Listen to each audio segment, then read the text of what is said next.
Prologue. To Lindworm, the Sacred Land. It all started when Alpha sent me a letter that was only a sentence long. Come to the Sacred Land if you're bored. End of message. Summer vacation had started early on account of the fire damage at the academy, which meant I didn't have all that much going on. Based on experience, I've found that taking Alpha up on her invitations leads to all sorts of fun times. The day after I got the letter, I set out for the destination. Lindworm, the Sacred Land. I've actually been there once before. It's one of the holy sites in divine teachings, the most popular religion in the world. Their shtick is that the goddess Beatrix blessed the heroes with strength and that she's the one true deity. Anyway, it takes about 4 days to get from the academy to the Sacred Land by carriage. They're both in Midgar, so it's relatively close. I hem and haw for a little while, should I travel there by carriage like a background character or just sprint there? I eventually settle on dutifully playing my role and using a carriage. One must always be conscious of these things, I tell myself, putting on an affected air of superiority. If only I could go back in time and punch myself. I should have just run. If I had just dashed there during the night, I would have made it in no time.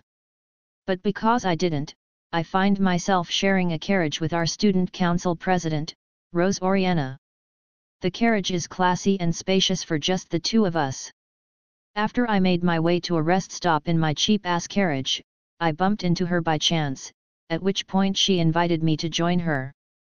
I swiftly turned her down. But I'm no match for royalty. When all was said and done, we ended up riding to the Sacred Land together. According to Rose, there's some event going on there called the Goddess's Trial, and she's been invited as a special guest. As I listened to Rose's explanation, I realize Alpha must have asked me to come so we could watch this thing together. Somewhere along the way, though, I stopped being able to make heads or tails of Rose's monologue. It would have been a tragedy to lose a young man with as gallant a spirit as yours in that incident, Cid, she says with a gentle smile. I have a number of rebuttals to this statement. I'm just a nobody, so I'm certainly not gallant, and when exactly did she stop calling me by my full name? Well, at least this part still makes sense. When I found out you'd survived, I could sense it was destiny at work. We can only talk about this because the world has granted us its blessing. This is the part where it stops making sense. First of all, I don't believe in destiny, and I have no idea what a blessing even is. If you ask me, I'd just as soon flip the world the bird. Our path together will no doubt be paved with thorns. Nobody will give us their blessing, and nobody will recognize us for who we are. You literally just said the world has given you its blessing. But it's said that, after receiving the goddess's power, the heroes of legend were granted wealth and renown from the people and went on to marry princesses of major kingdoms. So though the path may be harsh and trying, I believe a happy future is waiting at its end. Is this what they preach in the holy teachings or something? Bringing up the outliers of society read, heroes to push their agenda sounds super churchy. Completing this goddess's trial will mean taking one more step down that thorny road. Afterward, I'll be able to regale my father with tales of a gallant young man. The young man who's gonna clear the goddess's trial sounds like a lucky guy. The two of us can travel down that treacherous path one step at a time. Each pace we advance will only serve to deepen our love. Oh, so like a three-legged race. The spirit of mutual cooperation, hey? That totally sounds like something the holy teachings would preach. We have to keep it to ourselves for now, but let's try to make a happy future a reality. Rose offers me her hand, and I take it. I don't know much about religion or the teachings thereof, but if she says it's to bring about a happy future, then I'm on board. Happiness is important, after all. My happiness is, at least. As I feel Rose's passionate gaze and slightly sweaty palms, I realize I should probably put some distance between the two of us. I certainly don't plan on mocking her for her faith, but it's the kind of thing where both people need to be on the same page. When all the zealots get together and go do their own thing, Everyone ends up better off. Nice weather today, hey. I say as I look out the carriage window toward the clear sky and pastoral plains. When you want to steer a conversation away from a tiresome topic, talking about the weather is always a solid plan. Yes. The sun is out, and I imagine it's quite warm outside, replies Rose as she gazes out in kind. Though the inside of the carriage is shaded, it's still hot enough to make us sweat. The nape of Rose's fair neck is already glistening, and her curled honey locks sway in the breeze as she narrows her pale eyes to keep out the sun. For a little while, we shoot the shit, talking about stuff like school and the weather, occasionally lapsing into silence as we search for new topics to discuss. There are several types of silences, which can broadly be classified into comfortable and uncomfortable ones. Popular opinion has it that lulls in conversation are always unpleasant, but my take is they aren't all that bad. After all, when you realize you're both working in concert to continue to talk, it gives you kind of a warm tingle of satisfaction. After all, there's only two of us, and we've been in this carriage forever. It's only natural for there to be pauses in the conversation. The fact that we're working so hard to avoid that is exactly what makes it so rewarding. After the nth pause, Rose breaks the ice. The afternoon sun has almost sunk, and its light has begun taking on a vermilion hue. I suspect there were things going on behind the scenes in that incident back at the academy. Rose turns to gaze at the distant sunset. Those men in black calling themselves the Shadow Garden must have been in a different organization than that man named Shadow. What makes you say that? Their sword fighting techniques are completely different. All the men in black were fighting with standard styles, but Shadow and the women obeying him were wielding their swords in an unusual way. I'd never seen those techniques before. They must be new. Hey! I told all this to the Midgar Night Order, but even though I insisted that Shadow and the group in black were fighting, the Night Order's public statement revealed they view the two parties as part of the same organization. None of their reasons were convincing. I'm certain there's more going on than meets the eye. Are you sure you're not just overthinking it? I hope I am. If I'm not, though, if the Midgar Kingdom has the wrong enemy in mind, calamity could be on the horizon. The Oriana Kingdom has launched an investigation, but you can afford to be careful. I nod. Rose smiles softly, nodding back. We should be reaching the resting town soon. I'll have them prepare you the room next to mine. Nah, don't worry about it. I'll just find some cheap place on my own. You mustn't. It's dangerous out there. I'll take care of the fee, of course, so please don't worry about a thing. Oh, no, no, no. I couldn't impose on you. There's no need for modesty. And that's how I end up staying in a top-of-the-line room, the kind that costs 300,000 zinni a night. We go out for dinner at a classy restaurant, pick out chic outfits as we window shop, then partake in a little gambling at the casino before heading back to the inn. All of it's fit for a king.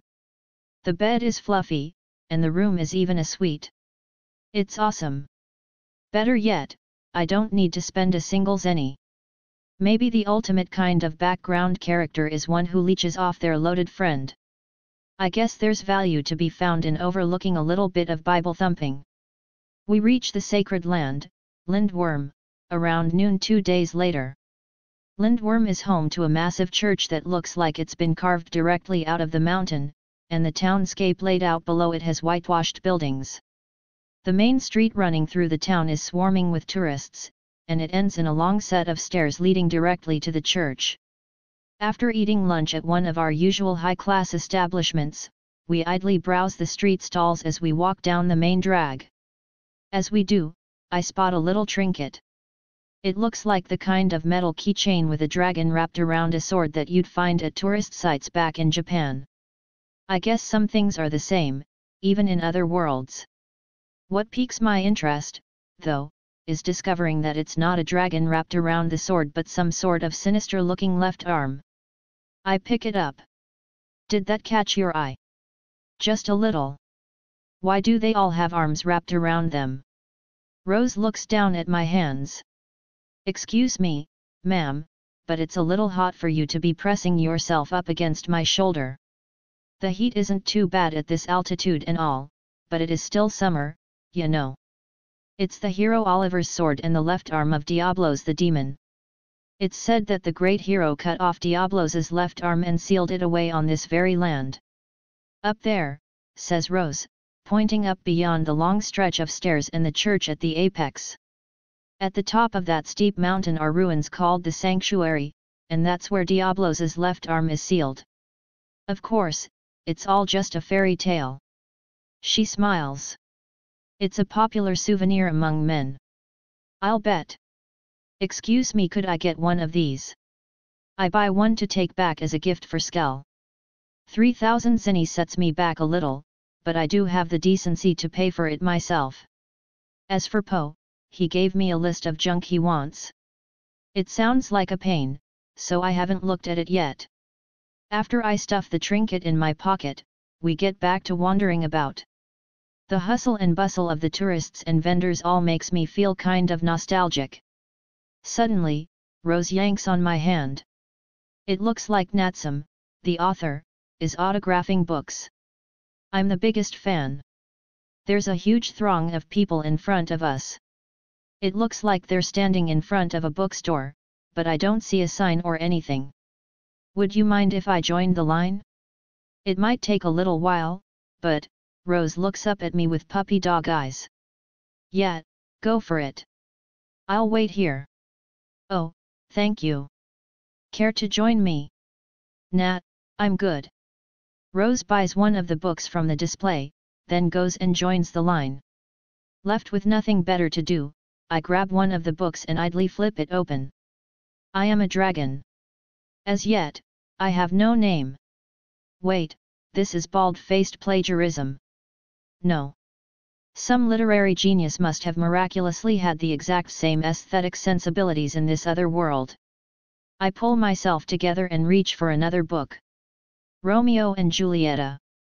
I take that back. Definitely theft. And it's not the only one. Ashrella. Little Crimson Riding Hood. Some of the many books even have stories ripped from Hollywood movies, manga, and anime. At this point, it all finally clicks. Someone else must have reincarnated here, too. I buy a book, then get in line to get it signed by this so-called Natsum. I just want to find out more about this author. The line continues moving as I think about my approach, and before long, the author comes into view. It's a little difficult to tell because of the hood covering her head, but it's definitely a woman. Her elegant silver hair comes down to her shoulders, framing her blue feline eyes and the beauty mark under one of them. Her blouse is open at the chest, letting her cleavage peek out. What the hell is she doing? It's a face I know all too well.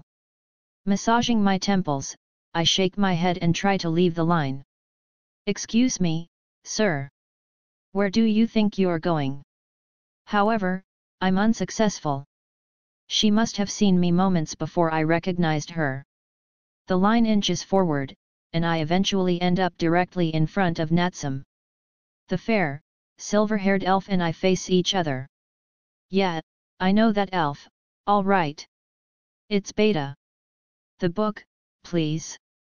Beta pretends not to know who I am, instead taking my copy with a broad grin on her face.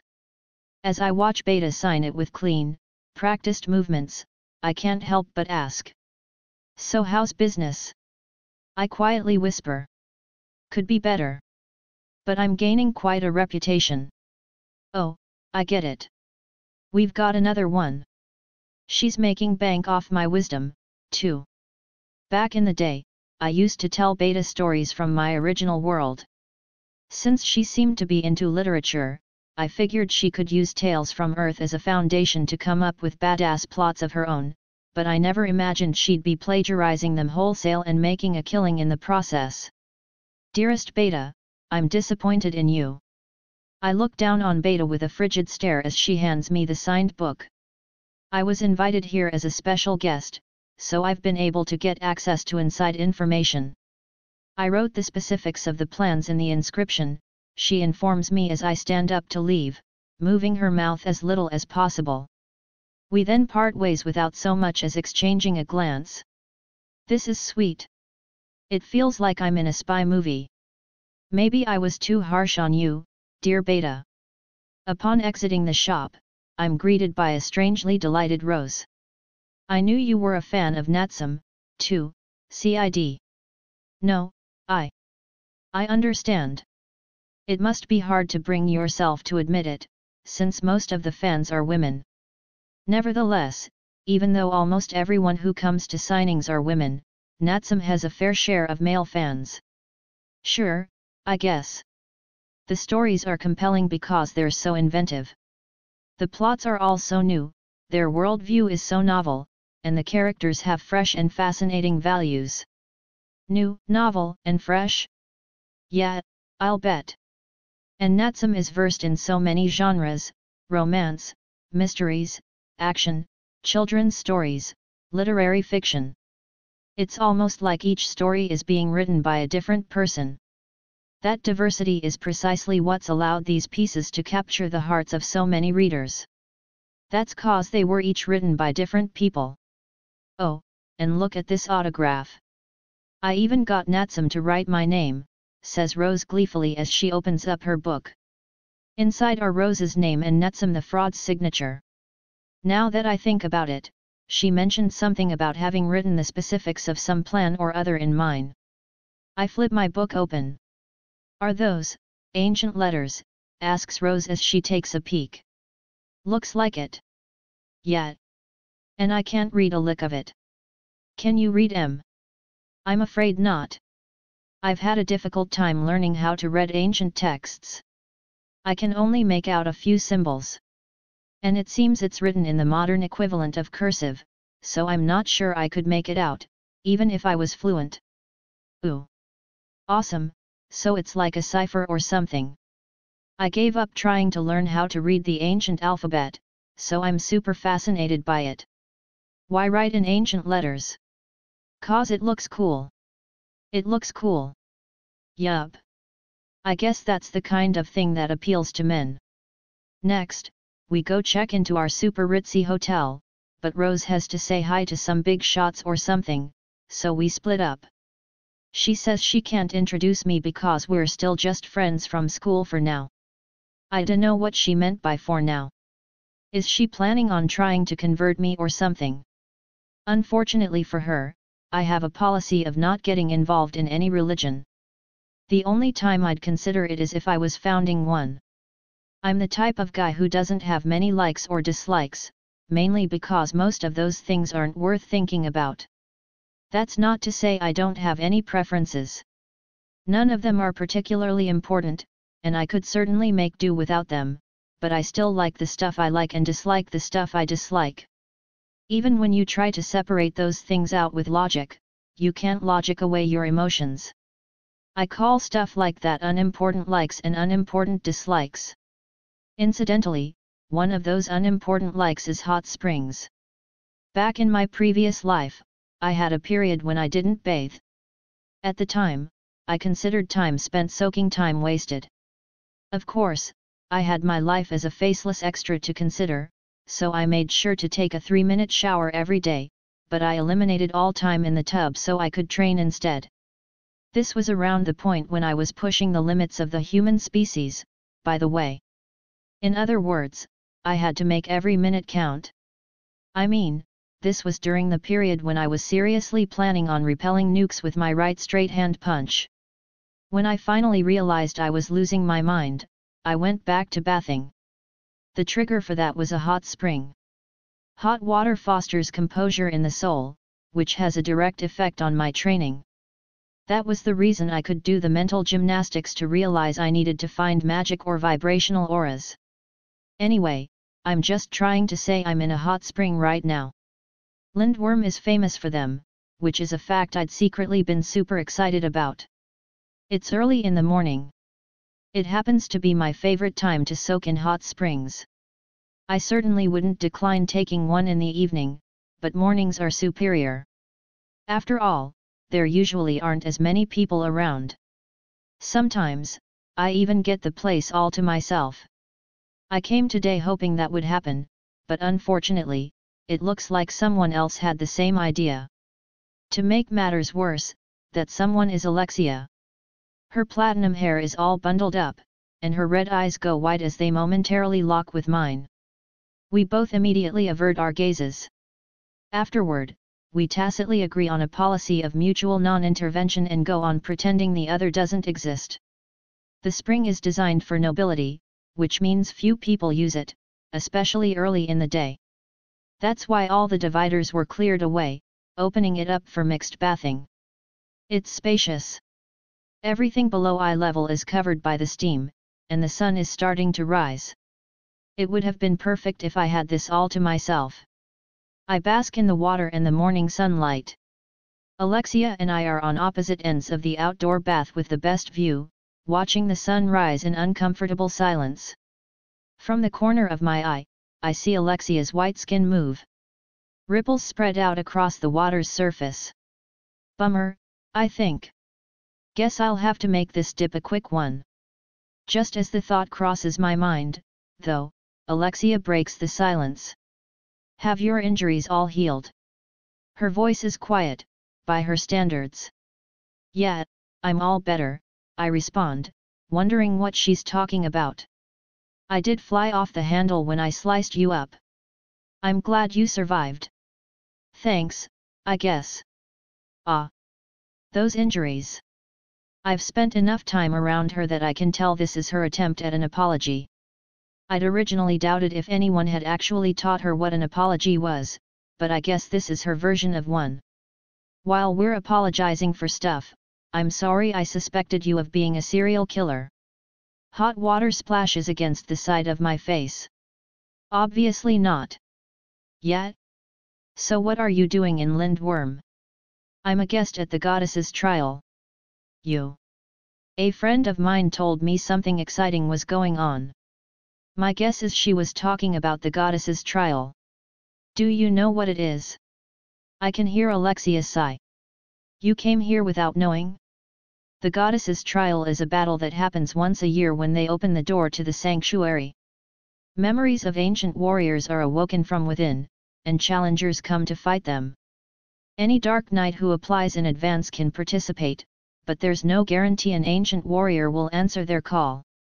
Several hundred dark knights enter each year, but only about 10 end up actually getting to fight. Sounds interesting. I bet Alpha's planning on entering. How are they selected? Supposedly, it's based on whether there's an appropriate warrior for that challenger. Usually, the warrior is a little stronger than the challenger, which is why it's called the goddess's trial. 10 years ago, everyone was talking about how Venom the Wandering Swordsman managed to call forth the great hero Olivier. Ooh, did he win? He lost, or so I heard.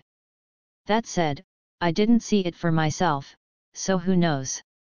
I can't even be sure if it really was Olivier or not. Hey! Would Alpha be able to call forth a hero of legend? If she did, I bet it'd be exciting. And you're not participating? I ask. Word is you've gotten strong lately. I can't. I'm too busy this year. There are some unsavory rumors floating around about the Archbishop here, so I'm supposed to investigate him. Unsavory rumors.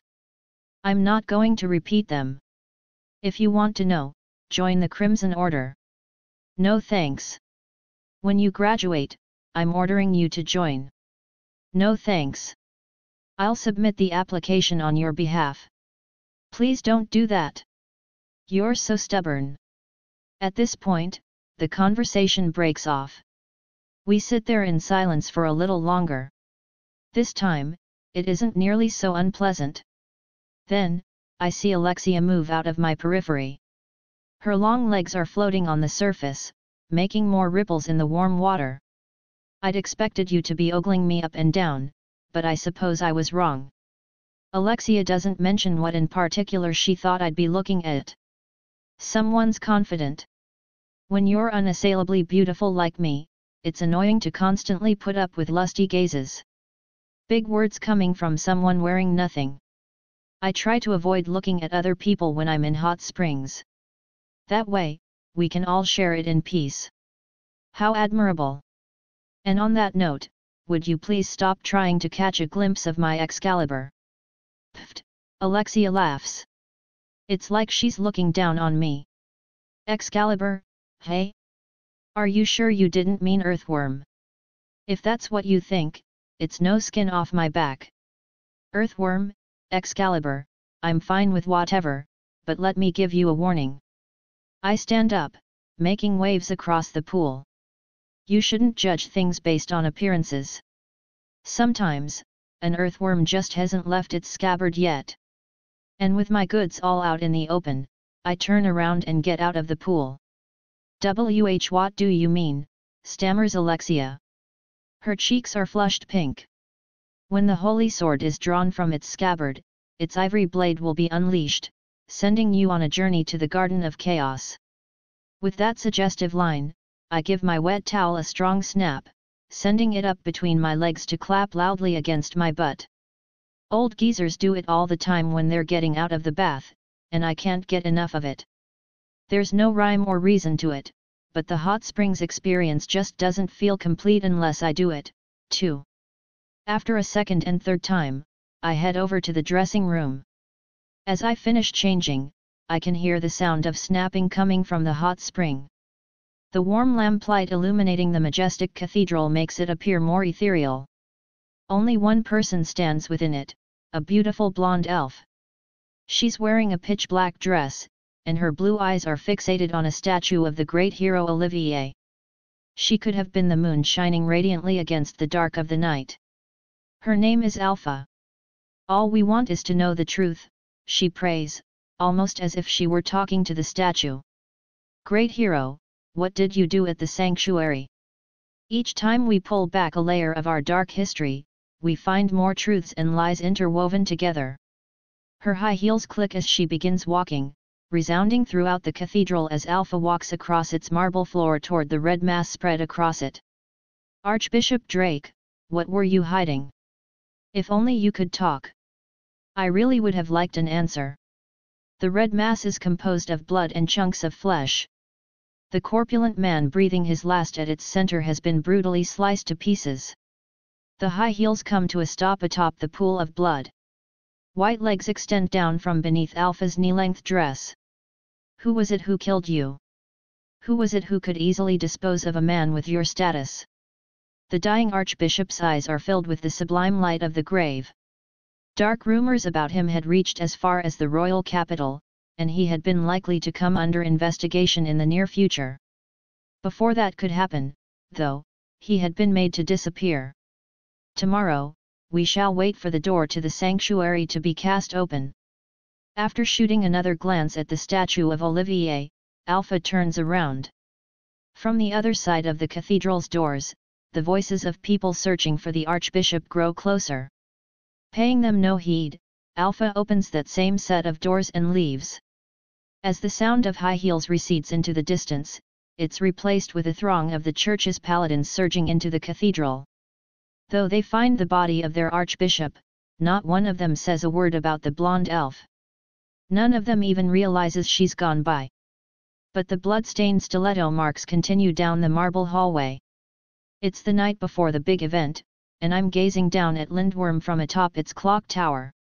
The goddess's trial is tomorrow, and everyone's all abuzz.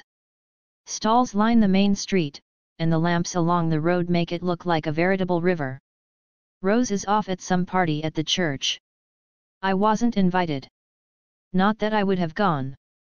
I smile as my hair dances in the night wind.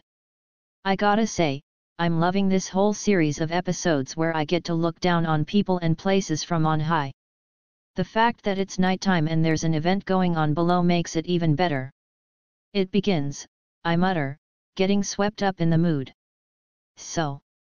They've made their decision. I narrow my eyes. Then I shall do my part to stand against it. In a flash, I transform into my shadow outfit. For that choice is something we cannot allow. With that, I leap into the night sky. My obsidian long coat flutters behind me as I make my landing. My destination is a back alley removed from the celebrations. A masked man is standing before me. He looks sketchy, so I've been tracking him with my gaze ever since he fled from the church. He's probably a robber or something. No, wait, I can smell blood on him. A mugger maybe? Did you really think you could escape? I ask him. The masked man shrinks back a step.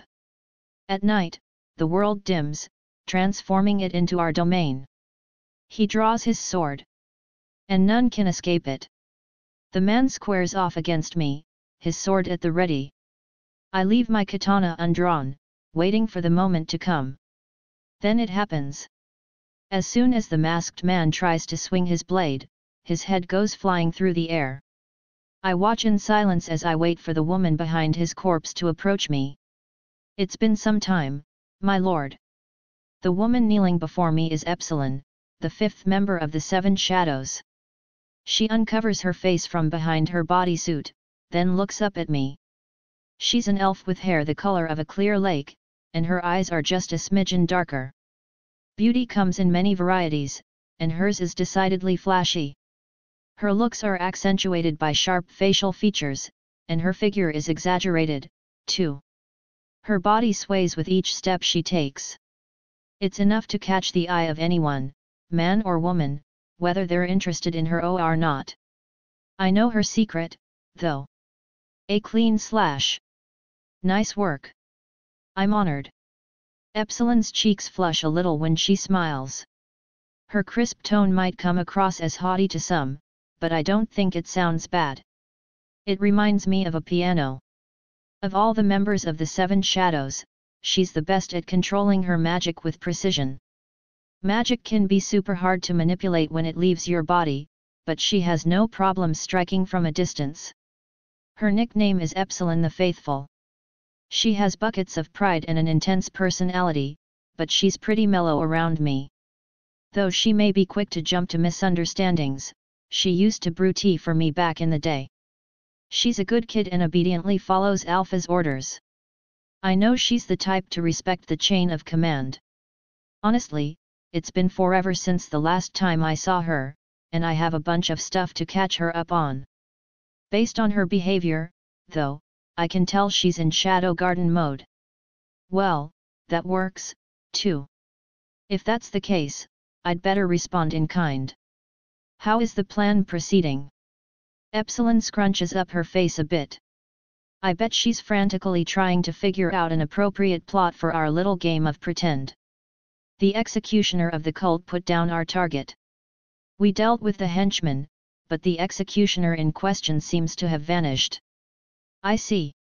So an executioner is in it, huh? I dig it. We're switching to our other strategy.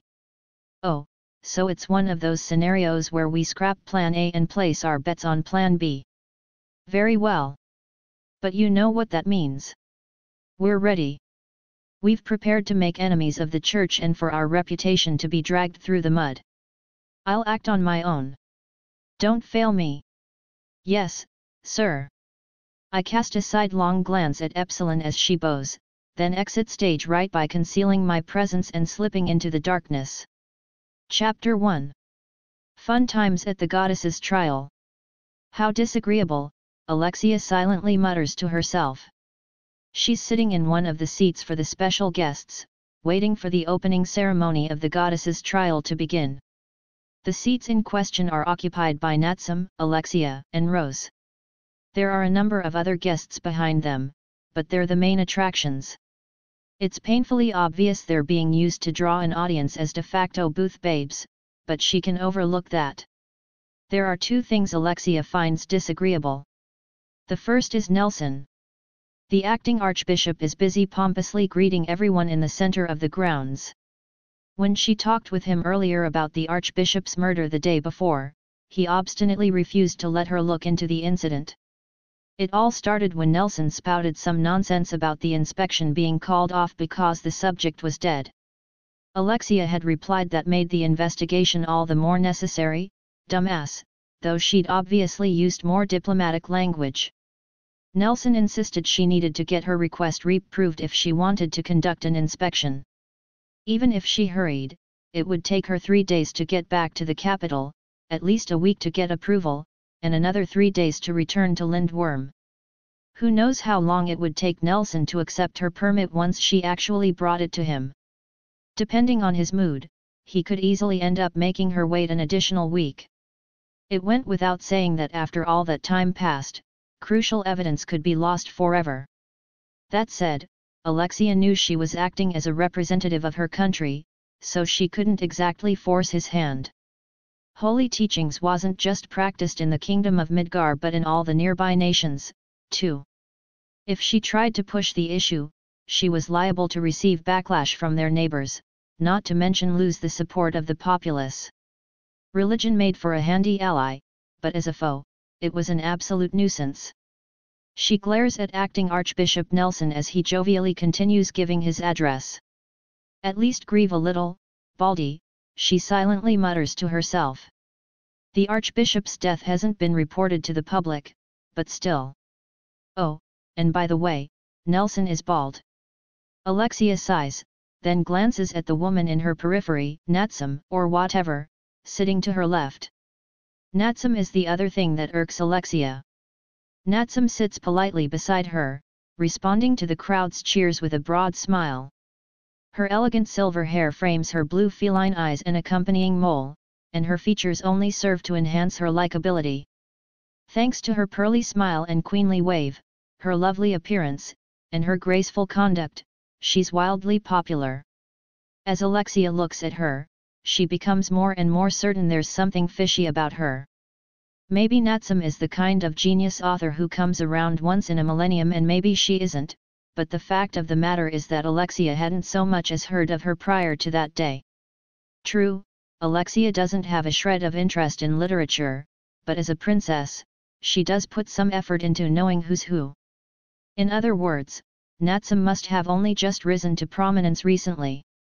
For a rookie to have such presence, to conduct herself so well, and to be so popular? That is fishy. She isn't jealous. If anything, it's the kind of hate that arises from being cut from the same cloth.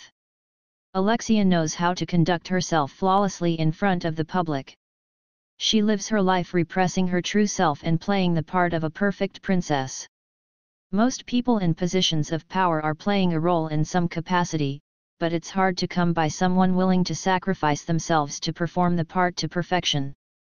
It's a safe bet to say that the more an actor sacrifices to pull off the ultimate performance, the darker their underside. Thank you all, Natsum calls out to the crowd. Alexia clicks her tongue. She finds that soft, ingratiating voice of Natsum's grating. Her exposed chest is too calculated as she stoops over to show off her cleavage. Well, aren't you just the cutest? As she internally badmouths Natsum, Alexia waves at the gathered masses with an unchanging smile. However, the crowd clearly reacted to Natsum better. For a moment, Alexia's cheek twitches, and she crosses her arms. As she uses them to push up her breasts, she hunches over. Just a little. The crowd's cheers grow ever so slightly louder. Emphasis on ever so slightly. Well, my neckline isn't very low, so it's hardly my fault, Alexia silently reassures herself as she returns to her seat. She casts a fleeting glance to her right, where Rose is smiling happily. She's been like that all morning. Then, just in case, the princess glances to her left. In that moment, she sees something, the corners of Natsum's lips curled up in a mocking smirk. Something inside Alexia snaps.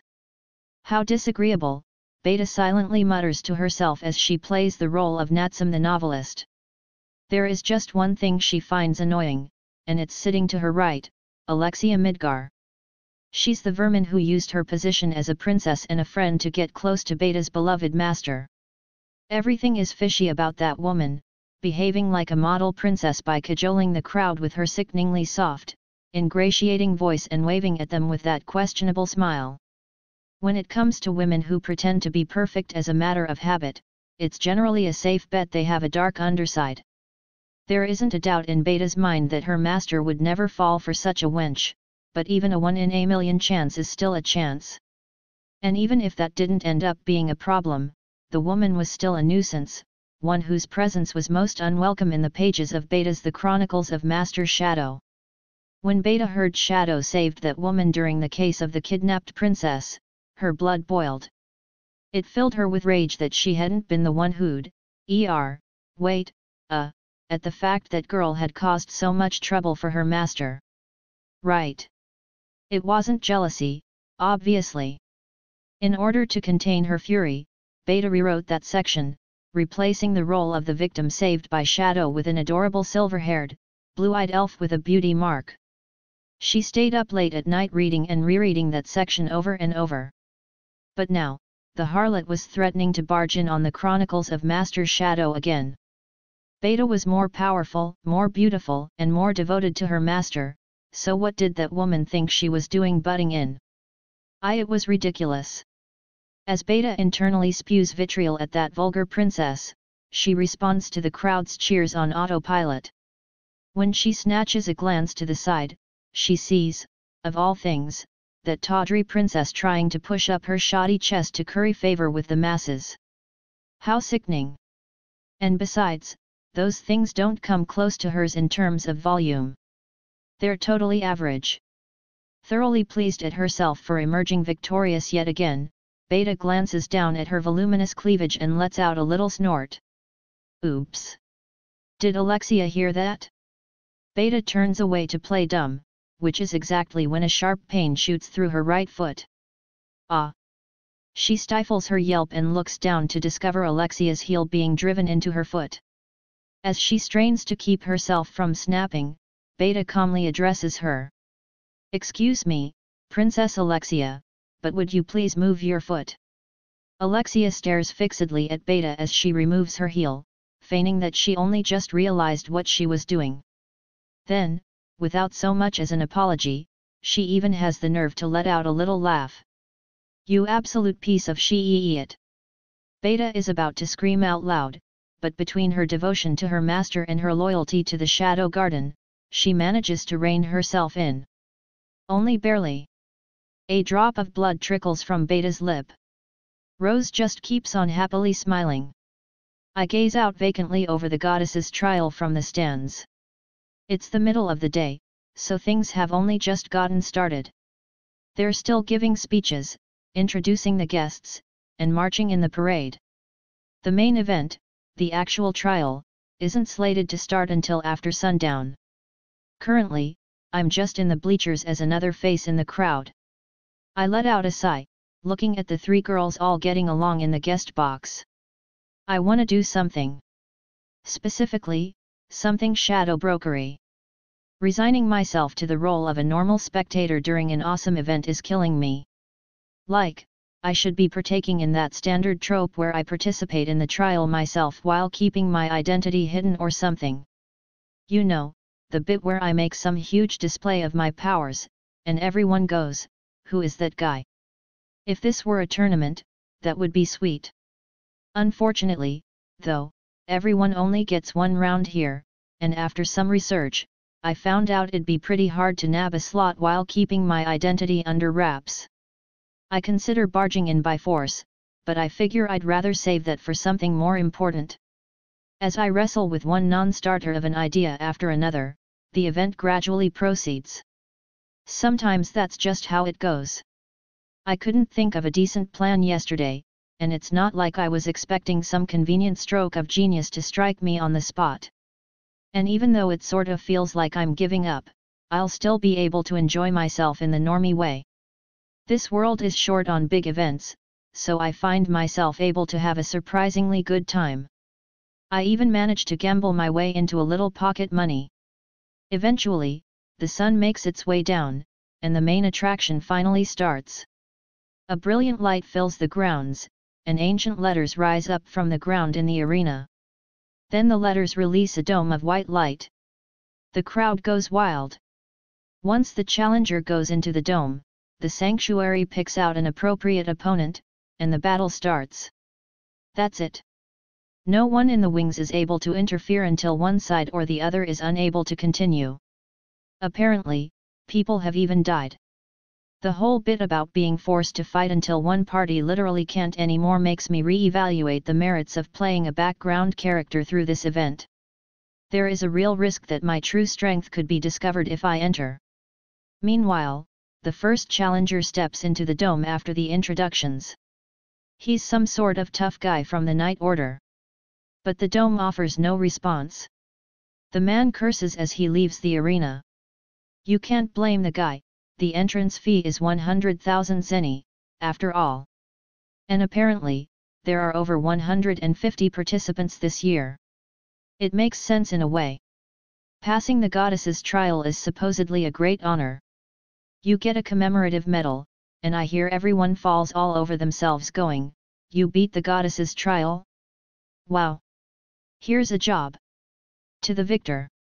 As I watch the challengers go up one by one, I find myself wondering just how long it's gonna be until Alpha's turn.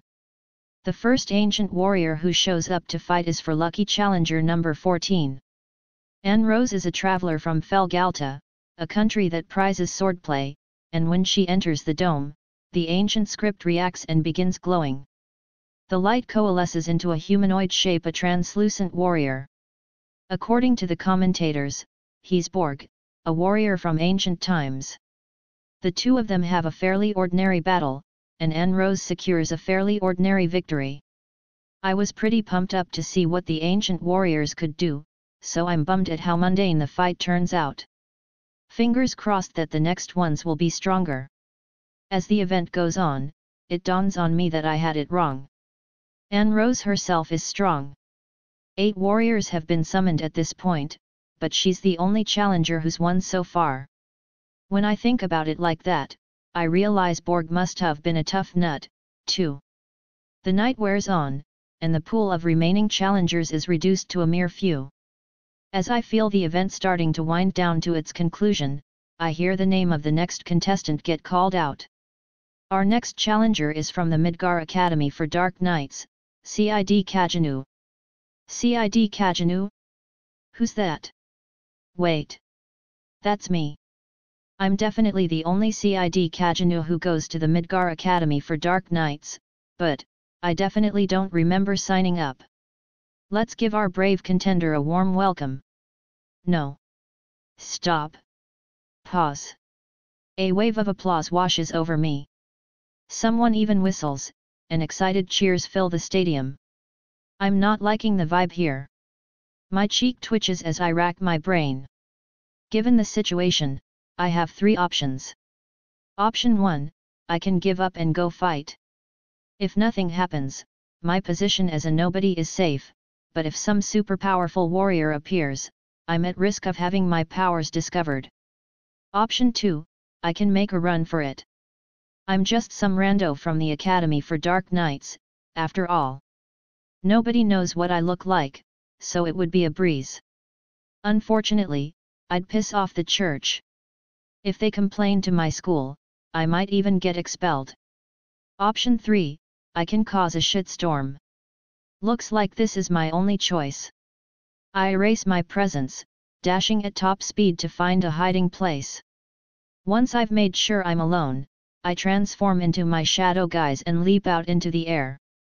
I'm a fervent believer in the philosophy that there's no problem you can't get rid of with an explosion. And on that note, commence operation, a mysterious badass causes a shitstorm. As I land atop the domed platform, my long coat flutters behind me. My name is Shadow. I lurk in the darkness and hunt down shadows. The crowd stirs. Ancient memories slumber within the sanctuary. The ancient script reacts and begins forming a humanoid shape. And tonight, we shall release them. I draw my ebony katana and slice through the night sky. Over in the guest seats, Beta's mouth is open impressively wide. Shadow. Shadow. Moss. Realizing she's about to call him Master Shadow, Beta frantically stops herself mid-sentence.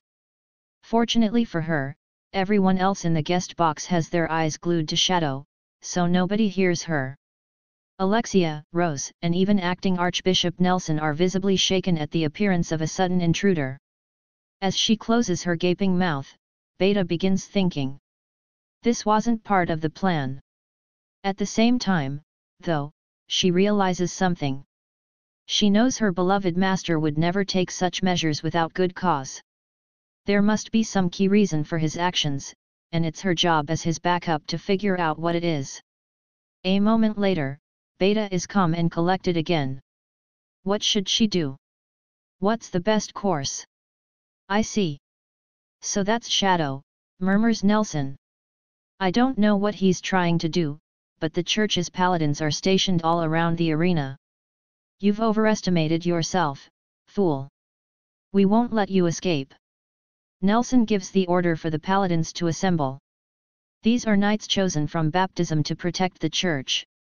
Normal knights can't even begin to compare to their strength. Back when she was a kid, Beta found herself struggling to take one down in the process of saving a compatible. Nowadays, of course, she would never let something so unseemly happen. Why is Shadow here? Mutters Alexia.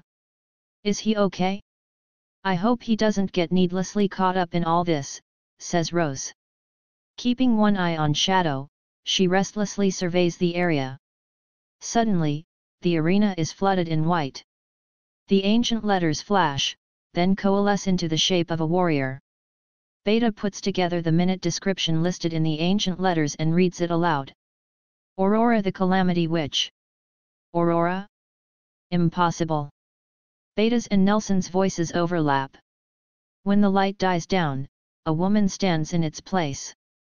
Her hair is long and black, and her eyes are a vivid shade of violet.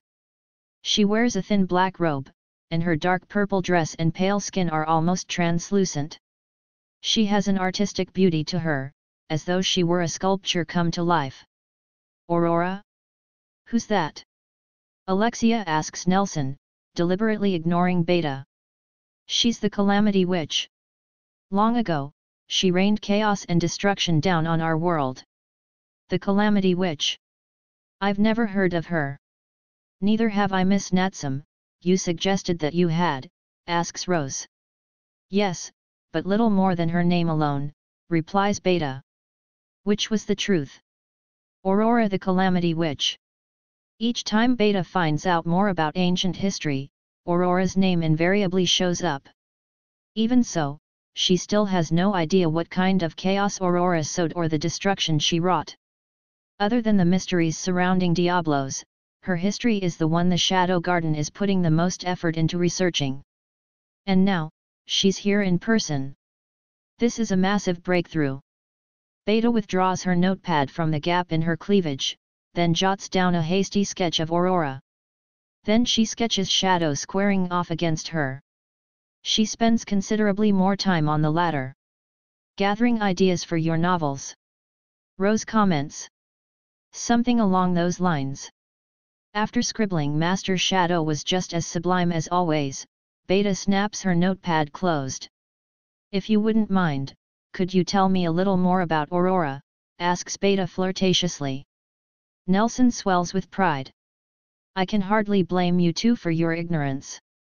In fact, I'm more surprised that Miss Natsum had heard about her. Only a small fraction of people are familiar with Aurora, even among the church, he says with a smile. His gaze never leaves the cleavage peeking out from Beta's blouse. Still, it looks like we won't need those paladins after all. Shadow's luck appears to have run out. Is Aurora really that strong? Asks Rose. She's the most powerful woman in recorded history. She could crush someone like him with one hand tied behind her back. Sadly, though, that's as much as I can tell you. Nelson goes quiet, as if to say, see for yourselves. Beta becomes indignant. There's no doubt in her mind her lord will emerge victorious, but that's not to say she's completely free of worry. Aurora the Calamity Witch was resilient enough to etch her name in the annals of history. If the battle against this foe tires her master out, the paladins might take advantage of that opportunity and... It's unthinkable, but not impossible. Plus, enough time has passed for Beta to get a dim idea of Shadow's plan. He mentioned something about releasing ancient memories slumbering in the sanctuary. He'd taken action to call forth Aurora. There must be some sort of merit in doing so. If her master has judged Aurora to be the key to all this, then Beta intends to follow his lead. Beta gently touches the beauty mark on her cheek. That's the signal that indicates a change in plans. Lurking somewhere in the area, Epsilon has probably picked up on her cue. Even if she hasn't, Beta is confident Epsilon will act appropriately. It's about to begin. Prompted by Nelson, Beta turns her gaze toward the arena. There, she sees Shadow with his ebony katana in hand and Aurora with arms crossed and a relaxed smile. It makes her seem so alive and beautiful, it's hard to believe Aurora is composed of nothing but distant memories. I find it hard to believe Shadow would go down so easily, whispers Alexia. Her expression is serious, and she's watching Shadow closely. Beta finds herself ever so slightly impressed. At least Alexia isn't totally blind. The air in the stadium is tense. The silence is stifling. Shadow. Aurora. They continue standing there, staring at each other. Maybe this moment is critical for them. Maybe they're each trying to get a read on the other. Finally, with an air of seeming reluctance, the battle begins. I haven't felt this way in a really long time. As I stand facing the woman with violet eyes, I grin beneath my mask. She's smiling, too. There's no doubt in my mind that she feels the same as I do. In my opinion, each battle is a conversation. A tremor in their sword's tip, a shift in their gaze, the position of the feet. There's meaning to be found in all those tiny things, and seeking those meanings and figuring out how best to deal with them are what fights are all about. It's no exaggeration to say that the most skilled in combat hold the power to perceive purpose in the smallest of actions and prepare a superior response. That's why I think of it as a conversation. With stronger communication skills, you can anticipate further ahead, allowing you to respond appropriately, which they can guess before you can follow through and react, and so on and so forth, in an endless exchange. On the other hand, if your conversational skills are lacking, or if there's too big a difference between you and the other guy, you won't be able to get a dialogue started in the first place. One side, or sometimes even both, will act on impulse until the fight ends. That's no conversation. It's not even a process. Just a result. In my opinion, if you aren't planning on having a discussion, you might as well just go ahead and decide your fight with a good old game of rock paper scissors. Delta, I'm talking to you here. Her rules let rock beat the living shit out of paper and scissors. That said, I'm hardly in any position to talk. It's been forever since I've had anything even resembling a conversation. Unlike Delta, though, I do at least go in trying to communicate. It just always ends with me playing rock and smashing in their face. That's why this chick is getting me more excited than I've been in a while. She's watching me. The tip of my sword, my gaze, my footwork. While she pretends to smile nonchalantly, she's watching every meaningful move I make. I think I'll call her Violet. My dear, beloved Violet. For the first few moments, our conversation consists of merely staring at each other. Bit by bit, we're learning. She's the type who likes to keep her distance, and I'm fundamentally the kind of guy who likes to match my opponent's rhythm. I'm definitely not the type who likes smashing people with my rock. And because of that, I begin our conversation by ceding the initiative. After you, I imply. The very next moment, I yank back my front leg. As I do, something like a red spear explodes from the ground where my foot was. I retreat half a step. Gotta say I wasn't expecting her first move to come from below me. The red spear splits into two, rushing at me from both sides. The first step is to observe.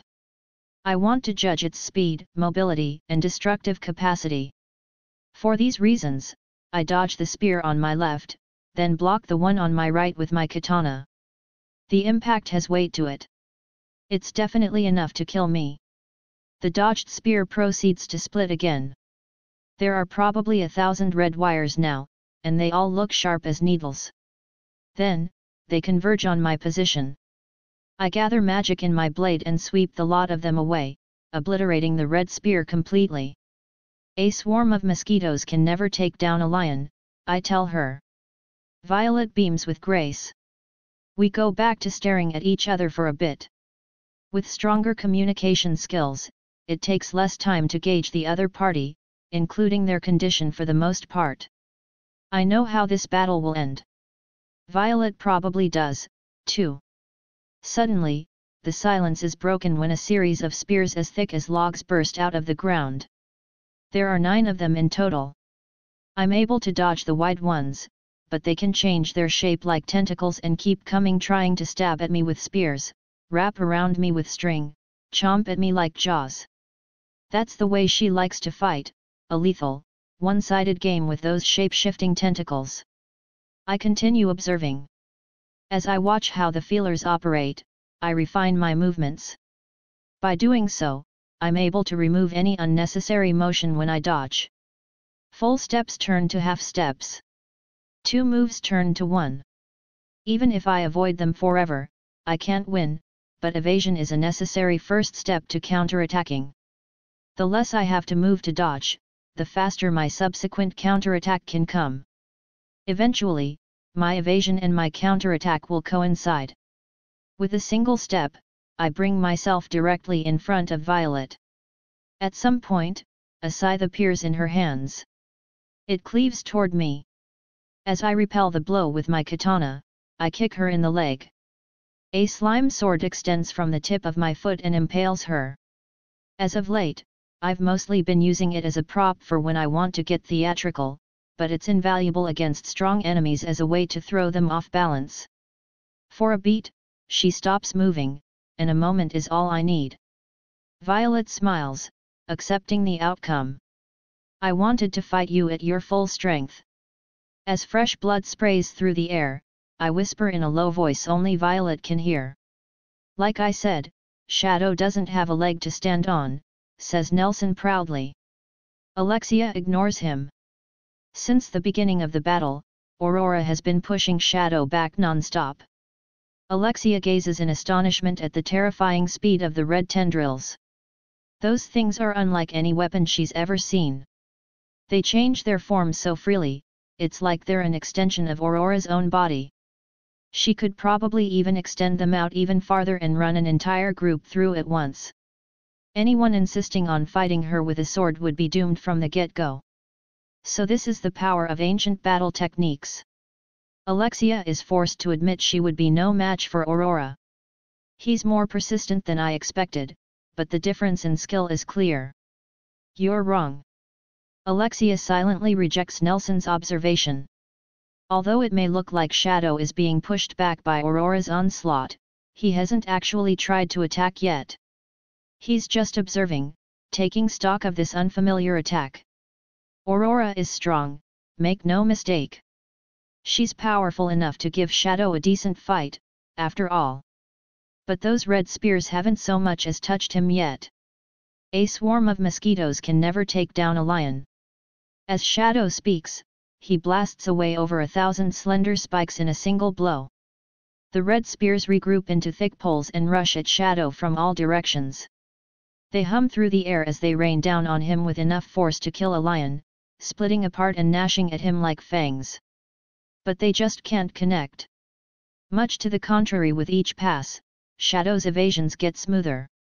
Each time it seems they can't possibly get any more efficient, they do. Each moment, Alexia thinks the battle has reached its apex, only for it to be overridden with an even loftier summit the next. Amazing. As always. Alexia and Natsum whisper in unison. The truly strong are able to drive their opponents into a deadlock with defense alone. Alexia's instructor taught her that once. This fight is a prime example. What are you doing, you stupid witch? Finish him off already. Nelson screams in a tone tinged with irritation. But the moment has passed. Aurora is no longer capable of stopping Shadow. The fight was decided in the blink of an eye. Alexia was only able to make out a fraction of the exchange. Shadow stepped in, Aurora swung her scythe, and before Alexia knew it, there was blood everywhere. And the one who'd gone down, was Aurora. The result was quick and unsatisfying. It was like watching a lion snap a lamb's neck. Nobody could tell what Shadow had done or what happened in that final exchange. That was why it was so disappointing.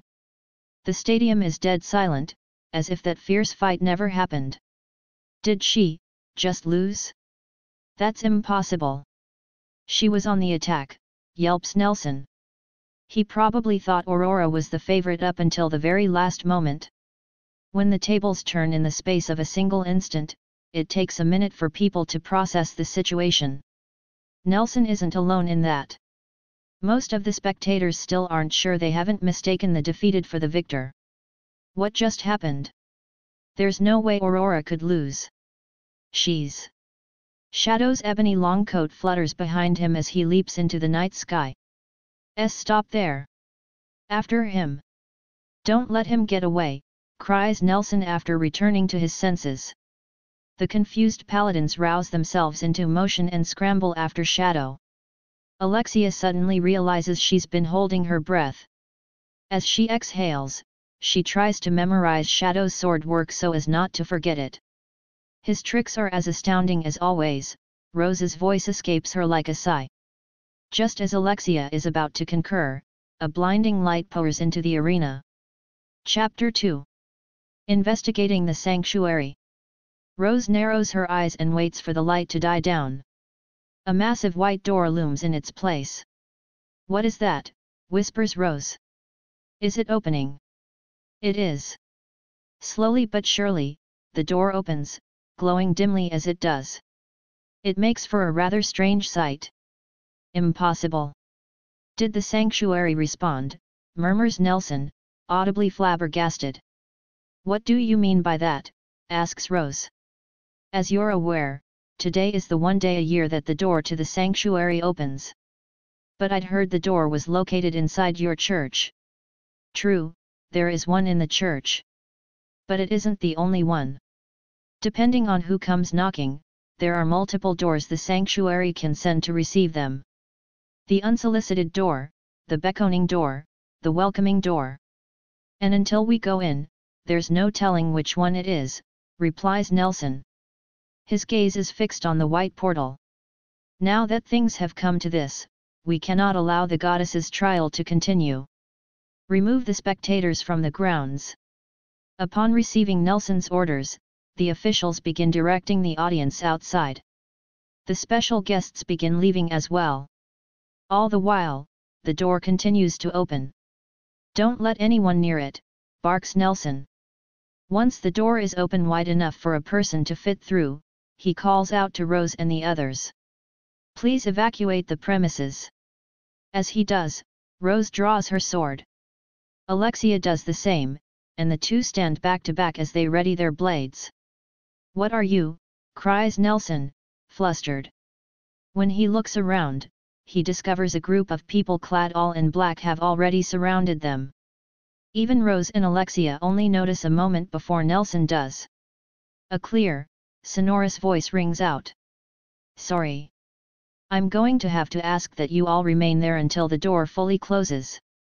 The speaker is a woman whose garb is noticeably different from the others. You. Are you from the damn Shadow Garden? In her dress-like robe, the woman steps forward from her comrades in black bodysuits and strides gracefully toward the door. For a moment, her gaze lights upon Rose and Alexia. Their shoulders shiver, and their spines freeze up, locking them together. She's strong. Her gaze carries with it a terrifying intensity, and her presence is so overwhelming, it feels as if she commands the very night. Rose and Alexia both consider Shadow to be pushing the limits of strength, but this woman has reached at least his footing. That much they know. Epsilon, I leave the rest to you. And as for the two princesses, be good. Understood, Alpha? Stop right there. I won't let you enter the sanctuary. Ignoring Nelson's shouts, the woman named Alpha slips through the door of light. Oh, that's Alpha, Rose hears Alexia murmur. She barely holds herself back from crying. You know her. And what do you intend to gain from all this? Asks Alexia. All we want from you is to stand down until the door disappears. Acting Archbishop Nelson will be coming with us, replies the curvy woman named Epsilon. Hearing his name, Nelson begins panicking. What are you people planning to do to the sanctuary? It's not a question of what we're planning on doing but what we expect to find. Do as we say, and nobody needs to get hurt. Epsilon holds Rose and Alexia at bay with her gaze alone. Her eyes are like still lakes, and they're focused vigilantly on the two of them. She's strong, too. Not to the same extent as Alpha, but she has that intensity to her that only the powerful possess. That said, if it came down to it, if you so much as move, what happens to her will be on your heads. Epsilon clearly senses their hostility. She's looking straight at Natsum, who's been captured by one of the women in black. I am so sorry, Natsum casts her gaze down apologetically. Miss Natsum. Seeing Natsum choking back tears, Rose feels her chest tighten. Their ability to fight back has been neutralized, or so she thinks. We could just abandon her, suggests Alexia quietly enough that only Rose can hear. Absolutely not. Rose's veto is firm. Honestly, we'd be better off. I don't trust her. Absolutely not, I said. As the two of them argue back and forth, the door to the sanctuary stops opening. This time, it's swinging shut. Slowly but surely, it closes. The group in black enter the door one after another, dragging Natsum and acting Archbishop Nelson along with them. Rose and Alexia can do nothing but stand by and watch. Their foes show no openings. Not only are the members of the group in black all powerful on their own, they're also working together in perfect harmony. By moving in three-woman units, they're able to cover one another's backs. Even if Alexia and Rose found a chink in their armor, it's clear their adversaries would seal it immediately. The group's teamwork is polished to a sheen. The door keeps closing. No. Please. Don't hurt me. As she's being shoved through the door, Natsum lets out a pained cry. Miss Natsum. I'll be fine. Please don't worry about me. Natsum bravely calls out, her voice trembling, as she's dragged through the portal. Rose watches her go with tears in her eyes. She hears someone mutter, fishy, fishy, fishy, but chooses to ignore it. The last ones to move are Epsilon and Nelson, bound. After glancing around to make sure everything looks normal, Epsilon makes for the door with her captive in tow. But he resists, distracting Epsilon momentarily. It happens in a flash. A dark shadow swoops down and cleaves through Epsilon. Excellent work, Executioner Venom. Nelson booms with a laugh. As Epsilon watches herself get cut, her concentration is at its peak. Although she was taken completely by surprise, her skills are sharpened to the point where she's able to bend her torso backward to evade the blow. However, this movement gives birth to tragedy. Epsilon's life flashes before her eyes. She remembers being an elf of noble bearing, becoming possessed, and being cast aside and hunted by her people. Then, she remembers the day her life began anew. On that fateful day when Shadow rescued her, everything Epsilon thought she knew crumbled around her, and her life received new meaning. From childhood, Epsilon was strong-willed. She never once doubted her exceptionality, and her personality was such that she couldn't help but show off her talents. She came from a well-off family, and her beauty, brains, and martial arts talent were all the pinnacle of her generation. Though she had an abundance of pride, she always had the skills to back it up. Perhaps that was the reason. The day she became one of the possessed, the moment she lost everything, she was stricken with profound grief. She'd lost her reason to live, but she didn't have the courage to die, either. On that day, as she dragged her rotting flesh along a mountain trail, Shadow appeared before her. Do you seek power? His voice had been deep, as though it were echoing from a bottomless abyss. Epsilon's mind was fuzzy, and she thought that perhaps she'd stumbled upon a demon. But she desired power all the same. With power, she could take revenge on all those who'd forsaken her. She could torture them to death. Make them regret what they'd done to her. Then I shall grant it to you. And with that, she found herself enveloped in soft magic with a blue-violet hue. Even now, she'd never once forgotten its light or its warmth. The warm, healing light felt almost nostalgic, and before Epsilon noticed it, she'd started crying. That day, Epsilon had been weak, ugly, and pathetic. Yet Shadow had saved her anyway. If you wish to descend into madness amid a world of lies, then do so. However, if you wish to see the world's true face, then follow me. And Epsilon chased after him. After losing everything, she'd been hideous. But once he saved that version of her, she felt as though he'd acknowledged her true self. She didn't need class. Neither did she need beauty nor pride in her talents. There were other things that were more important. After discovering the world's true nature and meeting her 4 predecessors, though, she amended that assessment. It was true, she had no need for her heritage, but talent was essential. And her prized combat skills had her ranked second from the bottom. Furthermore, the slots above her were occupied by monsters and flawless superhumans she had no chance of surpassing. The intellect she regarded so highly was second from the bottom as well. The geniuses before her had shattered her confidence. Even when it came to being well-rounded, she was beaten by perfect specimens and human machines who never made mistakes. At this rate, there would be nowhere left for her to excel. Except beauty. For Epsilon, her looks were essential. Her beloved master was a man, after all. When she evaluated her attractiveness objectively, she realized she was heading into an uphill battle. If faces were the only relevant criteria, Epsilon didn't have anything to be worried about, but she had to consider the future. The fact of the matter was, the women from her family had categorically been cursed with small, flat chests. Just as men lament their forefathers' hairlines, so, too, did Epsilon lament her chest lineage. She knew if things kept going as they were, the day would inevitably come when she suffered a crushing defeat. And so, when Epsilon encountered a certain thing for the first time, she felt like she'd been struck by lightning. The slime bodysuit. It took but a glance for her to realize the possibilities contained within it, and her heart instantly belonged to the suit. Although she normally hung on Shadow's every word, she didn't pay a lick of attention when he was explaining the slime bodysuit to her. She couldn't take her eyes off it. She realized something. She could push those puppies up. It only took her 3 days before she could control the slime bodysuit as she pleased. From that day forth, she wore the slime bodysuit everywhere under the pretext of practicing her control over it, and bit by bit, she added volume to her chest.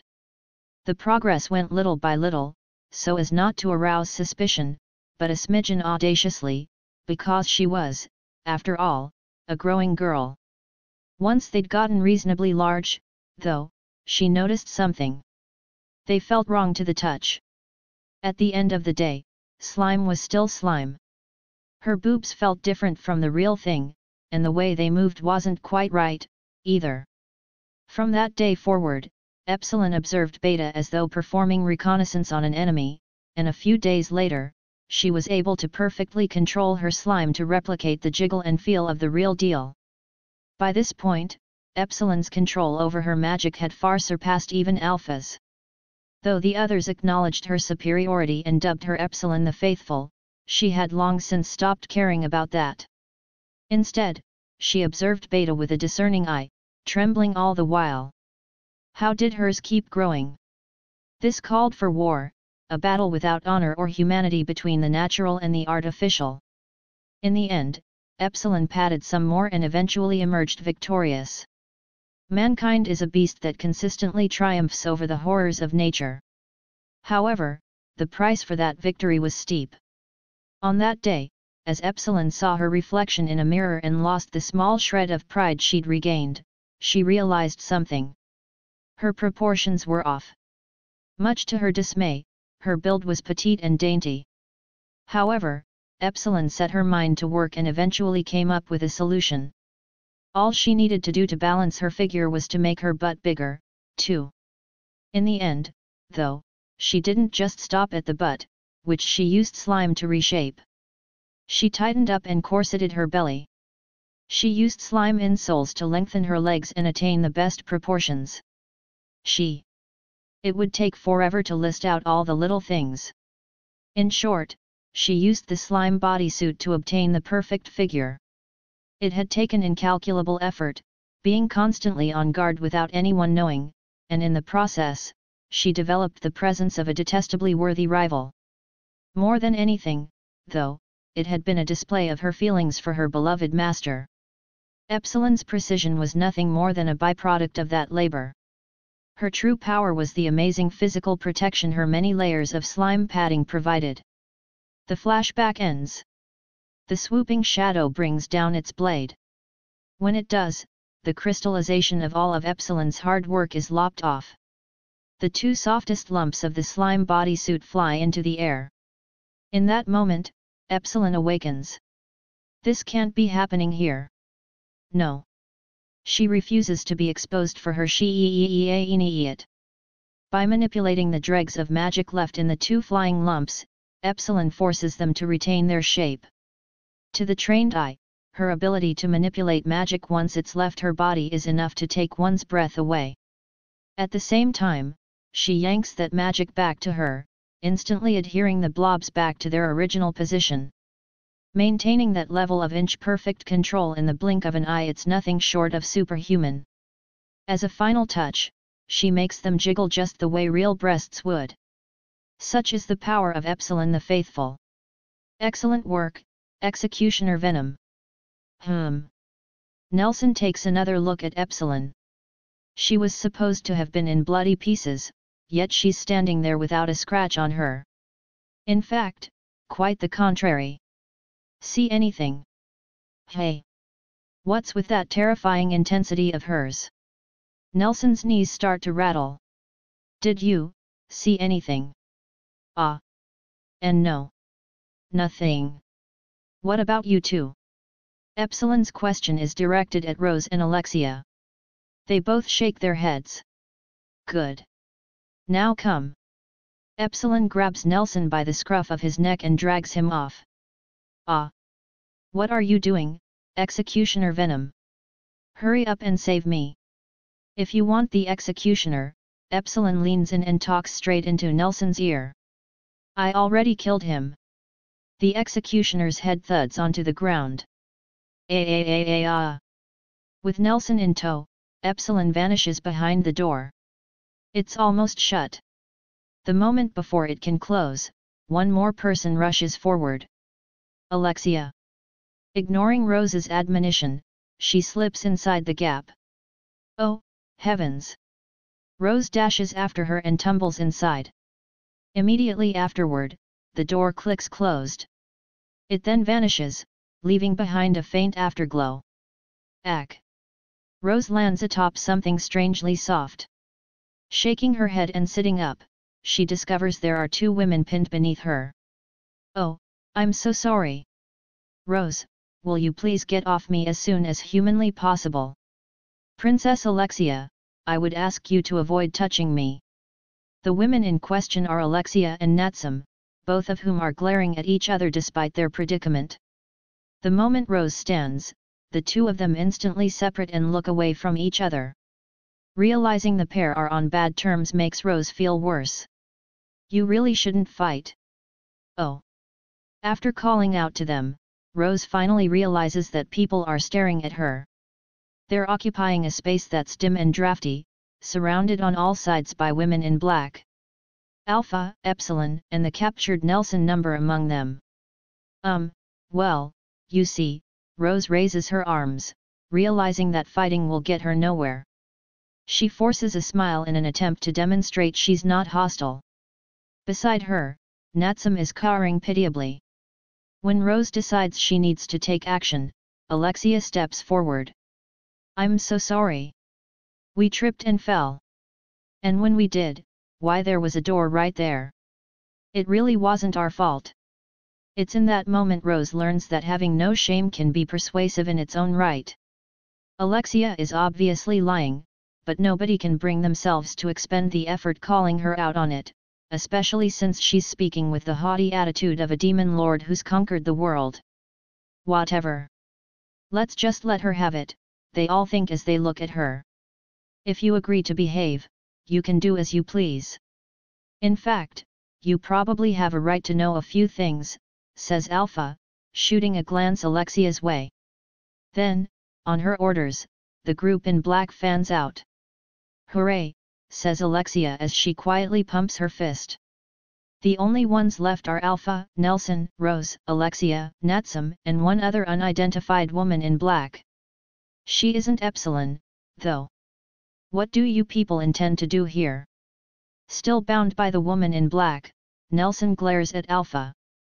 Beneath her mask, the elf smiles.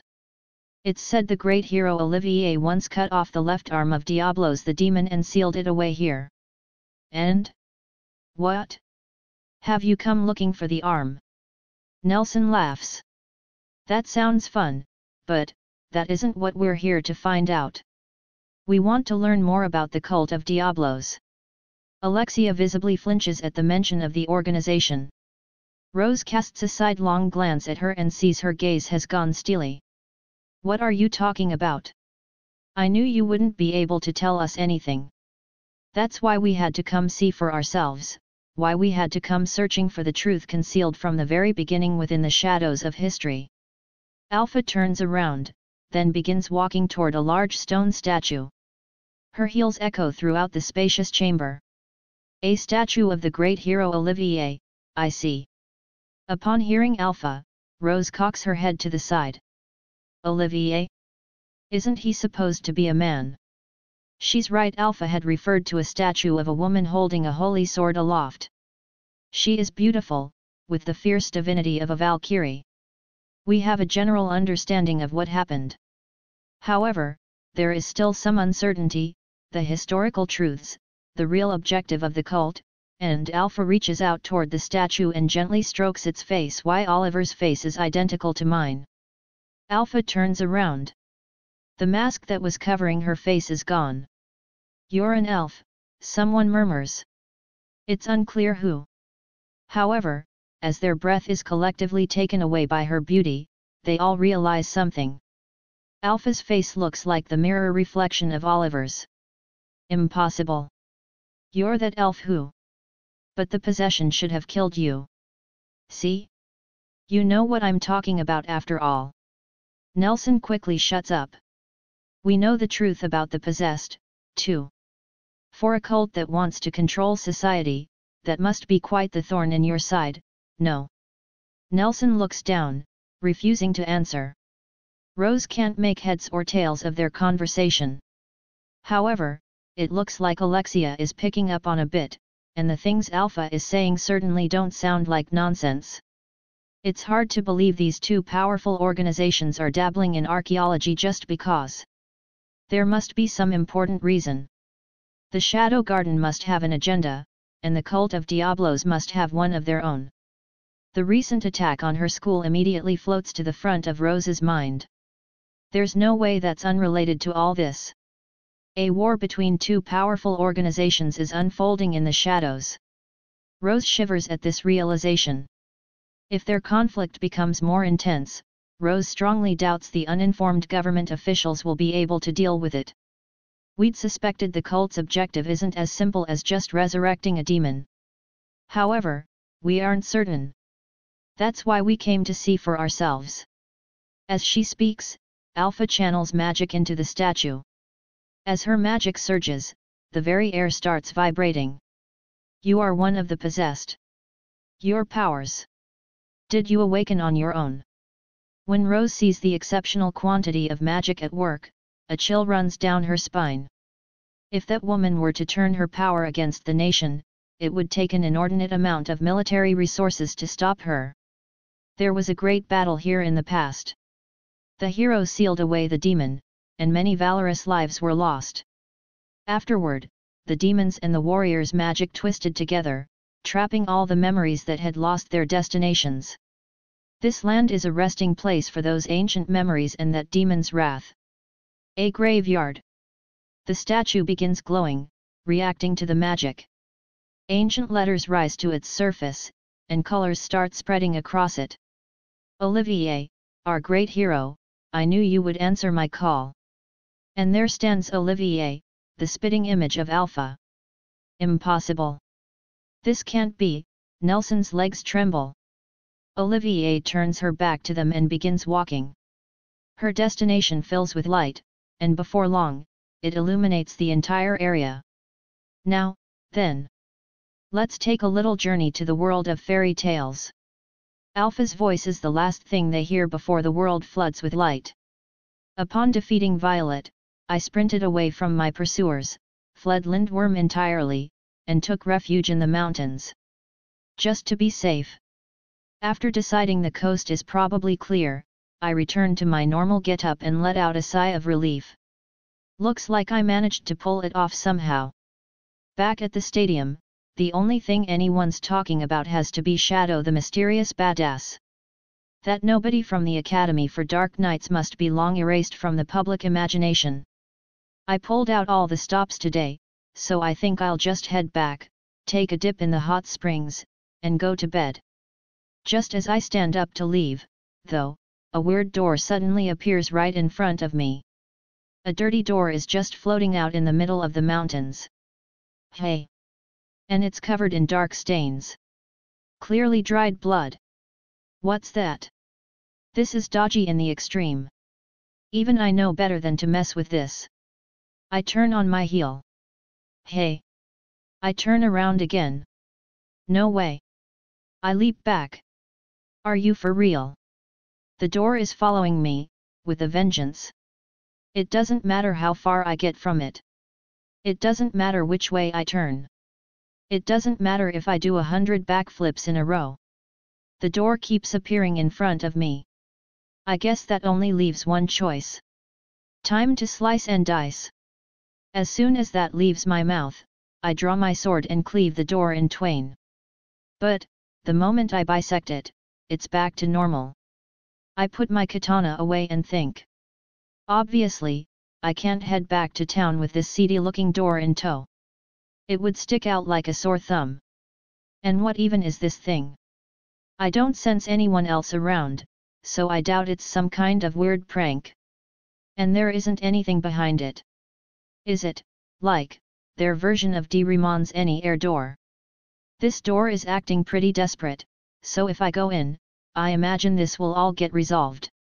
I really just want to go soak in the hot spring and call it a day, though. I give it 30 seconds of earnest thought, then come to a decision. Fine. Whatever. Let's get this over with. When I open the door up, I'm greeted by a dark abyss that makes me feel like I'm gonna get sucked in. Praying this isn't that trope where I die the moment I enter, I take the leap. I find myself in a room built of stone. It's pretty barren. There's just a door and a woman bound to the wall. Oh, hey, it's Violet. Sup, I say to her. She looks at me, and her eyes go wide in surprise. Sup, she eventually mimics. Short time no see. Uh-huh. Hey, are you the one who called me here? Called? I certainly didn't intend to do that. I did rather enjoy myself back there, though. Yet. Me, too. My memories are incomplete, but I'm certain you're the strongest one in them. If only you'd been around back during my era. I'm honored. So what are you doing here? She looks at me quizzically. A door showed up out of nowhere, I went in, and here I am. I'm not sure I follow. Yet, me neither. By the way, do you know any way out of here? I'm not certain. I don't have any memories of ever leaving. You just came and fought me, though. I was there when I came to. It's the first time that's ever happened to me. As far as I can remember, that is. Oh, hey.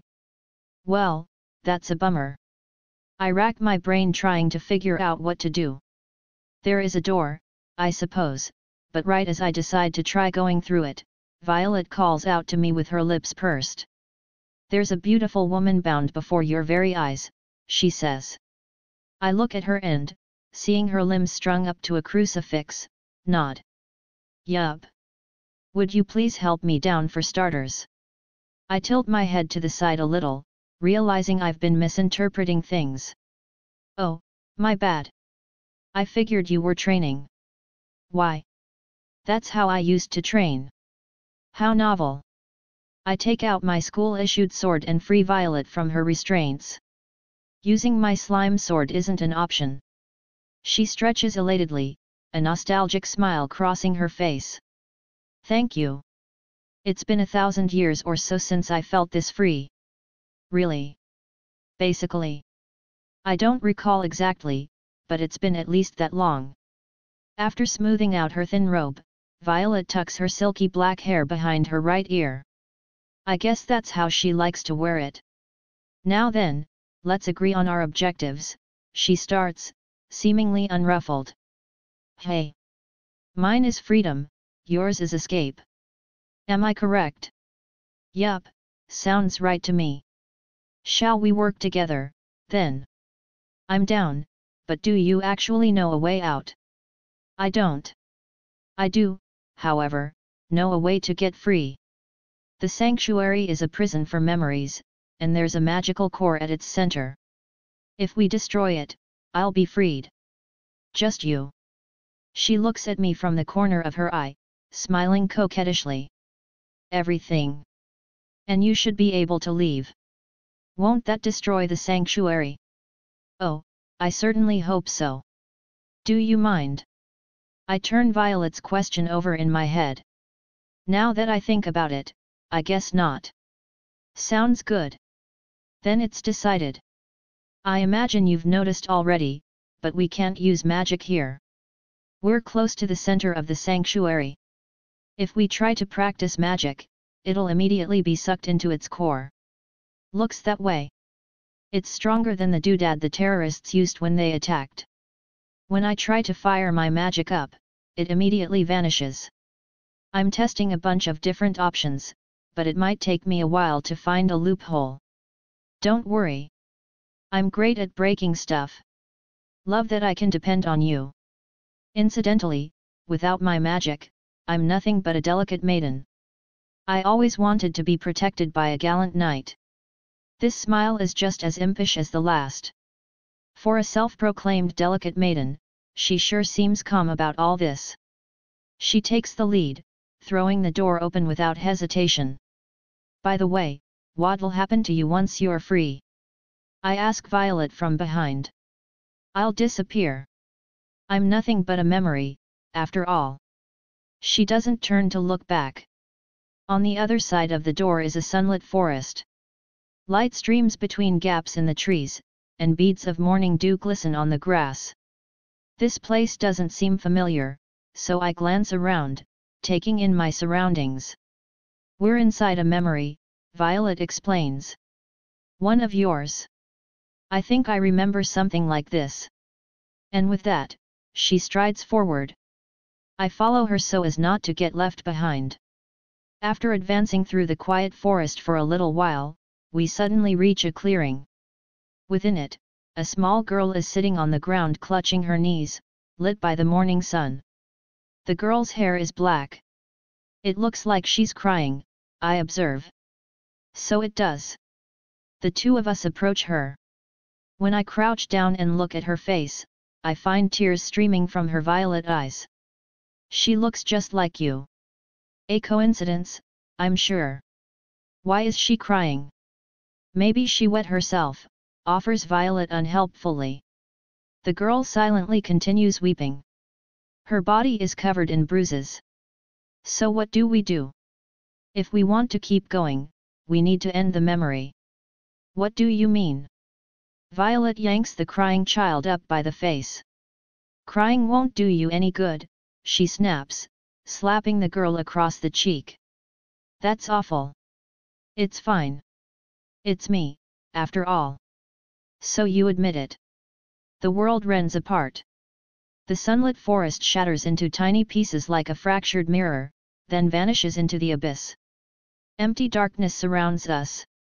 I can faintly make Violet out in it. Let's continue. Got it. We advance through the void in the direction our magic is being siphoned. It's the only sensation we have to go on. I can barely feel the ground beneath my feet, and I can't even tell which way is up anymore.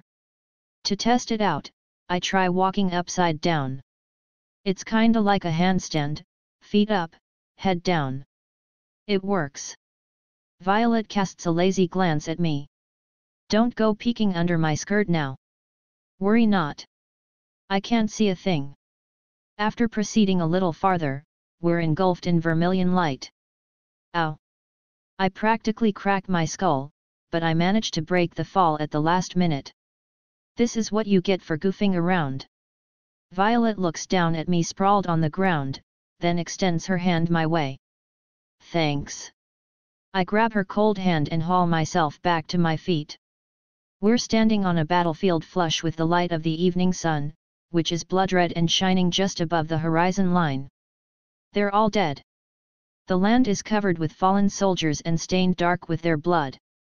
The corpses continue all the way to the horizon. Let's be on our way. Violet begins walking, almost as though she has a destination in mind. There are bodies everywhere. As we're forced to trample over them, dusk descends on the scene. I dream about a chance to cut loose on a big battlefield like this one. After walking a little while, we reach the center of the field and find a blood-drenched girl in tears. We stop in front of her. She's kneeling atop the corpses and weeping. Even without seeing her face, I can tell it's Violet. You're crying again. I was a crybaby. Lend me your sword. Here you go. I hand it to Violet. She stands before the girl, sword at the ready. Her face is expressionless, and it looks almost as though she's driving her emotions away. Then, she brings down the blade. At that moment, I lunge. I grab Violet by the waist and drag her backward. Was that a corpse? Sounds like she noticed it, too. One of the soldiers' corpses got up and tried to cut her down. If I hadn't acted fast, it would have had her. The sanctuary is rejecting it, How troublesome. You mean, like antivirus software going after malware? I ask as I kick away the zombies. I'm afraid I don't follow. Yeah, sorry. I don't really know how they work, either. By the way, what happens to you if you die here? I imagine I'll be back in chains in the room where you found me. That would be annoying. How good are you with a sword? I can muddle through. Sounds like it'd be easier if I just took it. Violet returns my sword, and I slash at a nearby soldier. I cut him in half with a single strike, but more and more of them keep getting up and surrounding us. I quickly give up on eradicating them and instead choose to charge forward and break their ranks. Violet stomps one of the down zombies beneath her heel. Looks like you're struggling without magic, I comment. I think I told you I'm just a dainty girl. You seem to be doing okay. Like I said, don't worry. I swing my sword in a wide sweep and slice apart an onrushing zombie. I've been able to use magic since I was a baby, so I restructured myself as I grew. My body is the optimal shape for combat. My muscles, my nerves, my bones. I used magic to manipulate them all into their best shapes. I take out 3 in one swing, then, with a kick, blast away another attacking me from the side. Individually, each zombie is slow. There's a bunch of them, but I can more or less mow them down. How unfair. You're like an adult beating up children. I'd rather you make me sound a little cooler than that. If they held a tournament where no one could use magic, I'm sure you'd emerge the victor. I'll take it, I say, but if I have to keep fighting like this, my body's gonna reach its limit at some point or another. The crowd of zombies stretches all the way to the horizon. Taking them out without magic is gonna be impossible. Man, if only I could use magic and go hog wild. I force my way into the throng, running the crying girl through. Sorry. Blood pours from her mouth, and as Violet and I are swallowed up by the horde, the world splinters once more. As the landscape shatters, the two of us find ourselves back in the darkness. You good? Thanks to you, Violet responds as I sheath my sword. We start walking through the void again until we're eventually engulfed in light. We've finally reached the center of the sanctuary. When Alexia comes to her senses, she finds herself standing in a white corridor. It seems to stretch on forever, at least, she can't make out where it ends. The walls are lined with rooms like prisons, covered up by iron bars. There don't seem to be any lights, but the corridor is bright all the same. It all feels very real and yet disorienting, like a dream. Olivier takes point and begins walking.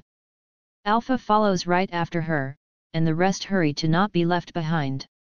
The hero starts off a beautiful adult elf but grows younger with each step she takes, and before long, she looks like a little girl. The young hero slips through the iron bars and crouches down within one of the cells. Children without relatives used to be rounded up. Alpha's voice echoes through the endless white corridor. Then she walks on. At some point, the cells became populated with young children. Boys and girls, humans, elves, and therianthropes, that is, hybrid beasts, are all caged up. They don't seem to share any commonalities besides their age. Here, they were subjected to an experiment. Alpha stops in front of one cell in particular. Inside is a girl. She seems to have lost her sanity, raging within her cage as if she's in pain. She's banging her head, scratching at the walls, and rolling around on the floor. Alpha keeps moving. The girl in the next cell is covered in blood, but not all the damage appears to be self-inflicted. Her body seems to have undergone some bizarre change, causing her skin to tear and drench her body with blood.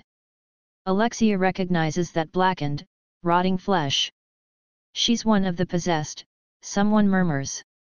Most of the children died, unable to adjust to it. Alpha resumes walking. The next cell is unoccupied. The only things of note are the bloodstains coating the walls and floor and the handprints of someone plainly pleading for help. Alpha just keeps going, unfazed. The rest of the cells tell the same story, children suffering and dying. This is horrible, Rose gasps, covering her mouth. Alexia silently agrees. There is one pattern to their deaths. The girls' bodies are falling victim to the possession, but the boys aren't. The only ones able to adapt were a handful of the girls. Then Alpha stops. The cell before her houses a slightly older Olivier. She bears no injuries and doesn't seem to be in pain. She's just sitting motionless, clutching her knees and staring at the opposite cell. That cage, on the other hand, is covered in blood. The next moment, however, it's as clean as though it had just undergone a scene change, and there's a girl inside. She suffers, then dies. Another girl appears shortly thereafter. The young Olivier just keeps watching. Why are they doing something so dreadful? Asks Rose, her voice trembling. Care to answer, Acting Archbishop Nelson? Alpha turns to the man in question. After turning his head away and faltering for a moment, Nelson quietly speaks. They needed the power to stand up to Diablos. Or so the cult claims. Regardless of the truth, though, it's fact that Olivier cut off Diablos's left arm. She was one of the few children who could adapt to it, says Alpha as she proceeds. What is this you keep mentioning? At Alexia's question, Alpha stops for a second to answer. Diablo's cells.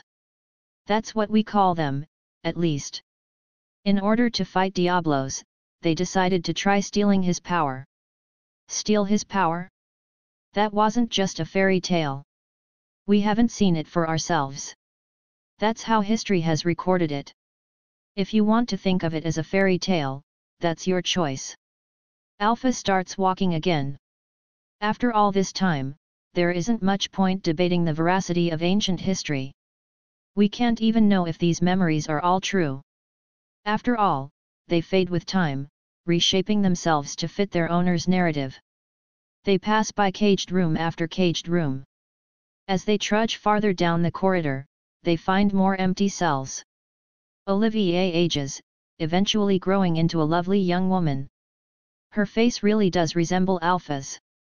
After she grew older and obtained Diablos' power, Olivier was given a mission.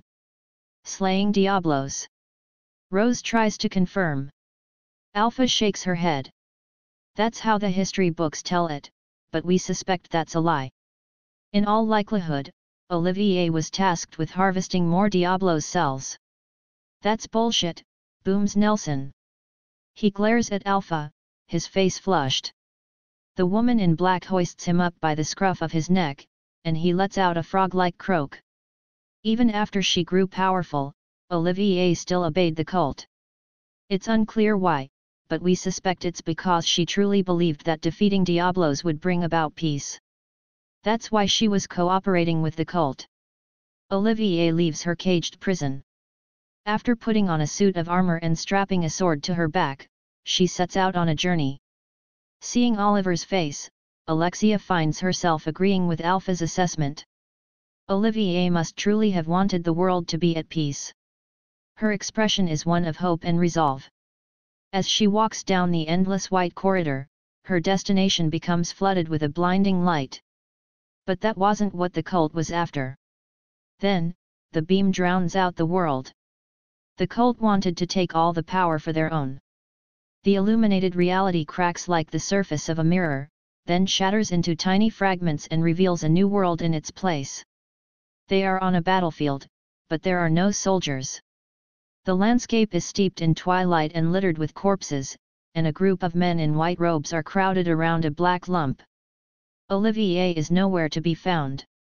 Alexia and the others follow Alpha and draw nearer. What is that? Rose asks under her breath. The lump in question is a massive arm. It's a monster's arm, black, thick, and horrifically engorged. Chunks of torn flesh hang off its massive nails. Diablos' left arm. Severed but still alive. Just as Alpha said, the arm still lives.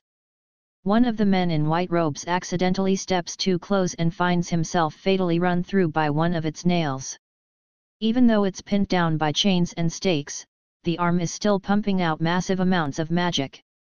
Using a high-grade artifact, the cult was successful in sealing the arm away. However, their seal was imperfect, and its distortions eventually gave birth to the sanctuary. But, well, that's a whole other story. The cult was after the incredible life energy contained within Diablo's cells. A robed man draws blood and slices away skin from the sealed arm. After a little while, the extracted blood and skin regenerate completely. Thanks to their research on Diablo's arm, the cult was able to develop medicine that strengthened humans. It still had side effects, but unlike before, it was effective on men now as well. Alpha draws a pill from between her breasts, then flicks it with her nail. After arcing through the air, it lands on the ground and knocks against Nelson's shoe. The pill is red, and Alexia recognizes it as a kind she's seen before. The cult has used these to support their endeavors, but the source of their true strength lies elsewhere. After sealing Diablo's flesh away and experimenting on it for ages, they were able to come up with another drug. The scene changes. Now they're in a white laboratory. Men in white robes are crowding around a desk, waiting anxiously. Finally, a single drop of something falls into a small bowl. That shiny red liquid is said to be akin to Diablo's own blood. The liquid does, in fact, resemble blood and emits a vibrant red glow. The men celebrate and cheer, and their representative imbibes it. By consuming that liquid, one gains tremendous power, and an eternally youthful body. It seems our hypothesis was right on the mark. Alpha's gaze shifts to Nelson. He silently looks down, trying to hide his face. Now then, does anyone here think the robed man over there? She points to the man in white at the end of the group. Looks a little like our friend Nelson. That can't be, cries Alexia. She looks at Nelson's face. But Alpha is right. Nelson's face is a perfect match for that of the man robed in white. They're more than similar, the two are undoubtedly one and the same. Would you please tell us the name of this marvelous drug of yours? Beads of Diablos, Nelson mutters. Why, thank you. However, these droplets were imperfect. They had two major flaws. Alexia has already picked up on one of them.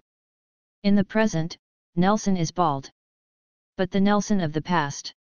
Acting Archbishop Nelson used to have hair. It looks like eternal youth has some drawbacks. Alexia laughs. That's not it, Alpha rebuts her. Nelson agrees. Stress made my hair fall out. I'm sorry, apologizes Alexia. The first of the two major flaws is that the pills have to be taken at regular intervals or the effect wears off. Am I wrong? Once a year, yes. I suspected as much. And the second is that only a tiny number of them can be produced at a time. That's right. 12 a year. 12? That reminds me, aren't there 12 members in the Knights of Rounds? Still hanging his head, Nelson laughs. There are 12 knights in the cult called the Knights of Rounds who have powers far beyond those of its other members. Everyone in the cult hopes to join the Rounds, seeking the power and eternal life that accompany the title. Isn't that right? Nelson lets out a throaty laugh. The cult devotes resources to perfecting these droplets. The key to doing so lies in the descendants who've inherited the blood that runs through Diablo's sealed body and the heroes. People like me. People who've inherited a strong concentration of Oliver's blood. Precisely. I am Nelson the Avaricious, the 11th member of the Knights of Rounds. When Nelson lifts his head, his eyes are glowing red. Sensing a surge of magic, Alexia readies her guard. That's when a jet-black blade runs through Nelson's heart. In the blink of an eye, the woman who'd been restraining him has mowed him down. Nelson's body goes limp and collapses to the ground. Sorry, Alpha. Thought it'd be best if I hunted him. Her voice sounds somewhat listless. Delta. I'm good at hunting. Back at the mountain with the boars, Shut up. Delta glances around, realizes she messed up, and covers her mouth. Now, take a better look at your prey. Nelson's corpse is cracking apart. It crumbles from the ends, then vanishes into nothingness. That's not how people are supposed to die. It almost looked like a mirror shattering. He's coming, warns Alpha. Delta's reaction is simultaneous. The moment before the long sword can cleave her in two, Delta drops to the ground. Then, as the blast wave reaches all the way to Alexia, Delta leaps up like a beast. Her fangs and the sword cross paths. What are you, an animal? I'm good at hunting, Delta responds to Nelson's query with a bestial laugh. Her large fangs drip with blood, and Nelson's cheek is torn. However, he seems unconcerned as he wipes the blood from his face. The wound has already healed. Delta extends her ebony katana out as she drops into an animal-like stoop. She's immediately interrupted. Delta. Wait. Hearing Alpha's voice, she twitches in surprise. Your ears are showing. Ah. Delta's animal ears are sticking out from an opening in her bodysuit. She frantically tries to hide them, but her pale buttocks end up exposed when she does, revealing her wagging tail. Aetherianthrope, murmurs Rose. Hey, Alpha, I feel like my magic is being sucked away. That's because we're close to the sanctuary's center. The one who replies to Delta's question is Nelson. The sanctuary is our territory. The closer you get to it, the more power you'll lose. His voice cracks. At some point, his body split into two, but before they know it, he's back to one again. I'd hoped to get you all a little closer to the core, but this will be plenty. Now, allow me to introduce myself again. As he effortlessly balances a long sword as tall as he is on his shoulder, Nelson gives a small bow. I am Nelson the Avaricious, the 11th member of the Knights of Rounds. You will regret baring your fangs against the cult. There are no vestiges of a clergyman in his expression. His face is that of a savage warrior. The scene changes. They're now in a space that's endlessly white. The sky, the ground, and even the area beyond the horizon line are all level and blank. Alpha and Delta square off against Nelson. Nelson's body flickers, then splits into two. Still crouching, Delta inches forward and slowly closes the distance between them.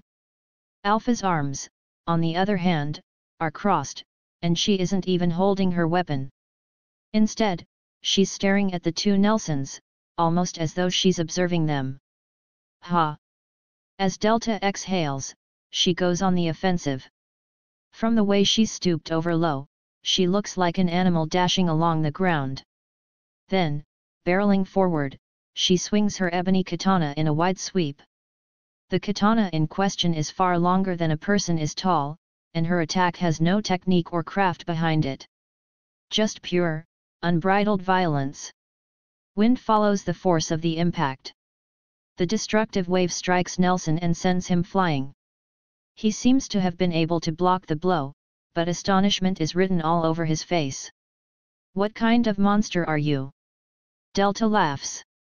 She's about to go for a follow-up attack, but at that second, Nelson lashes out to stop her.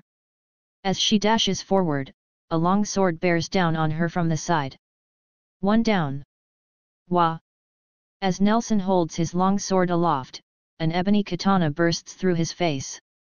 At some point, Alpha made her way behind him and cut into his body. She slices his neck. There's no sound.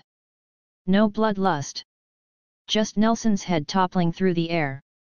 Blood gushes from the wound and stains the white ground. The next moment, though, the corpse shatters like a broken mirror and vanishes into the ether. The body felt human from the way it moved and smelled. Part of how the sanctuary protects itself, perhaps, murmurs Alpha as she gazes at her sword, from which the blood has completely vanished, too. Precisely. Hiding his astonishment, Nelson stands at the ready. His body splits into two, then again into four. It seems I was a bit careless. Perhaps four will do the trick. One of them hangs back, and the other three Nelsons charge. Delta barrels into their midst. She doesn't care about being outnumbered or that she's at risk of being surrounded. All she sees is prey. "So you're just a simple brute," Nelson chuckles. Delta laughs, too. Then, she smashes the frontmost Nelson to pieces, long sword and all. However, the other two move to box her in, and they level attacks at her. The two long swords slice through the air horizontally, bearing down on Delta like a pair of scissors closing around her. With her avenue of retreat cut off, Delta blocks the long sword in front of her with her katana, then twists her neck to turn her head backward. Then, she catches the blade coming up from behind her in her teeth. When she brings down her canines, the long sword snaps with a dull ring. What? Nelson is dumbfounded. While he's rubbing his eyes, Alpha kills the two of him remaining. That's impossible.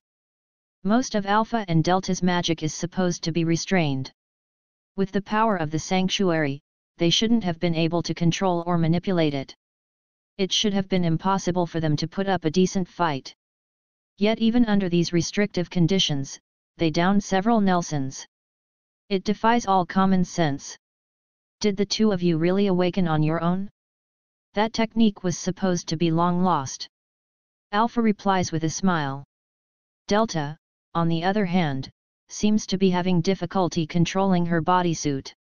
She grabs the slime with her hands, then manually stretches it over her breasts and lower body into a simple suit of bikini armor. Her face and body are only minimally covered, but Delta nods regardless, clearly pleased with herself. Well, this is totally what I expected from you. Nelson's voice trembles a little. Come, then let me show you my true power. His body multiplies. This time, the number dwarfs his past displays. There are well over 10 of him, probably close to 100. So much prey, Delta grins ecstatically and, sure enough, charges into the fray. You don't even understand you're outnumbered, you stupid animal. But as Delta and the Nelsons collide, his face twitches. Several of the Nelsons go comically flying through the air. Delta howls, which echoes like cruel laughter. The slaughter begins. From a safe distance, Alexia gazes in shock as Delta spins her ebony katana like an electric fan. Delta's sword work is unlike Shadow's, and it's different from Alpha's and Epsilon's. She has no form or technique, simply unbridled violence. It diverges from what Alexia considers strength. It makes her want to ask, "Are you really okay with that?" However, the fact of the matter is that Delta is powerful. Preposterously so. Alpha joins in as well, and in the blink of an eye, the Nelsons are exterminated. How? How could you do that so easily? You were a researcher, weren't you? Asks Alpha, sounding oddly sympathetic. Even with infinite copies, there's still only one brain. And humans aren't smart enough to effectively control multiple bodies at once. By the time you get to 100, they're little more than scarecrows. Delta slays the final copy. Her tail wags as she strides forward. One left, she snarls. A brutal smile is glued to her face. For all intents and purposes, she resembles a bloodthirsty beast. Ah! Nelson cries, shrinking back. It looks like there's a limit to how many copies you can make, Alpha says dispassionately as she watches him. She's right. Nelson doesn't have the strength to produce any more copies. And that's why he finds himself calling upon the sanctuary's final guardian. Come to me. And quick. In response to his pathetic plea, the air rips to shreds. Light spills forth from the opening, then coalesces into the shape of a woman. A woman who rather resembles Alpha. Olivier, Alpha murmurs. There stands the great hero. However, there's no strength in her eyes. They're hollow, like glass beads, and appear sad. She steps in front of Delta, as though to protect Nelson. Delta laughs. Strangely, though, she doesn't charge or inch closer. She merely surveys her prey through bloodshot eyes, as though making light of her. Olivier, the great hero. So you really are, Alpha bites down on her lip. Delta licks her lips, wiping up her drool. But then they're interrupted. Alpha, we're finished with the investigation. A voluptuous woman clad in black appears. For whatever reason, though, she's a good ways away. Epsilon. I suppose that means our preliminary survey is over. Alpha turns around and begins walking. Are you trying to escape? Yelps Nelson, audibly relieved. We've no interest in taking the life of a weakling. Our objective was to cut off your power at its source. And now, we're better informed as to the sanctuary's defenses. All that remains is to go pry it open. Why you think I'll just let you get away? Oh? Will you indulge us in a wild chase? Eek! Nelson takes refuge behind Oliver's back. Delta, we're leaving. Delta. When Alpha grabs Delta by the scruff of her neck, Delta shakes her off and bares her fangs. Grr. Excuse me. With a start, Delta returns to her senses. Grr. I'm sorry. We're going. Okay. With her ears tucked down and her tail rolled up between her legs, Delta scampers after Alpha. Lady Alpha. Hurry. The exit is this way. Quickly. Epsilon waves her hands and repeatedly urges them on. Her two mountains of slime jiggle. After everyone has entered the slit of light, led by Epsilon, silence descends upon the sanctuary once more. Nelson sits down and breathes a sigh of relief. Well, no matter. Now I know that Alpha woman's face. With her blood, we'll get even closer to completion. This is all according to plan, he grunts. First, I should report to the bosses. I can say I lured them into the sanctuary, sprung my trap, and discovered Alpha's true nature. Describing it like that, he'll be able to cover his ass. Then, I'll... Suddenly, Nelson notices something off about his surroundings. Strange. It seems a little mouse has slipped into the center of the sanctuary. He glances around, and a wicked smile curls at his lips. Tormenting it will prove a welcome distraction. Come along, Olivier. With that, Nelson and Olivier vanish from the scene. Chapter 3. When things get boring, it's time for explosives. It feels like we're in an archaeological ruin. There's no longer that dreamlike sensation that permeated all the places we'd been in up until now, and the cool air brings me back to reality. The ceiling is high, and magic illuminates our surroundings. This must be the center. Violet turns, surveying the area. So what do I need to smash? I'm not seeing anything that looks like a magical core. Just a massive door off to the side. It's probably beyond that door. Violet treads atop the stone floor as she heads for it. Makes sense. I follow her. The door is so big, it could probably let 100 people through at once. Okay, maybe that's a bit of an exaggeration. Anyway, it's still a big-ass door. It looks old as hell, and its surface is covered in dark bloodstains and densely packed with ancient letters. Several chains, each link wider than a human body, are wrapped around it, keeping it sealed. We can probably make it through if we cut the chain. Seems plausible. I grab one of the links and give it a yank. No dice. Yeah, that's not happening. I might be strong enough to win a magicless tournament, but tearing these chains is physically impossible. And if I try chopping through them with my sword, my weapon will probably break before the links do. You know, there must be a key somewhere, offers Violet. Ooh, yeah, checks out. It takes all of 3 seconds to find. There's a pedestal next to the door with some sort of fancy sword stuck in it. This is clearly it. It clearly is. As expected, the pedestal is covered in tiny ancient letters, too. This sword should be able to break the chains, says Violet as she reads the inscription. But I know better. A sword stuck in a pedestal? This ain't my first rodeo. But I won't be able to draw it out. I beg your pardon. I know these things. With that, I grab the sword by the handle and try pulling it out, but sure enough, it doesn't budge an inch. As I thought. I get it now, I murmur suggestively. This blade can only be drawn by the chosen one. What? Violet cries. She frantically traces over the ancient writing on the pedestal with her finger. As she does, I let go of the sword. The blade is rejecting me.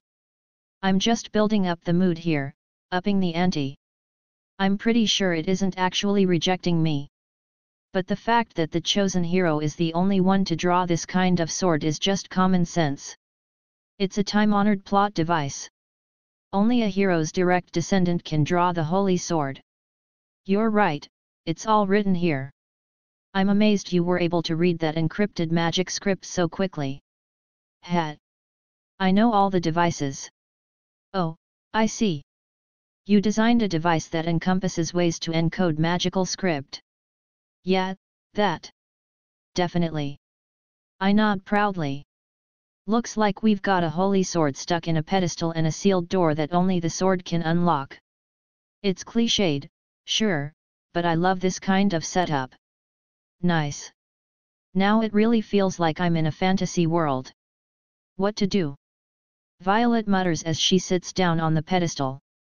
Is there another way through? I ask, taking a seat beside her. No leads in writing, in any case. Oof. We think in silence for a little bit. We must each be running through different scenarios in our minds. Finally, I speak up. Do you want to disappear? What? When we destroy the core, I imagine you'll disappear. Ah, right. But call it liberation. That's more apartment. Not looking my way, Violet smiles. What's the difference? This place is a prison, one where memories repeat for eternity. It pains me. Her voice almost disappears, like a whisper. I see. In that case, let's just wait a little longer. Wait for what? If we take enough time, I should be able to do something about the door. Before that, looks like we have guests. A sliver of light has appeared in front of the door, gradually widening, until eventually a bald geezer and a cute elf emerge. Hey! What's the matter? Nothing. That elf just kinda looks like a friend. However, she's definitely someone else. Her bone structure is different, as are her mannerisms and gait. Ah! So you brought along Aurora, Baldy says as he looks at Violet. The two of us engage in a surreptitious convo. You know this guy? I ask incredulously. Who knows? I don't recognize him, but my memories are incomplete. It's possible we've met before. Baldy laughs. A shame, really. It's impossible for the likes of you to breach this door. You seem to have suffered a stroke of misfortune, boy. Me. I point at myself. I don't know where you stumbled in from, but that which has deceived you, leading you to your death. At the hands of my Olivier, that is. Upon receiving the bald geezer's orders, the pretty elf strides forward. The old fogey is just a pushover, but this cutie is strong. Violet and I have another quiet exchange. We can't. I start. I can tell. She's strong, hey. We have to run. Why? Baldy cuts in. If you want someone to blame, blame the witch, not me. Curse her and your own folly. Go, Olivier, kill him. She readies her sword, which happens to be a perfect replica of the holy sword. I match her by drawing my shitty school-issued sword. Her eyes are like glass beads, and they're fixed solely on me. I can feel my lips curl into a grin. Stop. You can't fight her. Why? Violet's voice echoes behind me. The battle begins with Cid getting blasted backward. He violently crashes into the stone wall, then coughs up a mouthful of blood. Even though he looks about ready to crumple into a heap, Olivier doesn't let up. She swings her holy sword and aims for the boy's neck. She lops it clean off, or so it appears in that rapid exchange. By leaning forward, Cid just barely ducks clear of Oliver's slash. Instead, she carves a deep horizontal line in the wall. Still, he knows her follow-up attack will come quickly. That's why he immediately steps forward, closing the space between them. However, his resistance ends up having been for naught. Cid takes a full step to the front, but Oliver's half-step backward is far faster. Because he hadn't finished taking his step, he's defenseless in the face of her strike. Metal winds against metal, and Cid's sword snaps. He barely manages to protect himself, but his flimsy sword splits in two while his body bounces and rolls atop the stone floor. It hardly qualifies as a fight. One side is obviously dominating. But that's just to be expected. Technique has nothing to do with it. Her strength, speed, resilience, and all-around power are just fundamentally dimensions beyond his. Just like how an adult can't have a fair fight against a baby, the end result is predetermined when a young man who can't use magic goes up against a hero who can. The very fact that it isn't settled in a single blow is practically a miracle. Olivier, finish that child off, demands Nelson, clicking his tongue in annoyance. During the time Olivier stops moving, Cid struggles to his feet. His face is covered in blood from his nose, and when he spits, that's red, too. He looks at his bisected sword, giving it a small swing to test it out.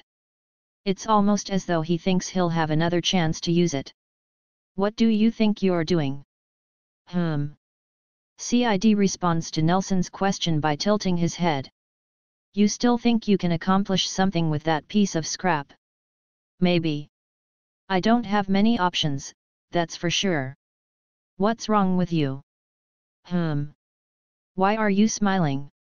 Cid responds by reaching up and touching his cheek. Sure enough, there's a smile there. There's nothing I hate quite as much as a man who doesn't know his place. The only reason you're still alive is a stroke of dumb luck, Nelson barks. With a sweep of Nelson's hand, Olivier bounds forward.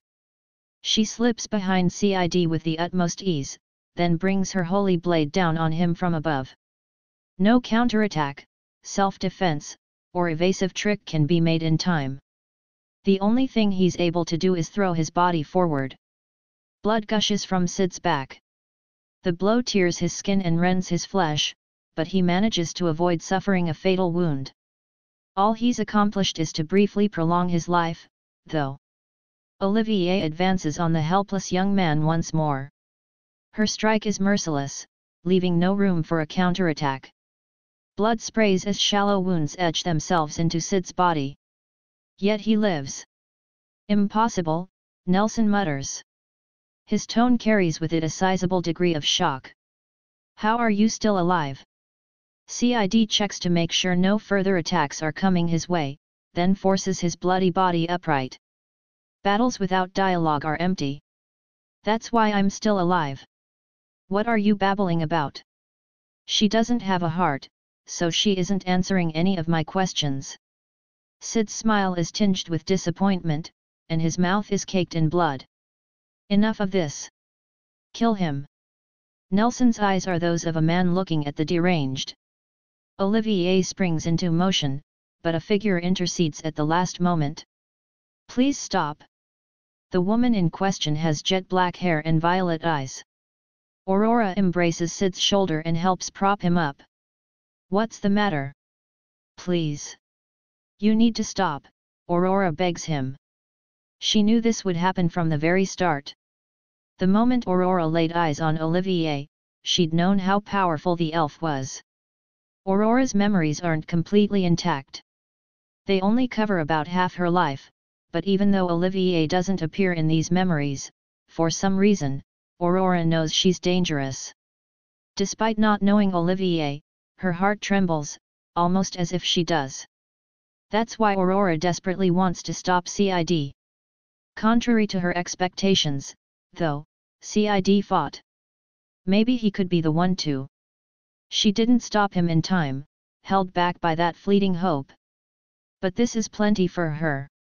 She's been scorned all her life, and not once has anyone ever put their life on the line for her sake. She's made a memory she'll never forget, and that's enough for her. There's no need for you to die. I can handle the rest. Nelson laughs. What can a witch do without her magic? I can secure his escape at least. Aurora strides forward, protecting Cid. A witch saving a human? Wonders never cease. But, if you agree to help me, I could be convinced to spare the boy's life. Help you? Indeed. You've been oh so uncooperative, and it's caused us no shortage of delays. What are you talking about? Oh, you're just an incomplete memory. No matter. All you have to do is agree to cooperate. Don't dawdle, or I'll kill the boy. Aurora casts a brief glance back at Cid's face. Okay, I'll do it. Cid interrupts them, his voice completely free from fear. Hey, could you guys not start deciding stuff on your own? Aurora looks back and glares at him. I'm doing this for you, you know. I'm good. Cid steps in front of Aurora. So I've been listening, and I'd really appreciate it if you guys could just stop assuming I'm gonna lose. It's really starting to piss me off. What a tragic young man. Imagine being this oblivious to your situation. To think if you'd just shut up and done what you were told, I was prepared to let you live. I told you I'm good. Cid turns and looks at Aurora. As for you, just stay and watch. Enough. Kill him. No. Aurora reaches out, but she's unable to stop him. Cid has already stepped forward and engaged Olivier. As soon as he blindly steps forward, she greets him with her holy blade. She leads with a thrust. The attack cleaves through the air at a blistering clip, then pierces his abdomen. The merciless strike runs him through. Gotcha. As he's stabbed, a grin spreads across Cid's blood-stained face. He grabs Oliver's arm, then yanks with all his might. His muscles bulge, screaming as they exceed their limits. For just one instant, Oliver's movements are locked in place. And she's in the perfect range for a half-broken sword. Sid's blade slices toward the arteries in her neck, and Olivier bends backward to evade the blow. However, doing so ruins her center of gravity. Tossing aside his sword, Cid grabs Olivier and pins her. Then he bites down on her carotid artery. His teeth impale her slender neck, then sink into the vein. He holds her tight and presses down on her struggling arms as he chews. Each time his teeth dig into her artery, Oliver's body convulses. Eventually, Olivier cracks like a mirror. She shatters into pieces, then disappears. The only one left is Cid, covered in blood. It can't be happening. Olivier can't. Curse you. How are you still alive after she impaled you? The wound in Sid's chest should have been fatal. No question. The fact that he's alive is strange, and taking down Olivier in that state borders on inhuman. It's so easy for people to die. Most of the time, all it takes is a small blow to the back of the head. And hey, I'm no different. One little knock on my skull, and that could be it for me. Cid stands, patting his wound as if to make sure his body is still in one piece. But as long as you protect your vitals, you're surprisingly sturdy. You can get stabbed through the chest, but if you protect your arteries and important organs, you won't die. Kinda sweet, don't you think? Sweet? Totally. You can eliminate the time spent dodging before you counterattack. Just punch their face while they're punching yours. Rip apart their neck while they're stabbing you in the gut. Offense and defense become one and the same, and the tempo of your counterattacks accelerates to its absolute limit. They become nearly unavoidable. There's something wrong with you. Nelson's face scrunches up, as though he's looking at something grotesque. Are you okay? Cid responds to Aurora with a nod. So the elf chick's gone. You up to bat next, Gramps? Nelson gulps, clearly flustered. I get it. I never imagined you'd defeat Olivier. You're clearly very powerful. I was wrong. I'm so sorry. Nelson bows, but a chuckle soon escapes his lips. Did you really think I'd say that? Sure, I was surprised a boy with no magic was able to take down Olivier. You're not just a child, even if your victory was dumb luck. But a win is a win. Congratulations. Nelson raises his head, clapping. But don't get cocky over beating a single low-grade copy. You could never conceive of the quantities of magic slumbering within the sanctuary. That's why it can even do this. Nelson waves his arm, and light floods the area. When it dies down, Olivier is there. And she's not alone. An incalculable number of Olivers, enough to fill the entire ruin, stand where the light once was. This can't be happening. Aurora cries. Sid's wound may not be fatal, but that doesn't mean it isn't serious. There's no way he's in any state to fight. This is the power of the sanctuary. The Olivers rush toward Cid. Cid lets out a weak laugh. Sorry, but your time's up. The Olivers are charging at him from all directions, but he mows them all down. What? It's unclear when it appeared, but he's holding an obsidian katana in his hand. Where did you get that? Wait, can you use magic?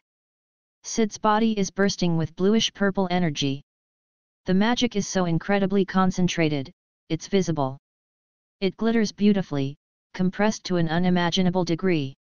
If my magic is getting sucked away, all I have to do is thicken it until it's too dense to be absorbed. It took a little time, but it's pretty simple, really. It definitely wasn't simple. Aurora was widely referred to as a witch, but that technique is beyond even her. This can't be. How can you do that? Chew quick. Kill him. Nelson screams, his face frozen in fear. The Olivers bear down on Cid once more.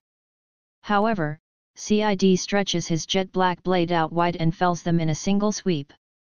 This isn't supposed to. Olivier isn't supposed to. I told you time's up. One after another, the Olivers attack Cid. Although the black sword blasts them away, most don't immediately disappear.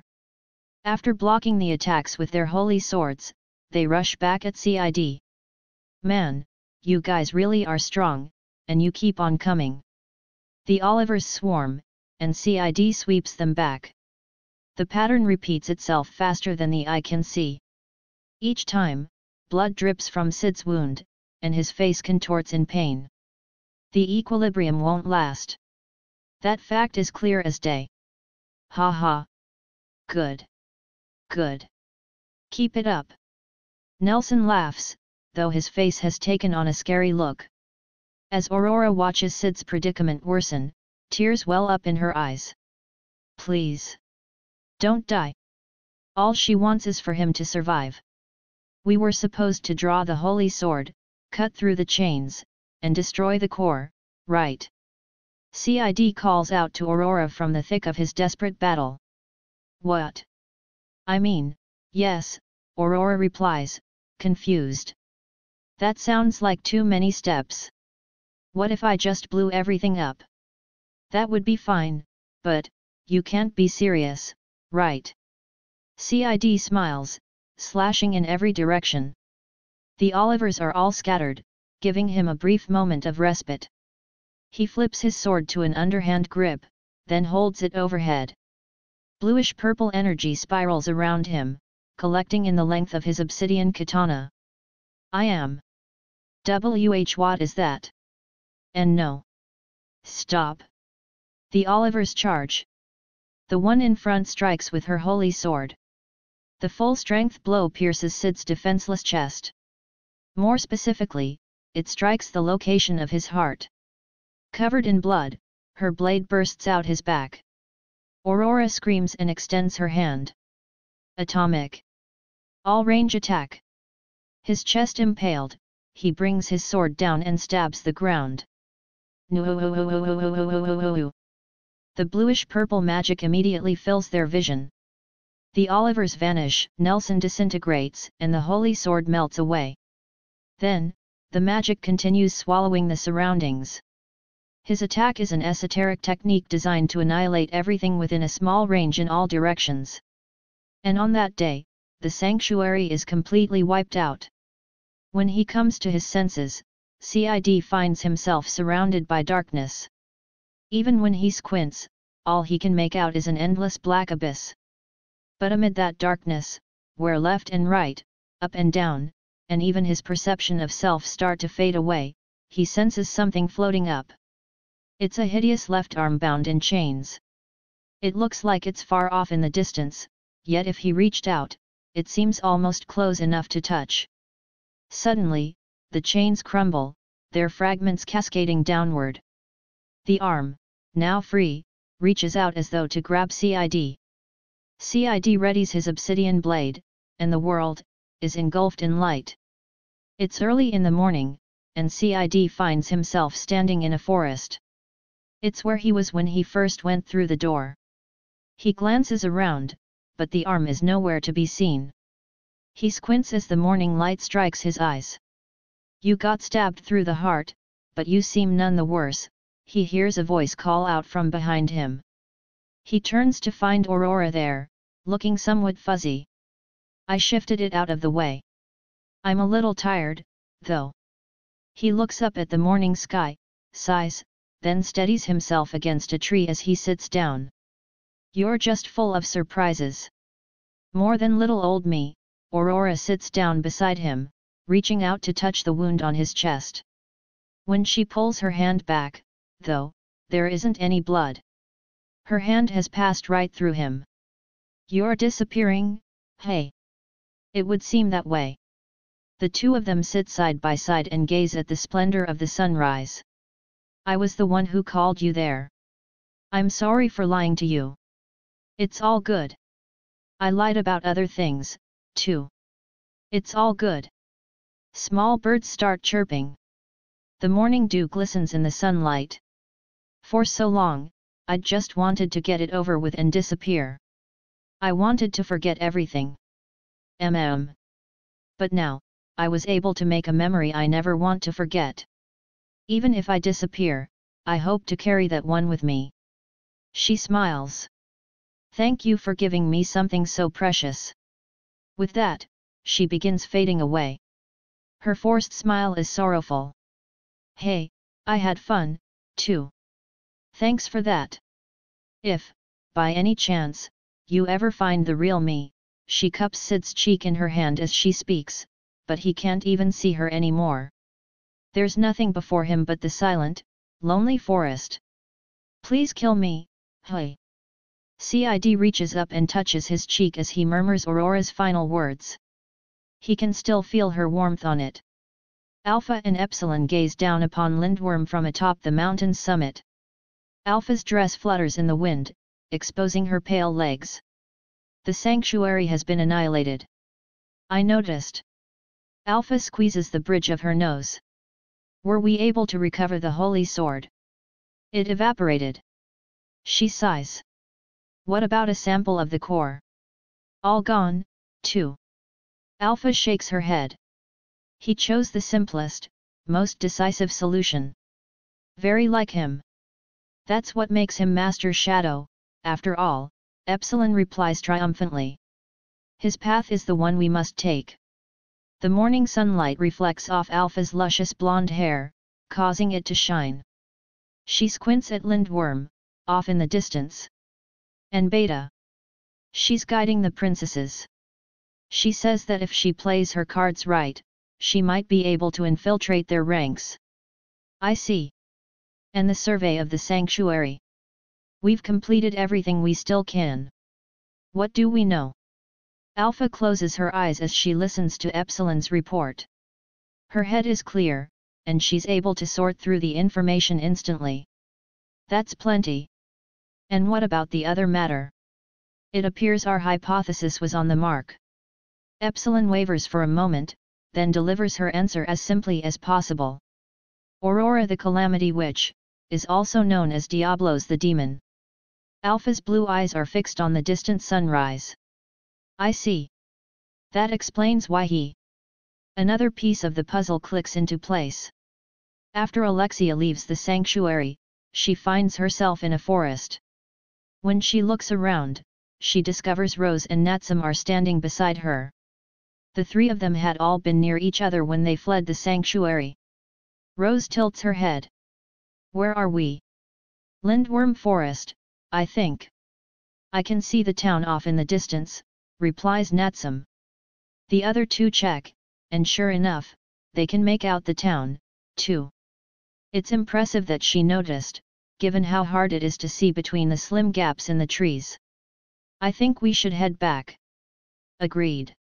Before Rose and Natsum can get far, though, Alexia calls out to stop them. Wait.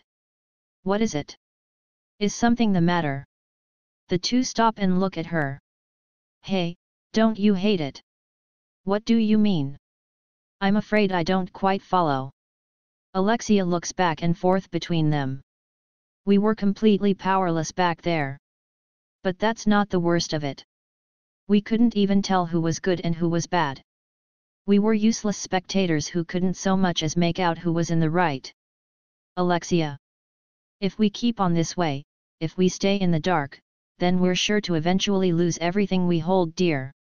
I can't be the only one who thinks that, right? Alexia, the truth is, something's been on my mind, too.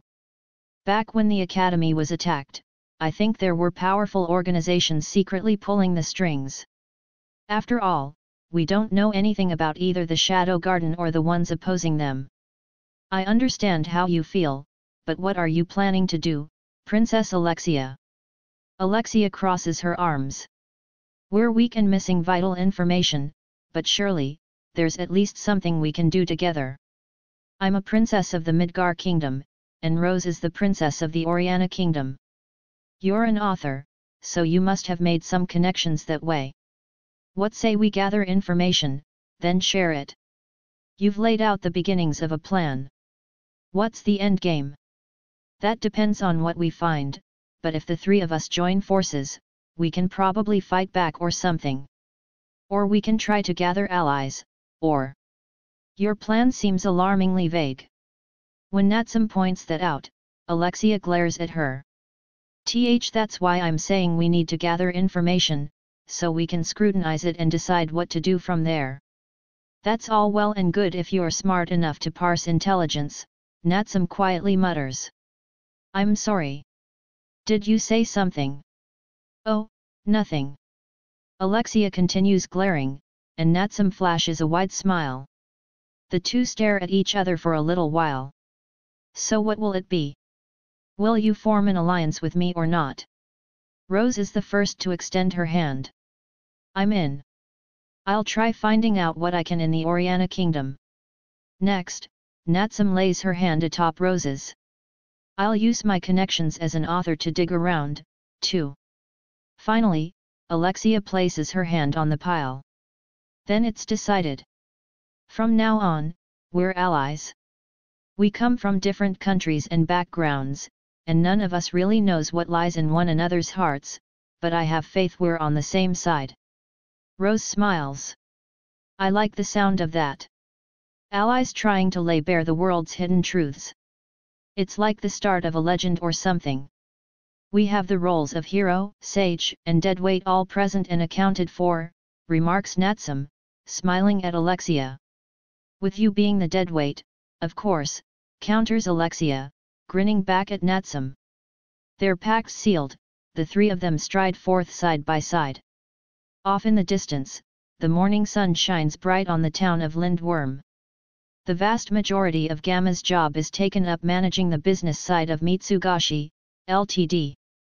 Whether she's content with this or not, the fact of the matter is that her lack of combat prowess leaves her with few other options.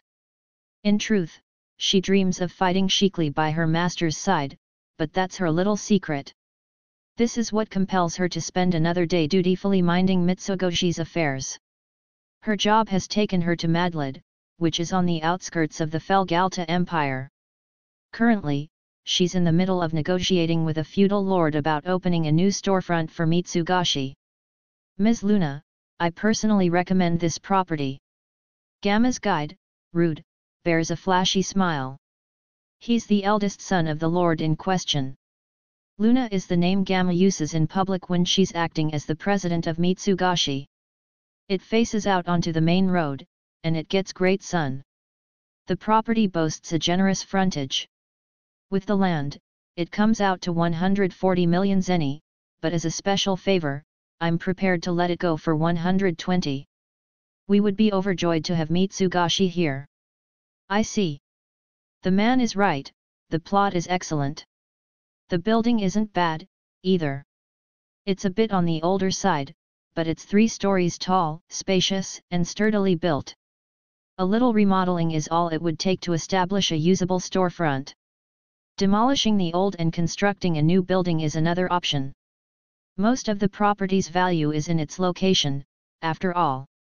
However, the problem lies in the fact that he's willing to give up a prime piece of real estate for a mere 120 million zeni. An identical plot in the capital of the Midgar Kingdom would easily run 10 times that, and even in other similar provincial areas, it would probably go for 5 times more. However, there's a perfectly good reason this bargain is still on the market. The issue isn't the plot but the town as a whole. Madlid is a minor region of the Felgalta Empire, and to be blunt, its population is in decline. There are all sorts of reasons for that, but of them, 2 are most prominent. The first is its location. It's horrible. It takes over a month for a carriage fully loaded with goods to get from Madlid to the next closest town. Considering the time and cost involved, it quickly becomes clear why the town is ill-suited for commerce. The second is that the imperial capital of Felgalta is experiencing a new wave of prosperity, drawing all of Madlid's youth and merchants to uproot their lives and move there. Well, much of this is due to Mitsugashi opening up a branch in the capital and the subsequent redevelopment, but both she and Rude are avoiding making any allusions to that fact. Anyhow, for these reasons, Madlad as a town is rather short on merit. Furthermore, firms are the only ones who would want to buy such a ridiculously large parcel of land off the town's main drag. Similar lots could be found all over town. In other words, opening a new store is financial suicide unless you can come up with a way to solve those fundamental problems. We would love it if you opened a store here. Root is visibly desperate. He had, of course, heard rumors about the effect Mitsugashi had on the imperial capital. If the retailer opened a store in Madlad, it would stop the city's population from dwindling further, and the graph of their failing financial situation would suddenly soar, or at least, that is what Root has deluded himself into thinking. That's not how it actually go down. Until the underlying problems were solved, a new branch would be nothing more than a drop in the bucket. Should I hear you loud and clear. I'm willing to drop it to a flat 100 million zeni. Seeing Gamma's indecision, he slashes the price even further. However, Gamma has no intention of giving him an answer for a reduction of a mere 20 million zeni. She's already spent over a week indecisively touring the town's real estate, and she hasn't given him a single definitive answer yet. She's already seen everything she needs to. Now she's just waiting. Ms. Luna. And there it is. An attractive young woman dressed in a Mitsugashi uniform comes up behind Gamma and whispers in her ear. We've finished the survey. And it will work. Is it here? Petroleum? We're certain of it. I see. That day, Gamma shows Root a smile for the first time. I'll take it. Oh my, you will. In that case. In fact, I'll take every plot along this road. Excuse me. I'm saying if you're willing to meet our conditions, we're prepared to redevelop Madlad into the best town in the empire. What? Would you be willing to expand the Nile River's tributaries and build a canal? Yes. Excellent, then let's get started. Gamma begins issuing orders to her subordinate. Buy up all the necessary land downstream of the Nile. We're about to have a real estate bubble on our hands. With that, they take off briskly. Eventually, only the dumbfounded Root remains. He gapes at his surroundings, then mutters, "Oh, right. I have to report to father. The weak are worthless." Born and raised a therianthrope, she had this lesson drilled into her by her family. Her clan was large, even for canine therianthropes, and her father the chief had over 100 children to his name. She had been born to one of his lower-ranked mistresses, so no one expected much from her. At mealtimes, her portions were meager, and she was always skinny and famished. When she turned 3, they eventually stopped feeding her altogether. She was little more than skin and bones by the first time she staggered into the forest to hunt for herself. There, she slew a boar twice her size by bashing in its skull, then she drank its lifeblood and gorged herself on its organs. She realized then that not only could she sustain herself with her own 2 hands, but doing so was surprisingly easy. Now she knew that was what it meant to live. Food handed to you was worthless. It only held value if you hunted it yourself. After she returned to her village, drenched in her prey's blood, word began to spread. Even among therianthropes, a 3-year-old girl killing a boar was hardly normal. Yet that was precisely what she had done. Her senses and physical strength were superlative, and she could even use magic despite never having had any formal training. If a child her age came picking a fight, she'd take them down in a single blow, and whenever she got hungry, she'd go off and hunt her own food. Her malnourished frame quickly filled out, and before long, she'd grown into a young girl with fair looks and supple muscles. By the time she turned 12, the only person in her clan who could best her was the chief. It would only have taken a few more years, or maybe even just one, and she might well have surpassed him, too. However, that never happened. Instead, black bruises spread all across her body. She was one of the possessed. And the possessed had to be driven from the pack. That was an ironclad rule. After fleeing with her disease-ridden body, she began hunting throughout the forest and prowling aimlessly. She loved to hunt. Hunting had given her life. Every instinct in her body told her that hunting was what she had been born to do. Consequently, being driven from her pack didn't bother her much. As long as she could keep on living and hunting, she was fine with that. However, the illness ate away at her. Her body rotted, and she gradually grew so weak that it became impossible for her to hunt. She collapsed by a woodland stream and looked up at the heavens. I can, still, hunt. She could smell the beasts, sense their footsteps, hear their cries. The forest was massive, but she could make out traces of distant prey like it was right in front of her. If her body would only move the way she wanted it to, she could hunt them all down with ease. My prey, calling out, to me. But even though she extended her blackened, rotting hand, all she caught was air. But I can still hunt. Eventually, her vision grew dim. Knowing she didn't have long to live, she smiled when she heard a wolf howling nearby. The wolf had come to hunt her. This was her chance. She couldn't move anymore, but she could lure her prey to her. The moment the wolf tried to bite her, she would tear out its throat with her teeth. She stifled her breathing and waited for the wolf to come. But it never did. Why? The wolf's presence grew distant, and a blonde elf appeared in its place. It's progressed pretty far. You must have an incredible force of will to be able to stay conscious in that state, the elf observed. She offered her hand but was frantically forced to retract it a moment later. Chomp! The therianthrope girl's fangs met empty air. She turned her inflamed face toward the elf, glared at her, and smiled. Looks like, I found, a big one. With the last of her strength, she willed herself to her feet. Animals weren't the only prey she knew. Strife between therianthrope tribes was common, and hunting foes was something else she lived for. The moment she laid eyes on the elf, she knew, the girl standing before her was the kind of big game that really got her blood boiling. What? How can you still stand? The elf girl started to back away. Gray. That's when the therianthrope girl pounced at her. No ailing person should have been able to move so fast. The elf dodged her fangs and retreated a good distance, but the therianthrope forced her unstable body to pursue. Stop that! I'm trying to help. Seems like talking isn't getting me anywhere.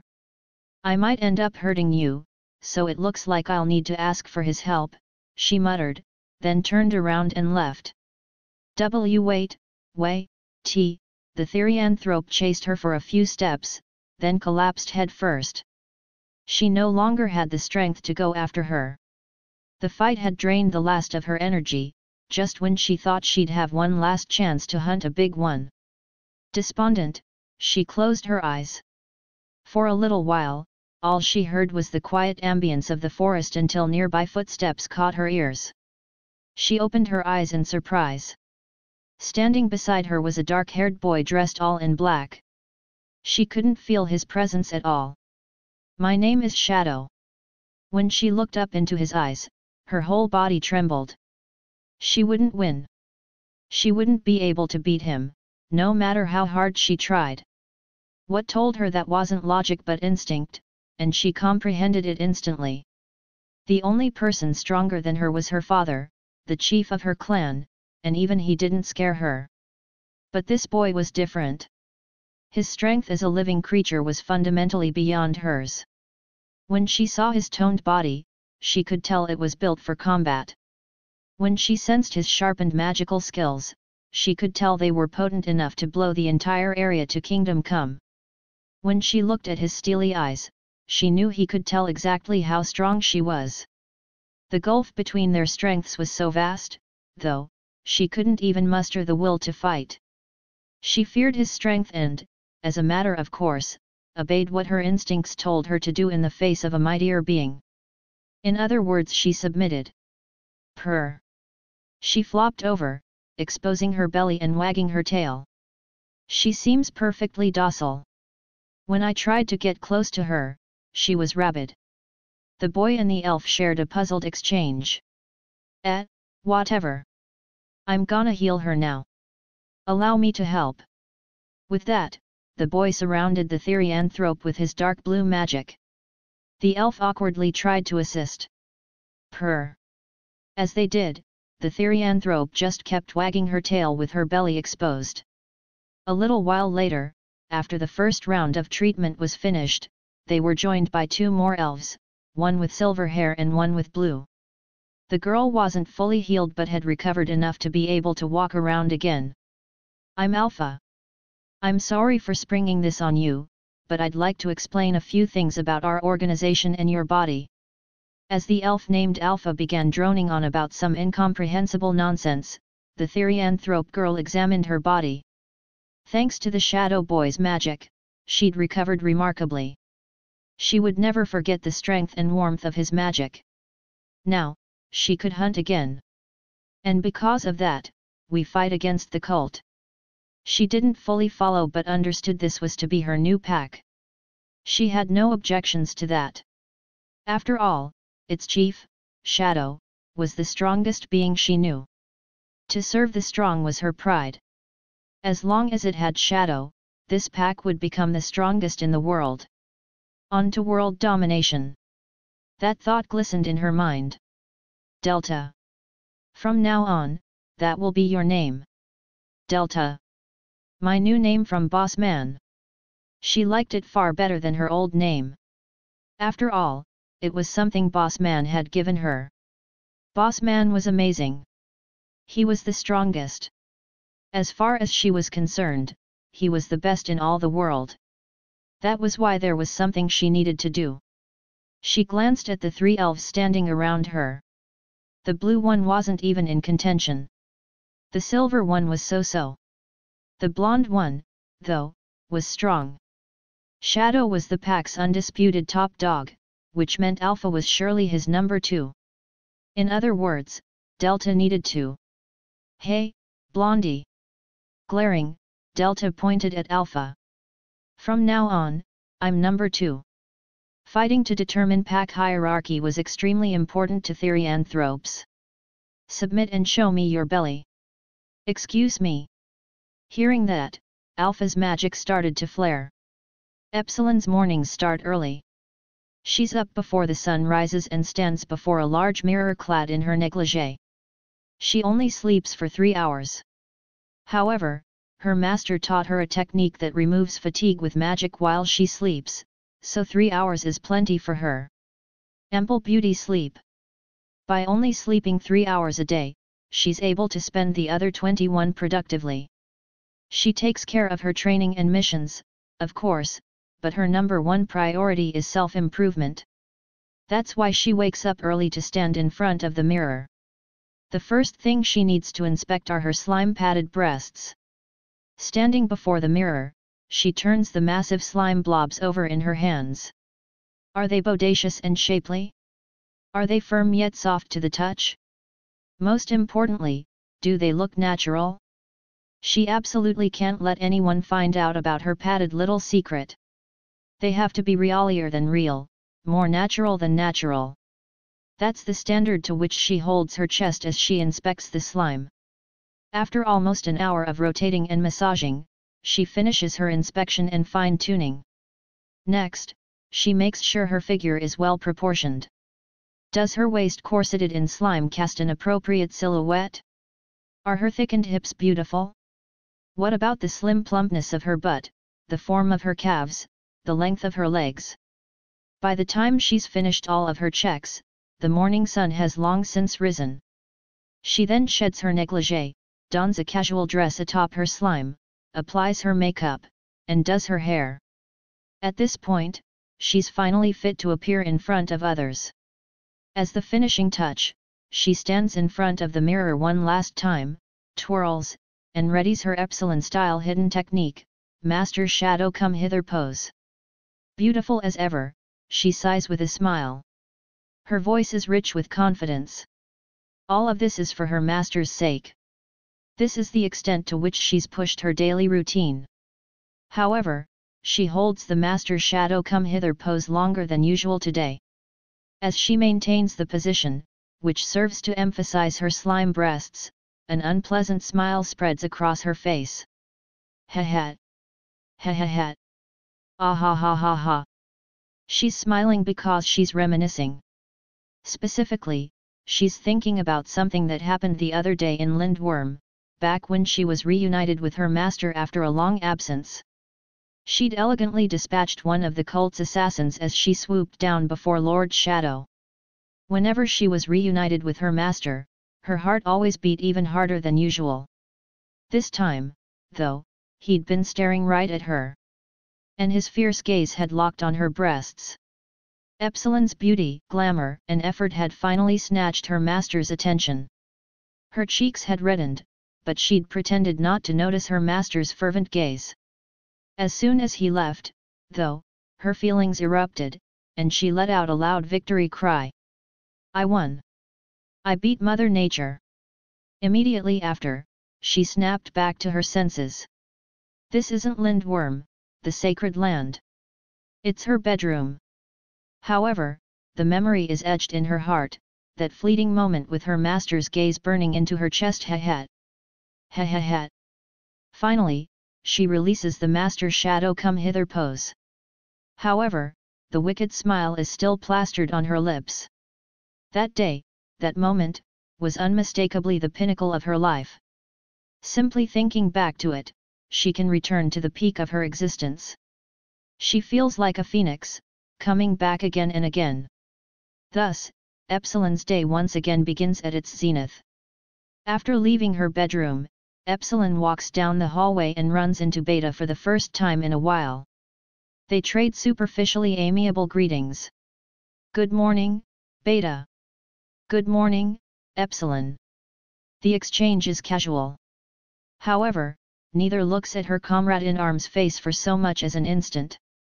Their gazes are focused elsewhere, each other's breasts. Each of their chests sticks out like a pair of rockets, and they stare at their opponent's assets as if gazing upon an arch-nemesis. Then, they both thrust out their chests. Each sucks in as much air as they possibly can, projecting their breasts forward to their absolute limit. This is a battle neither woman is willing to lose. The protruding boobs and slime smash into each other, then wobble. Ha ha. RRR. Once again, the victor is Epsilon. After all, she's shaped her slime specifically to beat Beta. Originally, their battle had been one-sided hostility on Epsilon's part. However, as Epsilon used her slime to push up and pad, a sense of rivalry took root in Beta, and today, Epsilon isn't the only one with something black and ugly stuffed in her chest. Still, they are teammates. They've suffered through difficult training and fought side by side, and the two of them definitely share a sense of camaraderie. Each trusts and considers the other important. Most of the time, they're able to get along peacefully. Keyword, most of the time. Normally, after exchanging greetings, they simply pass by and continue on their ways. Having spent countless hours together since childhood, they feel little need to share prolonged pleasantries. However, today is different. Epsilon's mountainous pride refuses to simply let her rival walk off in silence. You know, something surprising happened to me recently. What could that be? Epsilon breaks the ice, and Beta freezes. The boobs and slime continue their squishy collision as the girls talk. It happened the other day, during the mission in the sacred land.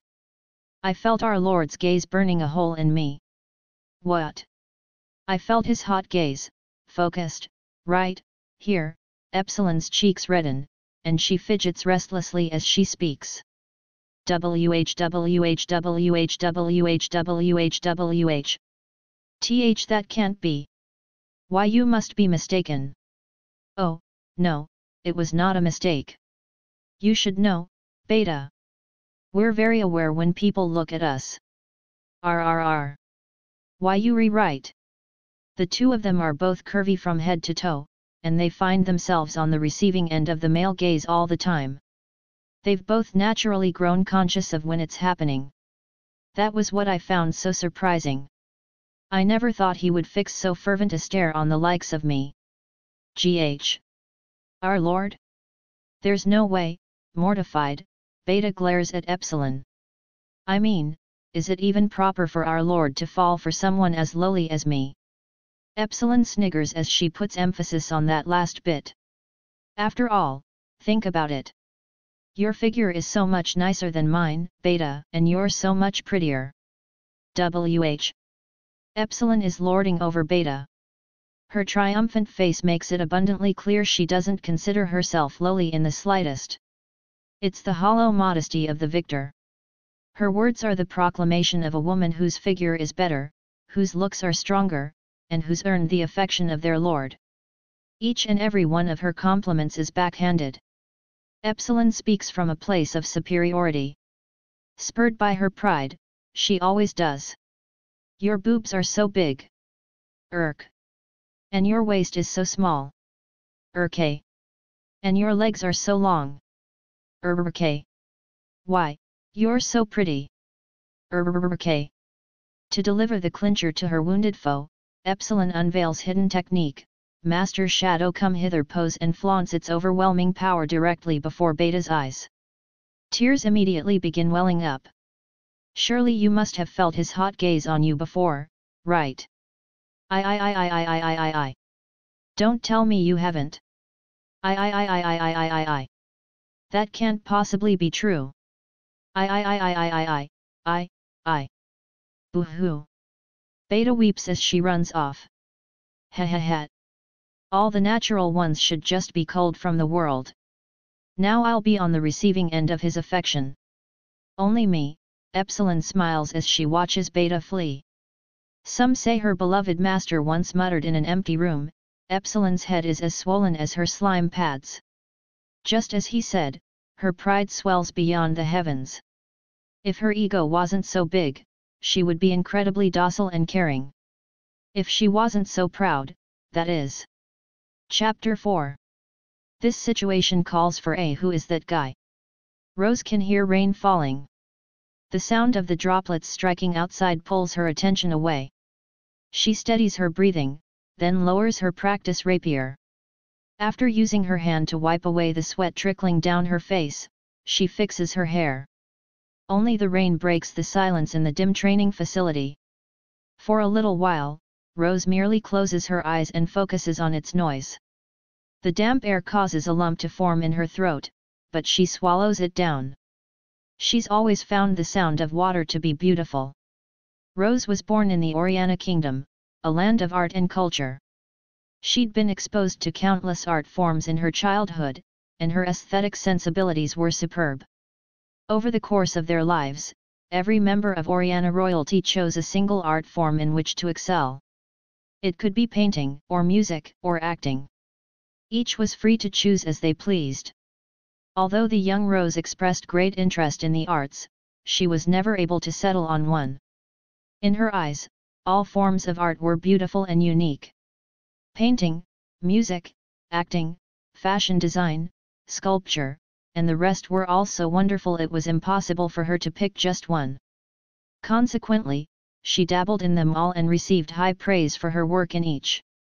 Every artist in the Oriana Kingdom waited with bated breath to see which artistic path Rose would choose to continue down. But she chose the art of the blade. One day, out of the blue, she cast aside all the mediums and began training with the sword. Why the sword? They all asked her. She said little on the subject. Only that she had seen beauty in swordsmanship. However, the people of the Oriana Kingdom looked down on it as the purview of brutes and savages. Few were willing to acknowledge it as a legitimate art form. Ignoring her family's objections, Rose enrolled in the Midgar Academy for Dark Knights. A certain beautiful sword work is etched deep in her heart. She's never told anyone about it, but it's a memory she holds dear. The sole reason she's embarked on this path is out of quiet admiration for a single swordsman. She knows she'll never forget the beauty of the swordplay she saw that day. Her life's work is to someday emulate that beauty. Nobody back in her own country will acknowledge it, but she doesn't care. She isn't pursuing this out of a desire for praise. She's determined to walk this path, even if no one else deems it worthy. She's been fine with that. A few days ago, though, she received a letter. Father will be attending the Bushin festival, she mutters, her lips the color of cherry blossoms. It's a rarity for the king, a man who holds swordplay in contempt, to come watch the event. Rose is certain he's coming to drag her back home. There is a lot of speculation, but one rumor in particular that catches Rose's attention. Word is that a man has been unofficially chosen as her fiancé. As soon as she heard that, she immediately sent a letter off to her family asking if this was true. However, she hasn't gotten a response yet. But she's already decided on another man. That man, who doesn't fear death and whose soul is fiery and pure, is the one she's chosen as her life partner. That's why she needs to force her father to see her abilities at the Bushin festival, with her sword. Then, she prays, he just might. Rose slaps her cheeks. Focus, she mutters, flinging off her sweat-soaked tunic. Her skin, glistening with sweat, is laid bare. The only thing hiding her sizable breasts is her sports bra from Mitsugashi. It's a little immodest of her, but she knows nobody else is going to come, so she chooses not to worry about it. She readies her practice rapier, then summons an image to her mind. She envisions her finest performance, back when the academy was under attack. The Bushin festival is going to start soon. She has to recreate that feeling before it does. Rose's rapier flashes through the air, and beads of sweat go flying. Her elegant honey hair comes unraveled. She brushes aside the strands that have fallen in her face, then continues swinging. The whole time, she can hear the rain falling outside. The feeling refuses to return. The Bushin festival season is upon us. I walk down the bustling roads of the capital. The makeup of the crowd is different than usual. The people passing me on the street all have different races, nationalities, and jobs, but they share the common goal of wanting to enjoy the event. They've never talked to one another before and probably never will again, but they nonetheless share a strange sense of unity. That's just how festivals work. I don't hate this kind of vibe. After all, it's necessary for one thing: when everyone is collectively focused on something, it makes for the greatest stage imaginable. The Bushin festival. There's a big wave coming through, and I'll be damned if I don't ride it.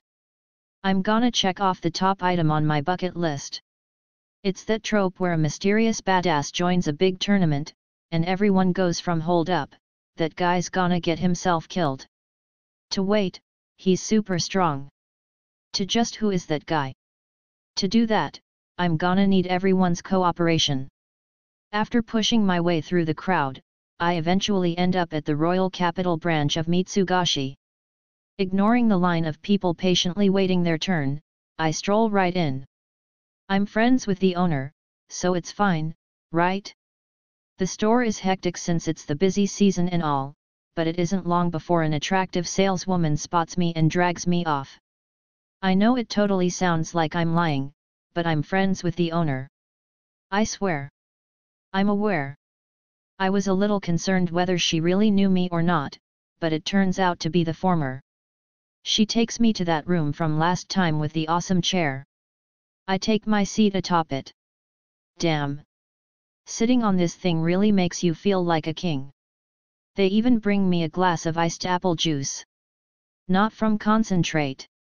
Good catch on their part, knowing I prefer apple juice to orange. It's nice and crisp, so it really hits the spot on these hot summer days. The summer wind comes through the room. Ting, ting, something rings. Wind chimes, eh. I look at the window and see them hanging against a backdrop of blue skies and big summer clouds. Please wait here a moment. I nod. The shop lady goes to find Gamma, and another one comes in to fan me. Her summer dress leaves a lot of her skin exposed. You know, I'm feeling kinda peckish. I'll have something prepared immediately. As I gaze at the clouds, I decide I'll definitely come mooch off this place whenever I'm short on food. Hearing that her beloved master has arrived, Gamma immediately leaves the rest of her work to her subordinates and hurries over to the Hall of Shadows. She wears a thin, black knee-length dress, and she's paired it with a summery white set of high heels. After applying a fragrant perfume, she steps into the hall. "I'm here, my lord." Her master sits atop the shadow throne, gazing at the sky with his arms crossed. Is that piercing gaze of his directed at the clouds or something deeper? Gamma can't tell. "I have a request." Her master turns his sight on her as he speaks. When she meets his ever-dignified gaze, Gamma's heart flutters. It's a little inappropriate of her to hope in this way, but she wonders if he notices she changed her hairstyle. "Ask, and I will make it happen." "I want to disguise myself and enter the Bushin festival," her master says. The instant the words leave his mouth, Gamma's considerable intellect is already at work. She thinks fervently, trying to suss out not only her master's intent but also his true goal, the one that lies beyond it. However, she comes up blank. Why is it necessary for him to take this action? No matter how hard she tries, she can't unravel that mystery. She's forced to shamefully ask. "Why?" Her master averts his eyes from Gamma and looks back up at the sky. And when his gaze leaves her, Gamma feels almost as though his interest has been stolen. Her eyes dart around. "Would you mind not asking me that question?" he requests, a distant look in his eyes. Gamma casts her gaze down and bites her lip. When she heard he'd fought Aurora the Calamity Witch, a thought had crossed Gamma's mind. If she'd been there, would she really have been able to figure out his plan? She had no faith she would have succeeded.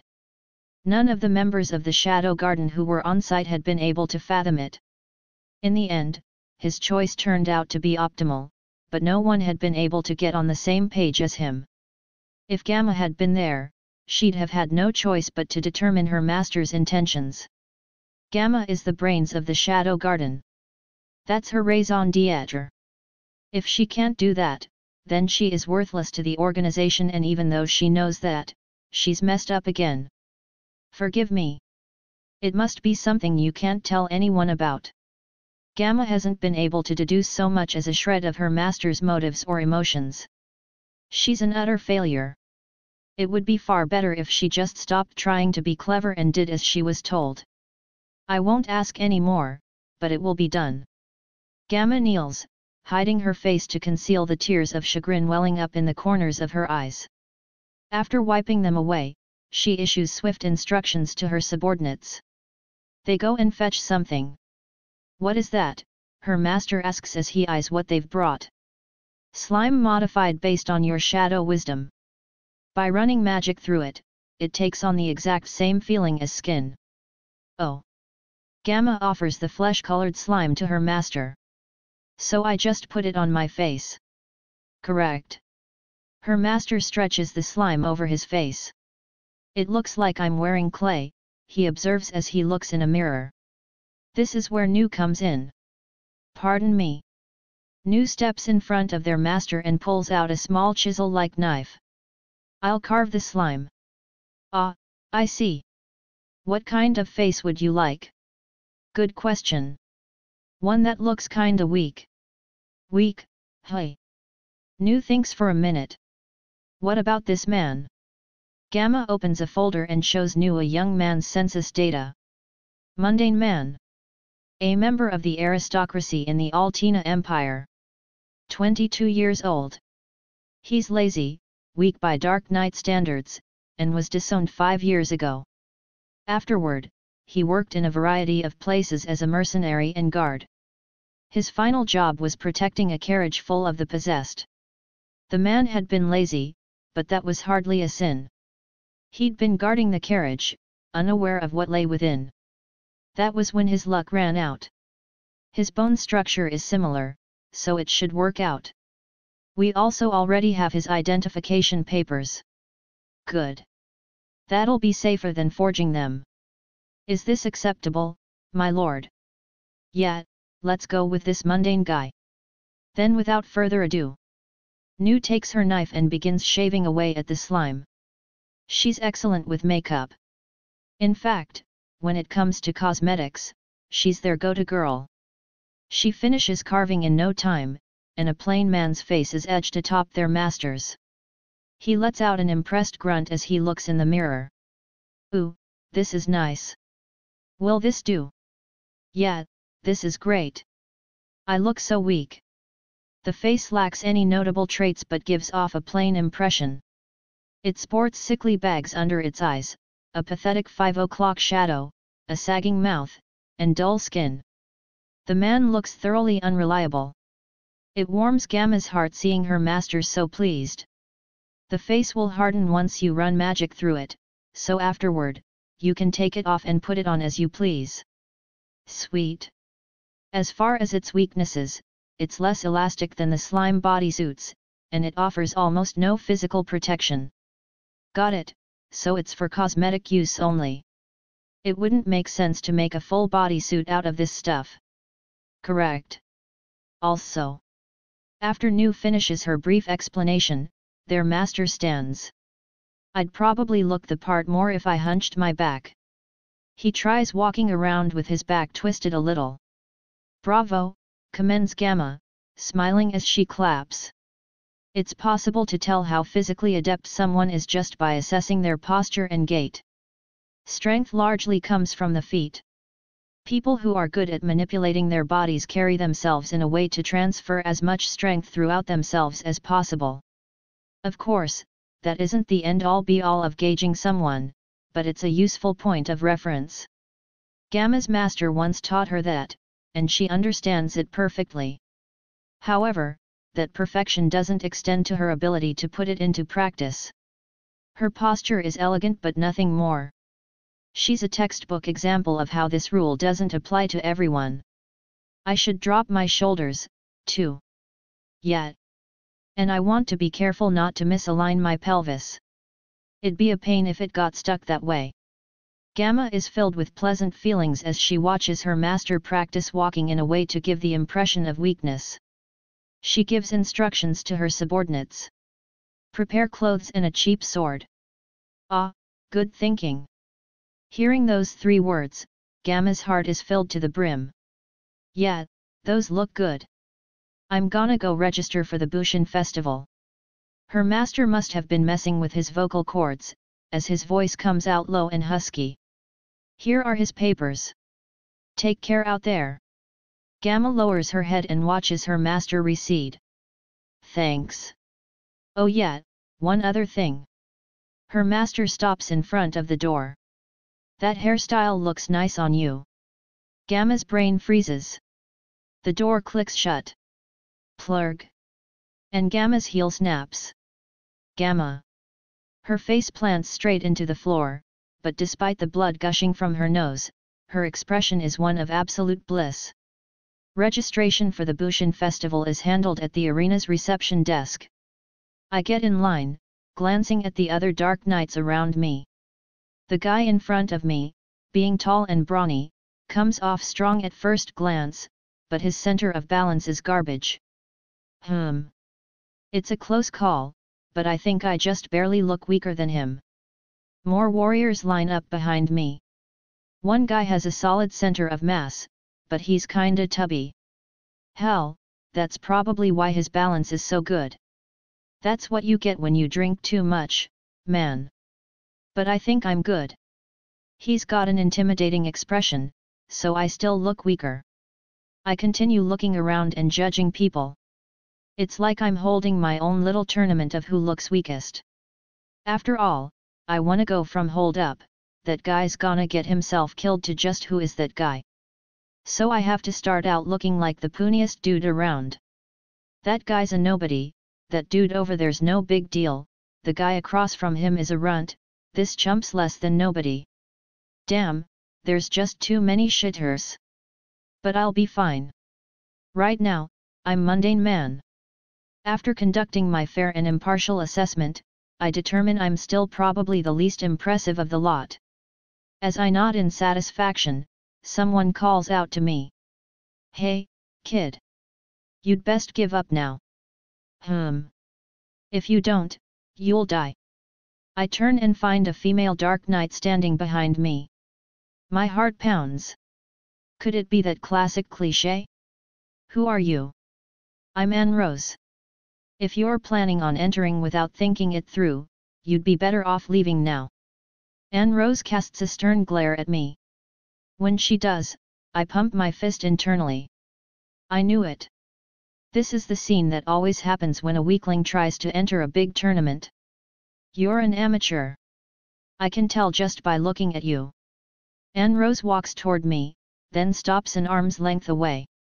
Her pale blue eyes give off a stubborn vibe, and they match the color of her shoulder-length hair. Your sword is cheap, and your body is frail. Anne Rose lightly taps my weapon and chest with her index finger. The tournament is fought with dulled blades, but if you take it lightly, you'll die.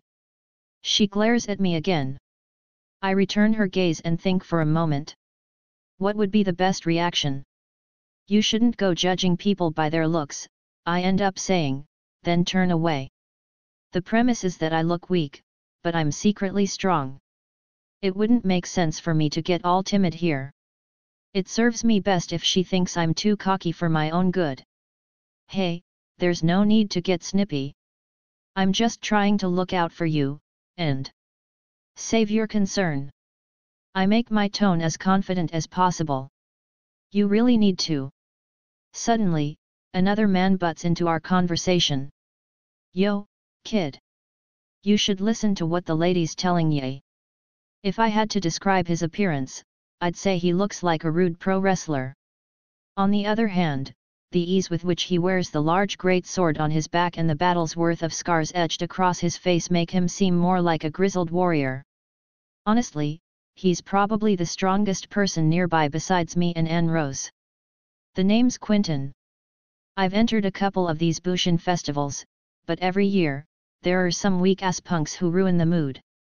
I'm begging ya here, just run on home and suck on your mama's titties. When the people around us hear the bald-faced scorn that Quentin is laying on me, the crowd whoops with crude laughter and hollers of approval. My only response is to cast a sidelong glance at Quentin and let the corner of my mouth curl into a grin. I'm stronger than you at least. Quentin's face goes red. Ah ha ha ha. Hey, Quentin. The kid's making fun of you. Quentin, you gonna let that brat talk to you like that? Goaded by the hecklers, Quentin frowns and hoists me up by the collar. Yo, watch who you're mouthing off to. What was that about being stronger than me? I offer no answer. I merely grin. Looks like someone needs to teach you a lesson. As the words leave his mouth, Quentin hurls me back. I crash into someone, collapsing onto the ground. Yeah, get him. Ah ha ha ha. Go easy on the kid. By now, a ring has gathered around us. That's ne'er-do-wells for you, never ones to miss a fight. If you're gonna apologize, now's the time to do it, threatens Quentin as he cracks his neck. I shake my head. Man, you really are third-rate. Your ass is grass. Quentin brandishes his fist and charges at me. His form is complete garbage. To put it bluntly, the people of this world suck when it comes to hand-to-hand combat. Or rather, they're stronger when they use weapons. Unless one side either feels utterly assured of victory or finds their backs against a wall leaving no other alternatives, fist fights just don't happen that often.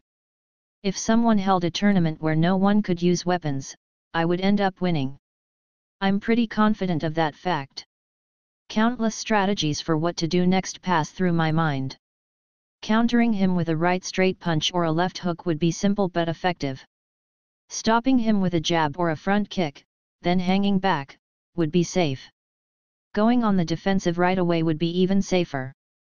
There are other options, too. Using my knees or elbows is a strong choice, and tackling before hitting him while he is down could also be good. If he were a powerful foe I was planning on fighting seriously, I'd probably go in with a jab. However, I wouldn't clench my fist, instead, I'd hold my hand flat, extend my reach, and go straight for his eyes. Against this guy, though, there's no need to go that far. Plus, I don't feel like fighting yet. Take that.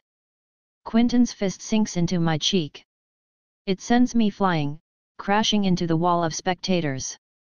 I ain't done with you yet. Quentin's fists bear down on me. Left, right, right, right. I don't lay a finger on him, taking the blows and collapsing when I feel that the timing is just right. Hey, that guy's weak. He's weak as shit. Ah ha ha ha. He got his ass beat. I bask happily in the jeers of the peanut gallery. What? Cat got your tongue? Spineless punk. Quentin looks down at me and grins. I look up at him and return the smile. My fists are too valuable to waste on you. Looks like someone hasn't learned his manners yet. That's quite enough. Anne Rose stops Quentin's brandished fist with her comment. You're taking this too far. If you want to keep having a go, you'll have to do it with me. She looks up at him and glares. Hey, yo, that chick just said she'd have a go with you. Have a go with me, too, lady. Contrary to everyone around him, though, Quentin's expression is grave. He clicks his tongue and turns around. What's wrong, Quentin? Gotta take a piss or something? What? It's over already? Boo. Quentin leaves, and the crowd dissipates. I'm so sorry. I didn't think it would get that bad. Anne Rose offers me her hand. I ignore it and stand up on my own. If you were gonna stop him, you could have done it from the start. Am I wrong? When she hears my question, Anne Rose flinches. I figured it would be better for you to take some licks here than suffer something irreparable at the Bushin festival proper, but he took it too far. How badly are you injured? Anne Rose reaches out to touch me, but I hold up a hand and stop her. I'm fine. No, you. What? It looks like she noticed. Despite the fact that I got beaten up 6 ways to Sunday, I haven't sustained any notable damage. My only wound is a small cut on my mouth. I use my thumb to wipe away the blood, then turn my back on her. Been a while, since the last time I tasted my own blood, I murmur loud enough for Anne Rose to hear. Wait. What's your name? I can feel Anne Rose's gaze burning into my back. Mundane. With that, I vanish into the crowd. And pump my fist. Hell yeah. Nailed it. Everyone looks down on him, but a select few notice there's something strange about him. I love that trope. If you ask me, people who show off their true strength before a tournament are third-rate. After all, how are you supposed to enjoy yourself? What's the point if you're just gonna reveal your true power in the most boring way and place imaginable? It's better if everyone thinks you're a chump until the actual battles start. Then, once you actually get into the rounds, you can make them think, wait, he's kind of strong. And then, at the climax, that transitions into no. He's got a lot of power. Now that's some first-rate stuff. Controlling the audience's expectations right up until that decisive moment is my mission during this Bushin festival. For a little while, I lurk behind cover while reflecting on what I just pulled off. Then, once I see that Anne Rose and the others are gone, I sneak back into line and finish registering. The Bushin festival prelims start next week. I go back to looking like CID, spend some time gazing down from the top of the arena and envisioning various outcomes for the tournament, then buy 2 sandwiches from Tuna King and eat them on my way back to the dorm. As I walk a path lit by the setting sun, I suddenly remember I promised to treat Alpha to Tuna King at some point. Alpha seems like she's always busy, so we never actually got around to it. Oh well. I'm sure I'll end up buying her that sandwich one of these days. She's an elf, so she can easily live to 300, and I'm planning on using magic to break 200. As long as I get to it before we die, it's fine. No need to rush. The closer I get to campus, the louder the cicadas get. Summer evenings are their domain, after all. At least, that's how I like to conceptualize it. The academy glows in the evening light, and I can tell the restoration work from the fire is progressing smoothly. At this rate, it'll finish up right on schedule just as summer break ends. Once, Skell got riled up and said, "I wish the whole damn thing had burned down," and I couldn't help but agree with him. Heck, the whole student body was hoping summer vacation would get extended, so I bet they felt the same way. I pass alongside the schoolhouse and head down the path to the dorms. There's no one around. Most of the students went back to their homes. Actually, now that I think about it, my sister got all pissed and told me to come home with her, too. I ignored her and headed for the sacred land, of course, but I wonder what became of her after that. She'll probably be back around when the primary rounds of the festival start. As those thoughts float through my mind, I shove the last bite of my first sandwich into my mouth. Then, I'm shaken from my reverie. Carelessness is the greatest of all foes, you know. I feel a practice rapier's sheath tap on my shoulder. I don't feel any murderous intent, so I don't bother responding. The wielder of the sheath lets out a small chuckle and stows her sword. She's an attractive young woman with honey locks and gentle looks. Rose. Hey. Training. Him. I had some free time, so I came to get some swings in. I see you went to Tuna King. Yeah, I'm friends with the owner of one of the stores near it. I only found that out recently, though. The three of us went there ourselves the other day. It was really quite tasty. The three of you? Yes. Me, Miss Natsum, and Alexia. I'm still not sure what the three of them have in common, but now that I think about it, I saw them together in the sacred land, too. Are you guys friends? Miss Natsum and I get along wonderfully. And Alexia is a good person, so I'm sure she'll come around. I doubt she'll ever be able to befriend Alexia as long as Rose still thinks of her as a decent person. Unfortunately, though, Alexia and Miss Natsum seem to be on poor terms, she remarks sadly. It's not hard to imagine Beta and Alexia in the same group. I feel like they're cut from the same cloth. I'm sure they'll get over it eventually. I certainly hope so. If I ever have to leave, I'm concerned about how they'd get along. We all have to work together. I don't know if we'll be able to accomplish anything, but I do hope we're able to change the world for the better. World peace is important, after all. Rose smiles happily. Oh, forgive me. It's getting late, and I really have to go. Little by little, our surroundings have grown darker. Cool. Catch you later. Even though she just claimed she had to go, Rose looks like she wants to say something. What's up? Rose hesitates for a moment. I'm heading to see my father. He's introducing me to my fiancé. Really? Yes. Well, congrats, or not, I guess. It's written all over Rose's face that this isn't what she wants. I'm a princess of the Oriana Kingdom. As such, I've lived my life carrying the weight of various expectations, but out of selfishness, I betrayed them. After this, I may go on to betray them even further. Rose smiles sadly. This time, though, it won't be out of selfishness. I hope these fears of mine don't come to pass, but, if something happens, will you believe in me? Yeah, sure. All I ask is that you believe in me, Cid, nothing more. I pray we'll have another chance to talk like this. Rose hangs her head, concealing her face, and turns to try and leave. Hey! I call out to stop her, then hand her my other Tuna King sandwich. Here.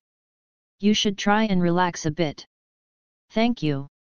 Rose flashes me a gentle smile. The next day, I'm woken up by Skell shouting. Rose, the student council president, stabbed her fiancé and ran off. Still lying in bed, I tilt my head. I wonder what made her want to go and do that. What does that girl think she's doing? Alexia clicks her tongue. Natsum makes a practical remark from the couch in Alexia's room. It appears Princess Rose fled to the north side of the capital. She's probably still in the city. Alexia casts an annoyed look at Natsum, then clicks her tongue again. It's thanks to Natsum that she's heard the particulars of Rose's attempt on her fiancé's life. As inscrutable as Natsum is, her information network is useful. She's even been able to dredge up a number of rumors regarding the cult of Diablos. King Oriana likely wants to deal with this matter internally. He's asked the Midgar kingdom not to get involved. That's suspicious. Very. Rose's actions fall under the jurisdiction of Midgar's laws, but prosecuting her would have a pronounced effect on the relationship between the two countries. Midgar will probably refrain from intervening. True. My father will probably wait and see how things play out. Alexia's father is a man who believes strongly in not rocking the boat, and as his face floats to the front of her mind, she clicks her tongue yet again. Rose's fiancé is Pervashat, the second son of one of the Oriana Kingdom's dukes. If she's caught, I imagine her punishment won't be light. She's royalty, so she won't get the death penalty, but she'll either be imprisoned or exiled.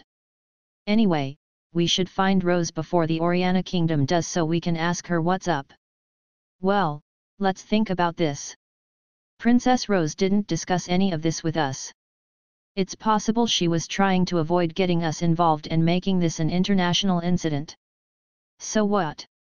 Natsum stares into Alexia's eyes. I think we should avoid doing anything reckless. You're saying we should abandon her? I never said that. I just think we should consider our next move before we act. What, so you're trying to say I'm not thinking? I never said that. I just think we should take a little more time weighing our options. What, so you think I'm a dumbass? I never said that. I just think we each have our strengths and weaknesses. What? If you've got something to say, just come out and say it already. Oh, I could never be so rude, says Natsum. Her eyes dart anxiously. Alexia strides briskly toward her, then hoists Natsum up by the collar. The two mounds on Natsum's exposed chest jiggle. Alexia glares at her. Don't go playing all innocent with me. Eek. Please don't kill me. Natsum squirms to try and get free, making her chest wobble even more. Alexia notices there's a mole on one of those blobs, and it pisses her off even more. See? You're doing this all on purpose. Eeb. I'll beat your ass. www. Natsum looks up with tears in her eyes, and Alexia clicks her tongue and lets her go. The author collapses onto the sofa. Rose must have had some reason for what she did, and I know she was trying to keep us from getting wrapped up in it. That's what pisses me off. What? Natsum asks. When someone tells me not to do something, it makes me want to do it even more, and when someone says they don't want me getting involved in something, it makes me want to get in up to my neck. Natsum looks up at Alexia, unsure how to respond. We're allies.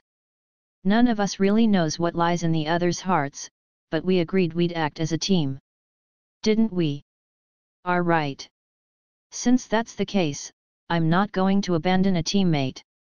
That means I'm not abandoning you, either. Got it? Yes. Natsum stands with her head downcast. Then I'm going to go collect information on Princess Rose. I've heard some unsavory rumors about her fiancé, so I'll try digging there, too. Look who's cooperative. I'll start by consulting with my sister. Let's meet back up tonight to exchange intel. Wow, you get back on your feet quick. Until then. Oh, and stay safe out there. You, too, Princess Alexia. Natsum bows, then takes her leave. Alexia watches her go, then heaves a heavy sigh. Well, looks like I've got work to do.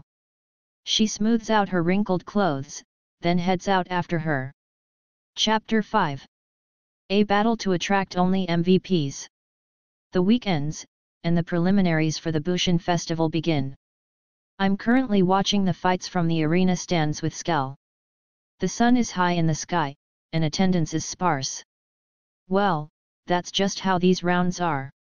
In fact, the turnout is usually worse. Yesterday, I had my second round of prelims. They weren't held in the arena, though, but in a nearby meadow. You heard that right, the first and second prelim rounds take place in a grassy field outside the capital. There aren't any spectators, and the quality of competition is abysmal. I knock both of my opponents out with lariats, but it doesn't bring me a shred of joy. The third round is when we finally get to fight in the actual arena. By this point, the quality of the fights is starting to barely approach respectability. There aren't many people watching, but honestly, it's a surprise that there are even as many as there are. The Bushin Festival's main attraction isn't the primary rounds, after all. By the way, what happened to Po? I ask Skell. He seems to be jotting down notes of some sort. He had to plow the fields back at his parents' place. Ah. Skell continues fervently scribbling as he watches the fights. I spot a necklace in the shape of a holy sword draped around his neck. It's the souvenir I bought him back in the sacred land.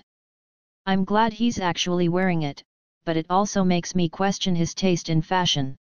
What do you have going on there? Collecting data on the battles. Noobs gamble on the fights with just their gut, but I'm different. I make my bets based on stats, probabilities, and hard data. Hey! I glance at Skell's notepad. The first few entries I spot read seems strong, seems weak, and hell if I know. You know, the trick to gambling is ending in the black, says Skell boastfully. He keeps writing as he speaks. Who'da thunk? See, when noobs gamble, they go ride or die on single fights. But not me. I don't get attached to any one outcome. I count my fights by the dozen. The more often I bet, the sooner the odds converge. After all, I'm a man who always ends in the black. I yawn. That's crazy, dude. It sounds like you're talking about something interesting. Suddenly, another man appears behind me. We are? I ask. It certainly sounded that way. The man, a showy blonde hunk, grins. Wait. I know you. You know this guy, Skell. You're Goldie Gilded, the unbeaten legend, right? Goldie responds to Skell's glistening gaze by combing up his hair. That nickname is a little embarrassing. Call me Goldie Gilded, the victorious golden dragon. Oh, of course. Goldie the victorious golden dragon. I think unbeaten legend sounds cooler myself. So I see you're summing up data on the battles. That's right. That's some good thinking.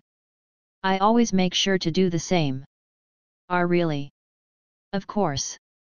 To make sure I always win. That's so badass. Do you have any cool stories you could tell me? Oh, one or two, I suppose. I suspect it isn't gonna stop at just two. My fight's coming up soon, so the timing is perfect. I gotta go take a dump. Hurry back so you don't miss anything. I go to the toilet and don my disguise before heading to the entrance waiting room. Skell is listening to Goldie Gilded, the victorious golden dragon's theory on victory with rapt attention. For instance, I'll use this next fight as an example. Got it. The next challengers are being called to the arena. Round 3, Match 12. Gonzalez vs. Mundane Man. The two Dark Knights square off against each other. My theory holds that it's possible to figure out roughly how strong each side is before the fight even starts. Let's start with Gonzalez.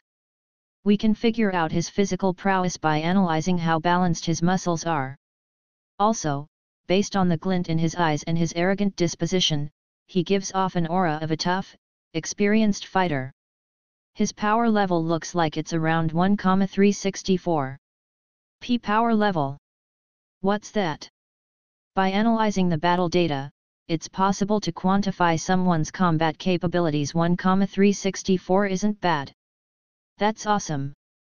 As for his opponent, Mundane Man, Goldie gilded the victorious golden dragon casts a sharp stare Mundane's way, then sinks into silence. What's the matter? No, it's just that it's absurd. But, it's just so. MMR Goldie, sir. Ah, forgive me.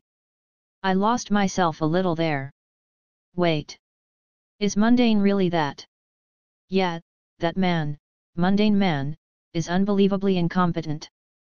Goldie gilded the victorious golden dragon bursts into laughter. Hey? Incompetent. It boggles the mind that he's made it as far as the third round. An act of God, maybe. He does look weak, I guess. His face looks weak, his body looks weak, even his aura looks weak. Mundane's power level is 33. Ha! That's the lowest I've ever seen for a Dark Knight. So Gonzalez is going to win. Yeah, it's gonna be over in a heartbeat. Hell, the fight almost isn't worth watching. And with that, the round begins. Gonzalez is the first to act. With surprising agility given his brawny build, he closes the gap and bears down on Mundane. His movements are far more refined than those showcased in the other third-round matches. It appears Goldie's estimation of him as a tough, experienced fighter was on the mark. Mundane doesn't even react to Gonzalez's slash. Everyone is certain Mundane's defeat is imminent, but then, Gonzalez collapses. Right before he reaches Mundane, he trips and tumbles down. His head hits the ground, and he's out like a light. The crowd goes silent. Surely, he's going to get up, they all think. But Gonzalez doesn't move a hair. When Mundane sheaths his sword and turns around, the verdict is finally called. The winner is Mundane Man. This is bullshit. We want our money back, jackass. Boos pour from the crowd around Gonzalez's unconscious body. Unsure of how to react, Skell looks over at Goldie gilded the victorious golden dragon. Well, these things happen, too, says Goldie gilded the victorious golden dragon. His cheek is twitching. Battle data can give us an idea of who will win, but when the chips are down, nothing is ever certain. This was educational, I hope. Did you know this would happen? Goldie gilded the victorious golden dragon doesn't offer him a definitive answer. Let me tell you a secret. Hey! There are two ways to win at betting. The first is figuring out who's strong, then betting on them to win. The other is figuring out who's weak, then betting on their opponents. Goldie gilded the victorious golden dragon stands and turns to leave.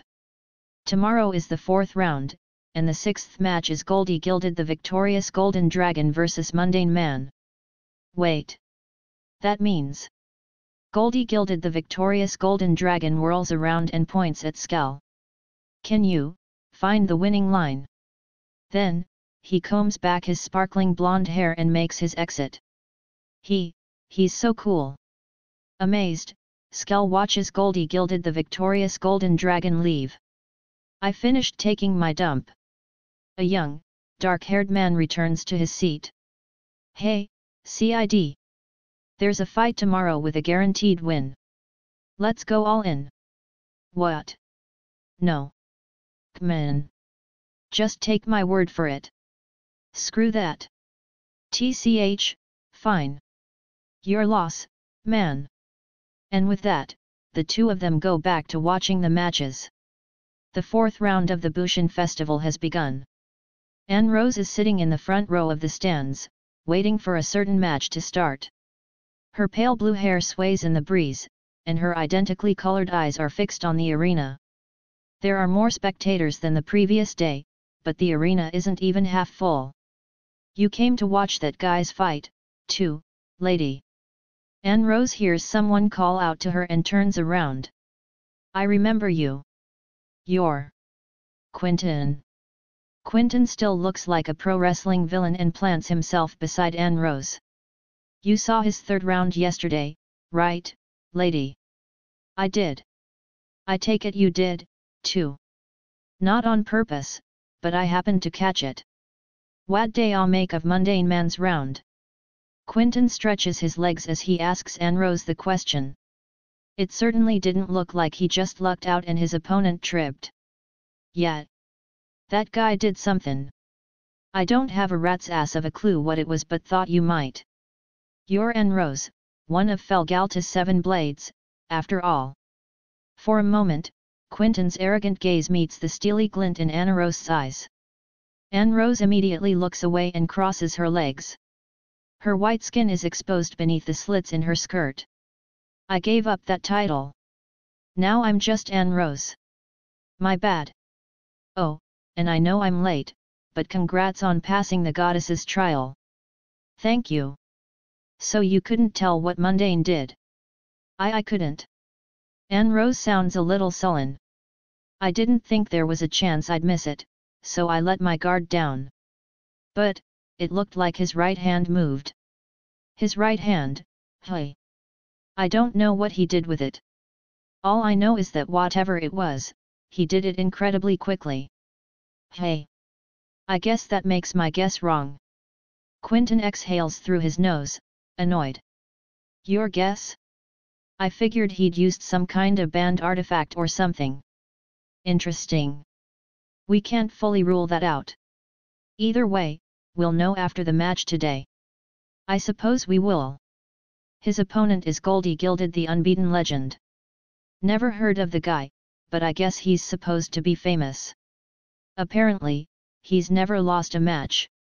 A wry smile crosses Anne Rose's face. Famous, yes. For better or for worse?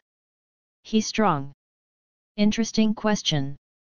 I've fought in a number of different countries before, both actual battles and tournaments in arenas like this. In my time competing in tournaments, I've been matched up against Goldie Gilded 3 times. Ah. And if Goldie's never lost, I guess that means he beat you. Anne Rose glares at Quentin. Don't be ridiculous. We never actually fought.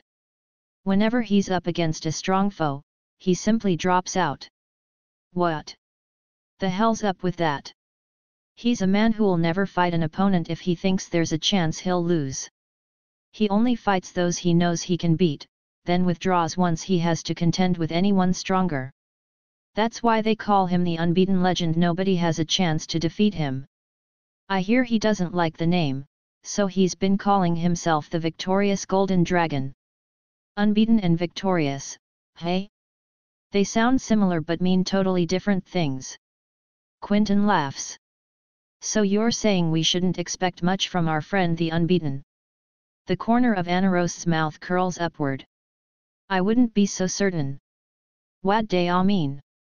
Even fighting those he's sure he can beat, the unbeaten legend places highly in his tournaments. He's even won a few of the smaller ones. Ah, so it's not like he's weak. Quentin's gaze intensifies. Exactly. Figuring out the difference in strength between himself and his opponent is the man's forte. And he chose not to run from Mundane. In other words. Quentin laughs violently. Ah, it's all coming together. Not even the unbeaten legend could tell how strong Mundane is. Either that or Mundane's just a coward who uses artifacts to cheat. And to add another twist, the unbeaten legend has only ever fought those he knows he can best. He's never shown off the true extent of his strength.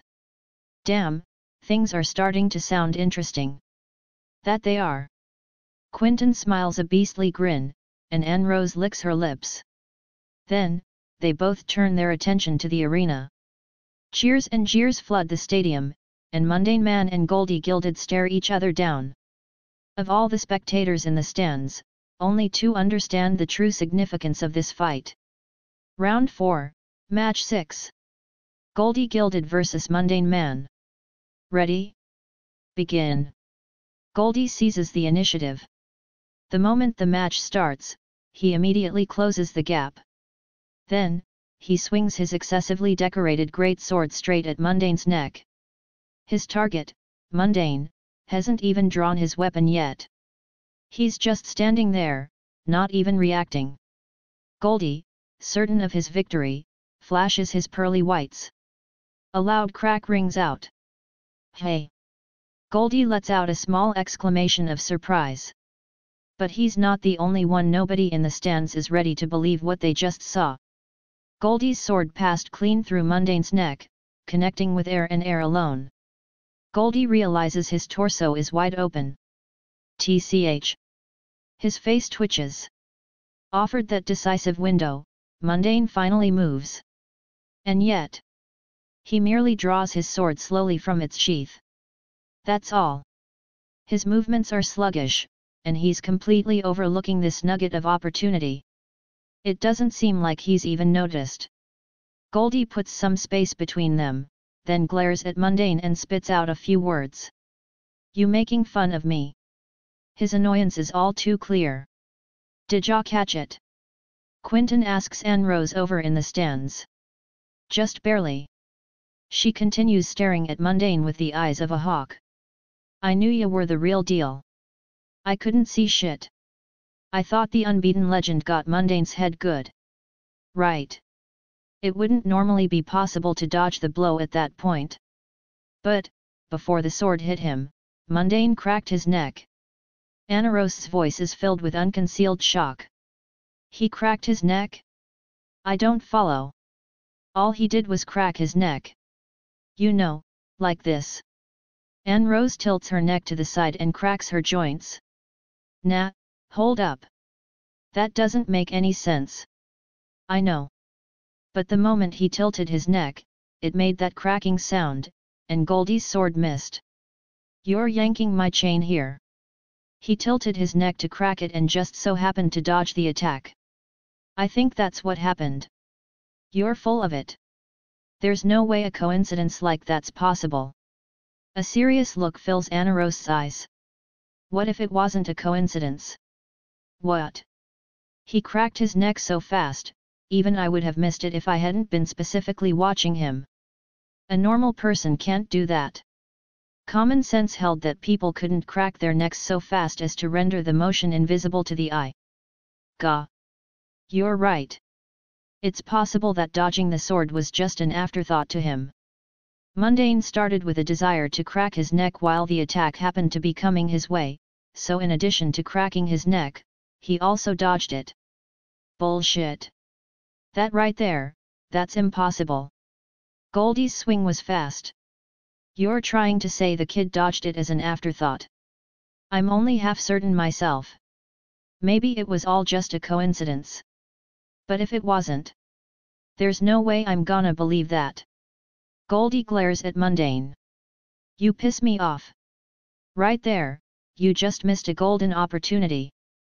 You had a real shot at beating me, a once-in-a-lifetime chance, and you let it slip away like it was nothing.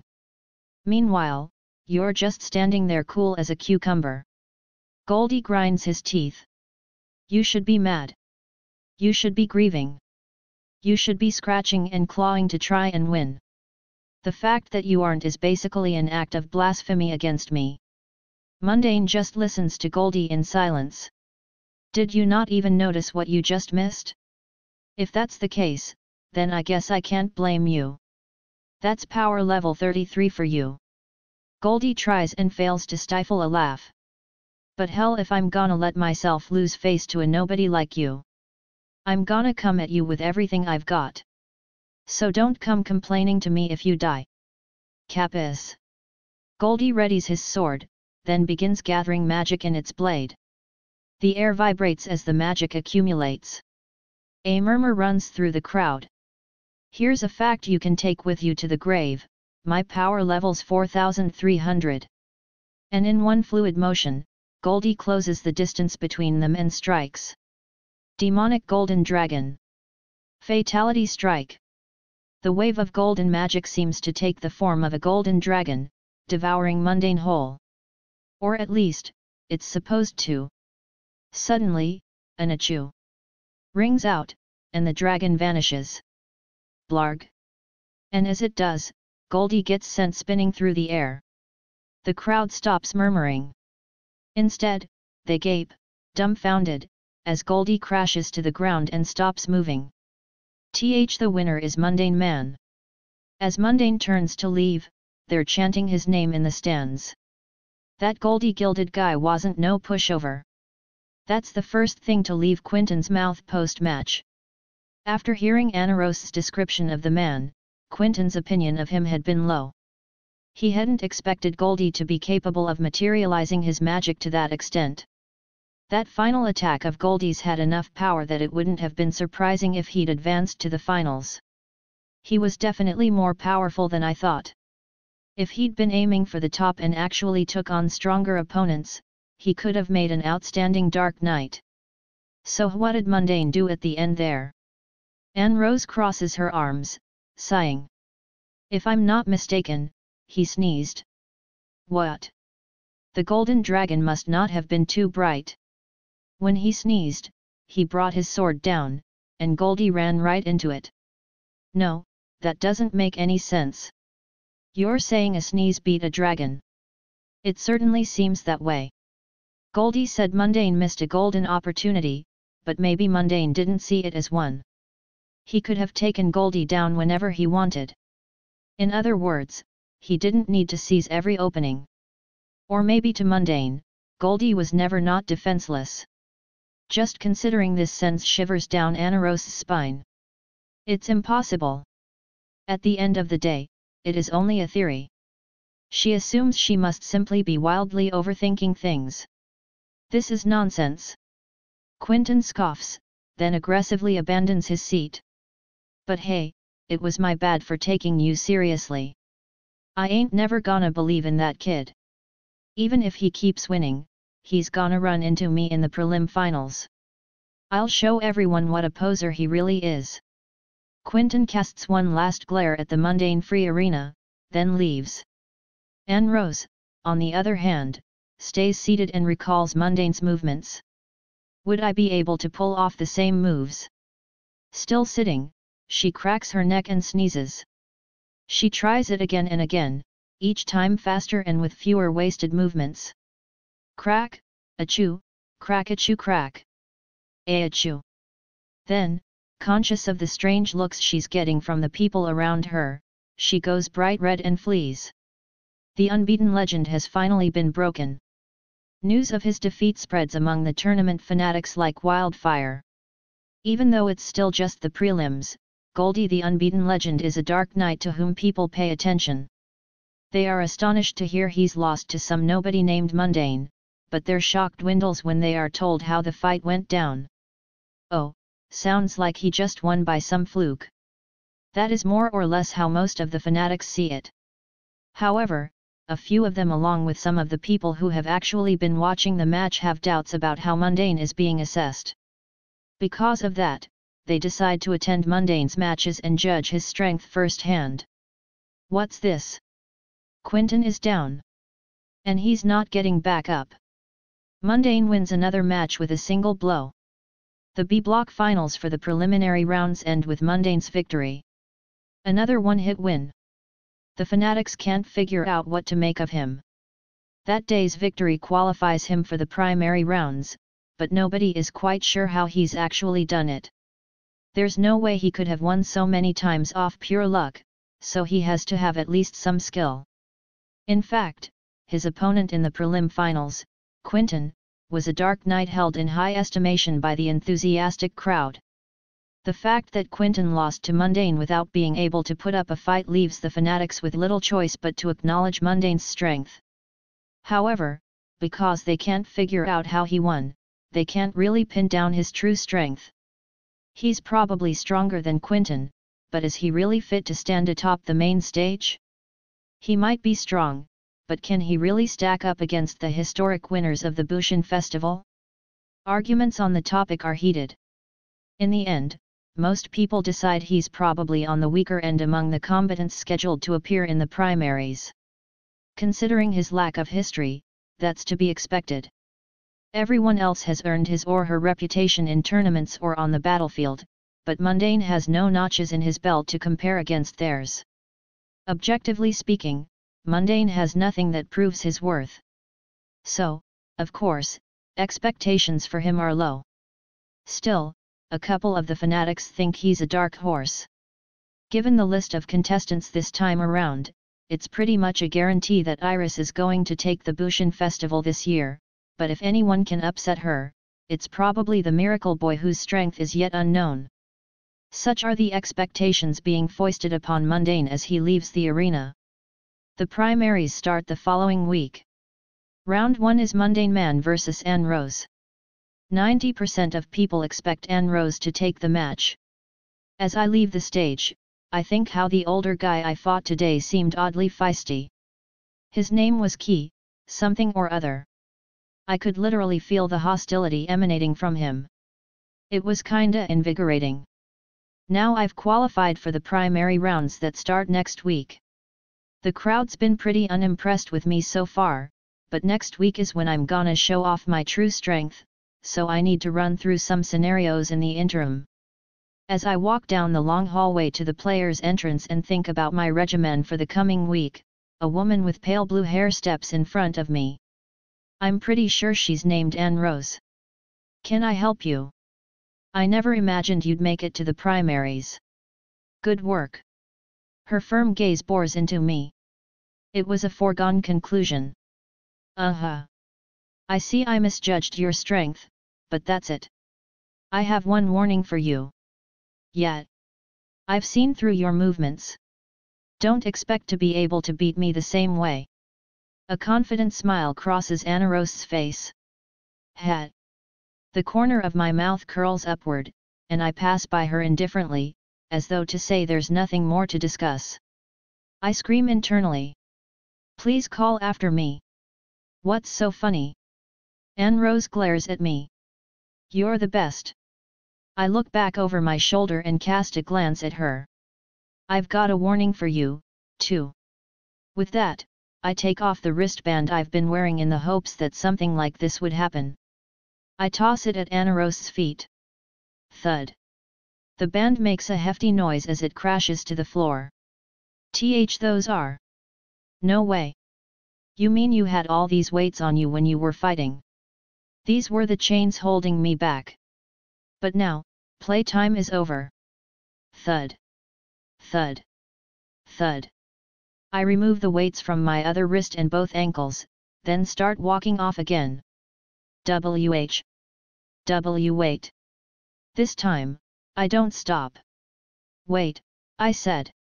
Anne Rose frantically rushes in front of me. Don't think this means you've won. See, look. She cracks her neck. And for whatever reason, she does it super fast. I can do this, too, you know. I see. Not at all following, I pass by Anne Rose and her triumphant expression. I wonder what she was trying to do just now. Chapter 6. A mastermind always plays piano under moonlight. It's a brisk summer morning. As I gaze out my window at the clear blue sky, I stretch my arms wide. Then, I flop down on my bed with plans to idle away my day. There isn't much summer vacation left. Also, the Bushin Festival primaries start next week, so I gotta run through some scenarios at some point. However, the fact remains that people can't go on living if they don't carve out time for lazing. Okay, I might have just made that up. It's still true for me, though. Hey, CID. I've got big news, so open up. Suddenly, Skell starts banging on my door and shouting. As two people grow familiar with each other, they will inevitably end up annoying each other. Why is it that people seek out the company of others, knowing it brings such grief? These are the kinds of questions I'm forced to confront during one of the few summer vacation mornings I have left. Honestly, I'm kinda digging it. It feels like I'm one of those masterminds who always keep others at arm's length. Yet, I'm coming. I unlock the door and greet Skell. Look, it's a wanted poster for President Rose. 10 million zenny if she's captured alive and 500,000 for useful information on her. Hey! I take the poster from Skell and glance at it. Let's go catch her. Wait, why? 'Cause I'm broke. Skell's expression is one of abject desperation. Didn't you say you had some match that was guaranteed to go a certain way? I don't want to talk about it. Weren't you gonna make bank off that? Shut up. Look, I don't wanna get into the details, but I'm broke. Which means I need money. I see. C'mon, man. You gotta help me. I don't wanna. Do it yourself. Wait. Think about it. It's way better for two people to search than just one. Our odds of finding her will double. I mean. As Skell shakes me by the collar, I rapidly lose interest. After all, I already decided I supported Rose embracing her rebellious spirit and stabbing her fiancé. Always nice to see some enthusiasm, that's what I say. In other words, I'm pretty much rooting for Rose to escape. I'm begging you here. Skell is bowing his head in a rare display of supplication. Right as I start to say, yeah, but, the dorm supervisor's head pops in. "Cid, your sister is here to see you." "My who?" "Your sister. She's waiting out front for you, so you'd best not keep her there long." After relaying the information, the supervisor leaves. "Claire, hey? I guess she's back. I've got a bad feeling about this." In the space of an instant, I weigh which of my two options sounds like a bigger pain. All right, let's begin Operation Capture Rose. I knew I could count on you, Cid. This is why you're such a great friend. I grab Skell by the scruff of the neck and open the window. "Wait, Cid. What are you doing? There's no time. We gotta take the window." "Hey? Wait, what are you talking about? Wait. No. Hey.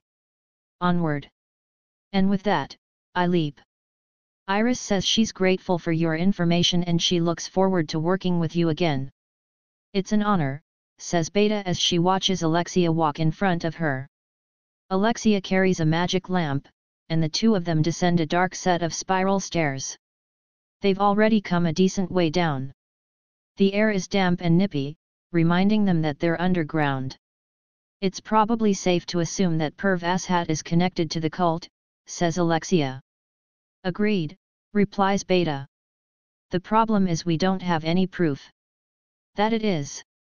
And this is a matter of national and religious significance, so normal evidence won't be enough. Don't I know it? My father made it abundantly clear if we want to link the cult of Diablos to the holy teachings, we need something that'll convince both the masses and our neighboring countries. And if we're pegged as heretics, we're done for. It's not like every follower of the holy teachings is involved with the cult. It's probably just a few members of their top brass. That's what makes this such a mess." Preach. Their footsteps echo through the stairwell. My father has a long-standing policy of not getting into fights with the holy teachings. I wonder what he plans to do about the cult of Diablos. He's going to keep ignoring them, I suspect. Keep ignoring them. The sound of Alexia's footsteps skips a beat. Just a baseless theory of mine. Please forget I said anything. Well, I can let it drop for now. My sister said something that caught my attention, by the way. She said that King Oriana seemed kind of hollow.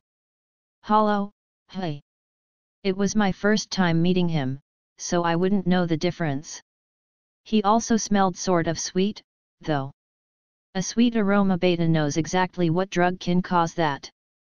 It seems we might already be too late. The cult's definitely making their move, and given the way my father is handling things, our country is bound to be next. The two go silent as they continue their descent. We're here. There's a large pit with a ladder right in front of where Alexia's stopped. It's one of the subterranean tunnels that run beneath the capital. You've heard of these, right? I have, in fact. The tunnels were built beneath the entire capital so the royal family could escape in a pinch. Exactly. Many of the maps, keys, and ciphers went missing, so now it's basically just a labyrinth. So why come here? To get rid of you. Alexia grabs the sword hanging from her waist and laughs. Just kidding. Nothing shakes you, does it? Eve. Please don't kill me. There's a good chance Rose used these tunnels to make her escape. Beta feels a little upset at having her brilliant performance ignored. I'm going to go look for her. Alexia grabs the ladder, prepared to immediately head down. Would you mind waiting a moment? Why? Have you told anyone where you're going? Of course not. They would have tried to stop me. You say it's like a labyrinth down there. Are you confident you'll be able to find your way back out? Oh, that's easy. I'll just come back the way I came. I'm not quite sure how to put this politely, but could you find it in yourself not to drag me into danger on ill-conceived whims? Nope. The two of them glare at each other for a few beats. If you have complaints, you're free to leave. With that, Alexia leaves Beta there and begins descending the ladder on her own. Beta strongly considers taking her up on that offer, but she can't let Alexia die just yet. Protecting her is part of your job, too, Beta, she mutters quietly, then follows the princess down. It's early in the morning, and I'm walking around the capital. Skell ran off somewhere, saying he was gonna gather information. In this world, people get to work as soon as the sun rises. The main drag is already up and at M. I said I'd help him search for Rose, but I'm not planning on taking this very seriously. I still want her to make it out safely, but pretending to look for her seems like a decent way to idle the day away. I do kinda want to find out what provoked her rebellious spirit enough to end up stabbing her fiancé, though. If possible, I'd like to ask her about it in person. One way or another, I'll be happy as long as I can kill some time. Rage tends to dwindle as the hours and days wear on, and my sister definitely needs some time to cool off. As those thoughts float through my mind, I hear the sound of a piano coming from somewhere. To tell you the truth, I'm pretty decent at playing the piano. Back in my previous world, I practiced it so I could become a better shadow broker. Okay, sorry, that's a lie. My parents forced me to learn as part of my educational regimen. My motivation was pretty much nil, as I would have much rather been spending my time training to become a mastermind than practicing the piano. That desire, however, was no match for the almighty educational regimen. Even so, while my piano lessons may have commenced under protest, I started hating it less and less as I kept it up. After all, just knowing you're good at piano fills people's heads with all sorts of preconceived notions. When he gets home, he'll be super busy practicing, they all think. I kept my social commitments to an absolute minimum so I could become a shadow broker, so that false assumption came in real handy. Also, I realized that piano fit the aesthetic. A mastermind playing piano under the moonlight. Sounds nice, right? You make them think you aren't just strong but cultured, too. It's so good. When I realized that, I started taking my practice seriously. My top priority was still my training, but I just couldn't get the image out of my mind of me playing the piano to set the mood before a big battle. Because of that, I ended up getting pretty decent at it, if I do say so myself. Not bad, I murmur. Whoever's playing right now is pretty decent themselves. Beethoven's Piano Sonata No. 14, the Moonlight Sonata, hey? I'm a big fan of this piece. In fact, it's my favorite. The composition gives off the best vibe for a budding mastermind. Even though I'm pretty sure I could take them in a Moonlight Sonata contest, the current instrumentalist's rendition has a unique flair. This is pretty good. It's like I can see the moonbeams in my mind. Even though it's morning. As I do my whole shtick to get myself in the mood, I finally realize something. Isn't it weird for someone in this world to be playing one of Beethoven's pieces? A serious look crosses my face as I wade through the crowd and head in the direction of the music. I'm gonna be honest. I have a pretty good idea of what's going on. I'm not an idiot, after all. I can hear the tune coming from the cafe on the first floor of one of the capital's foremost hotels. Security is so strict, the riffraff can't so much as get in the door, but they recognize me and wave me through. I step inside just as the woman with hair the color of a clear lake is finishing her performance. Epsilon. She's wearing a sleeveless dress, but it covers just enough of her chest to hide the slime. As expected. Her legs are clad in tights to avoid showing her skin, and the fact that her shoes have insoles to make her taller is well concealed. Her work is perfect. When I approach her, she seems to notice me. Epsilon bows to the customers, then leads me into a side room. She closes the door and smiles. Did you listen to my performance, my lord? How embarrassing. Her face reddens a little, and she looks at me with puppy dog eyes. That isn't enough to fool me. Epsilon, that was the Moonlight Sonata, right? Yes, it's my favorite out of all the many pieces you taught me. Really? It's my favorite, too. It's not like I meant to teach her, but it's always kind of gratifying when you discover someone else likes the same things as you. Thanks to you, my lord, I've been able to develop a number of powerful connections as both a pianist and a composer. Wait, a composer? Of course. Moonlight Sonata, Turkish March, Minute Waltz. Epsilon goes on to boast about how she put out a number of famous modern and historic pieces, gained popularity among the aristocratic class, won various awards, and was invited to migrate to some artistic-minded nation. Sorry, Beethoven, Chopin, and all you other famous composers. In this world, all the credit for your work went to Epsilon. And my last concert was received wonderfully. The next job I'm heading for is in the Oriana Kingdom. As you're well aware, there's a lot to be done there. Right, 'cause they value the arts. That they do. And this time, in particular, there's a very important job I have to take care of there. Epsilon smiles bewitchingly. Well, go break a leg. I'll try my best to complete my job successfully and give a performance worthy of your sublime compositions, my lord. Epsilon gives me a graceful bow. Oh, right, apropos of nothing, but do you have any idea where Princess Rose is? Princess Rose, you say? Beta was in charge of that incident, but as far as what I know goes, I did hear she'd fled underground, beneath the capital. You could try asking Beta for more specifics. Oh, no worries. That's plenty to go off of. If I'm lucky enough to run into Rose, maybe I'll get a chance to chat with her. Thanks. As I look at Epsilon's smile, I try to think of what to say to thank her. I was super happy when she said she liked the Moonlight Sonata, so she'll probably feel the same way if I say something she wants to hear, too. Your figure looks great, as always. Oh, no, it really doesn't. I'm still working on it. Unable to keep looking at Epsilon's face, I turn my attention to the scenery outside the window. This is how the world goes round, I think as I gaze at the endless blue summer sky.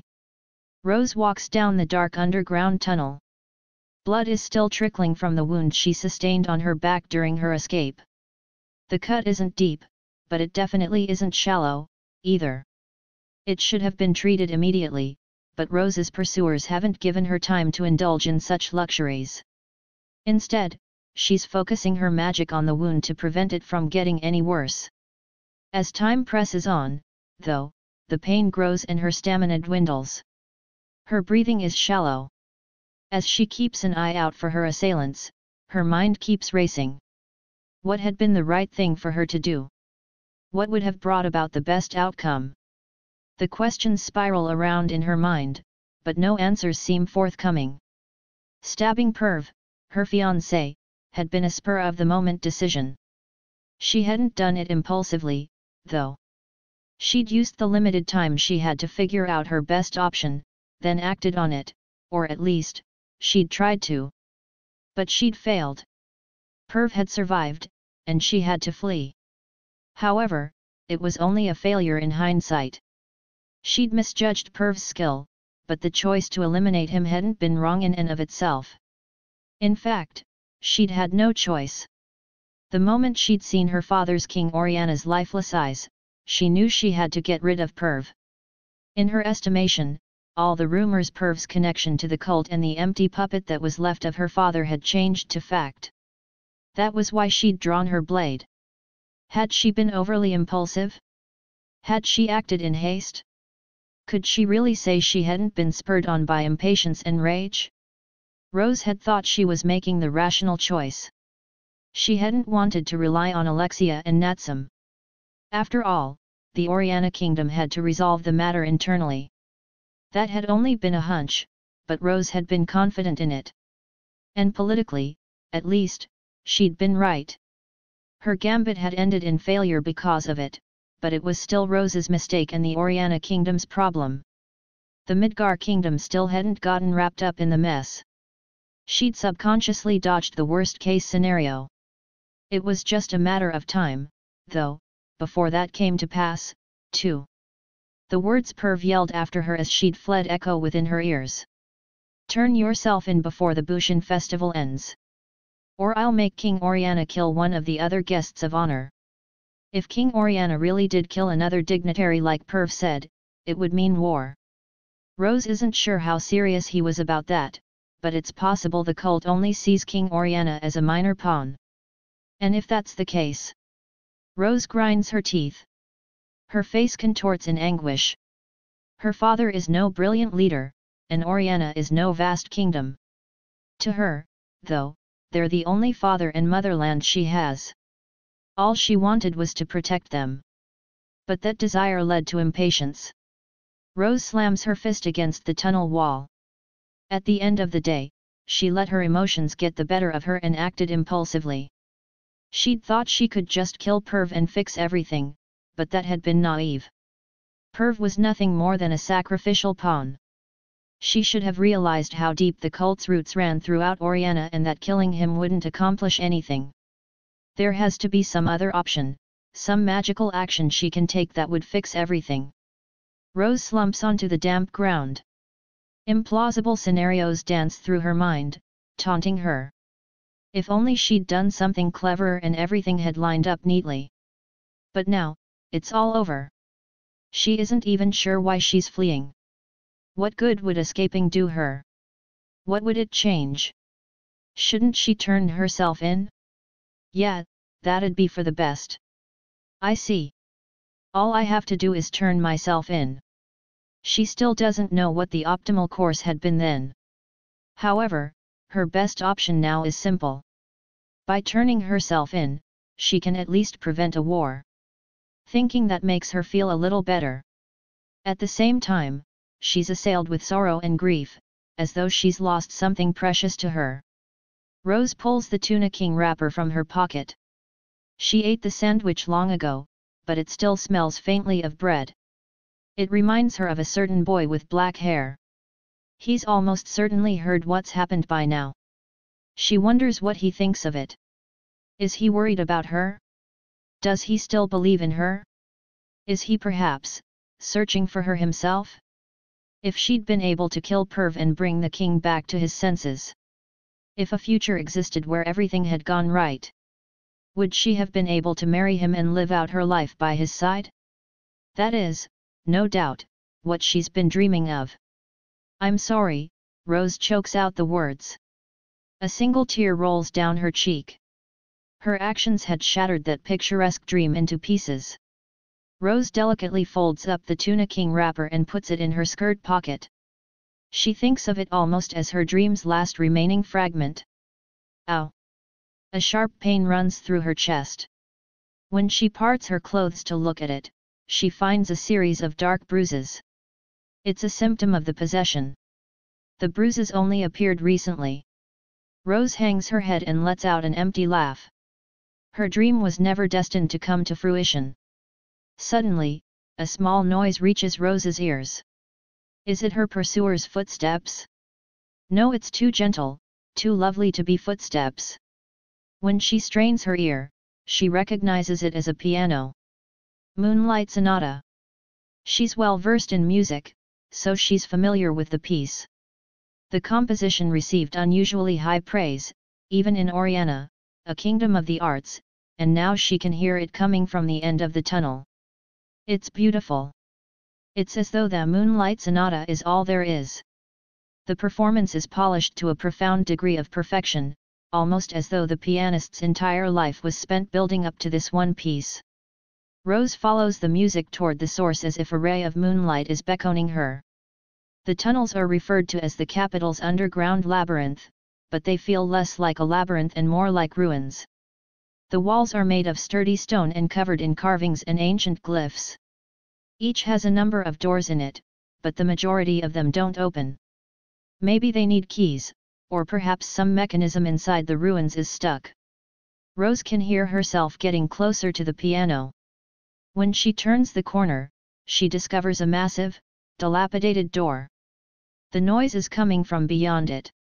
When she slips through one of the door's large holes, she finally reaches the source of the music.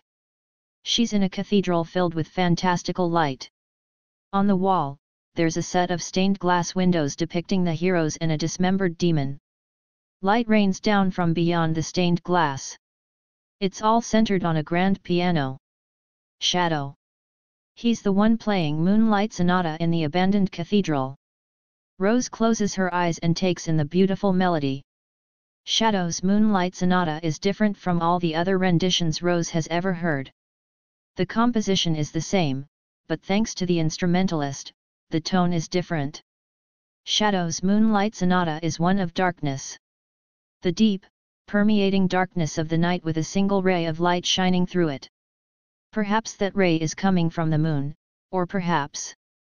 The piece reaches its conclusion before Rose can come up with an answer. She takes in the music's final reverberations, then claps. Her solo applause echoes through the cathedral. Shadow, of course, hears it. He rises from his seat and replies with an elegant bow. Shadow, that was. When Rose gets to that point in her sentence, though, she realizes that she doesn't know what to say next. She just knows she has to say something or Shadow will leave. That was, without a doubt, the finest rendition of Moonlight Sonata I've ever heard. Rose finds herself wondering what she's trying to get at. This isn't what she needs to ask him. What have you wrought? Shadow's voice echoes like it's coming from the abyss itself. What? Rose thinks for a moment, then understands. He's asking why she did what she did. She casts her gaze down, then chokes out the words. I just wanted to protect everyone. I wanted to reach a happier future. But I couldn't make that happen. Is this where it ends? What? Is this where your fight ends? It's not like, I wanted it to end here. Rose clenches her fists. She wanted to make things better. She still does, even now. But there's nothing left that she can do.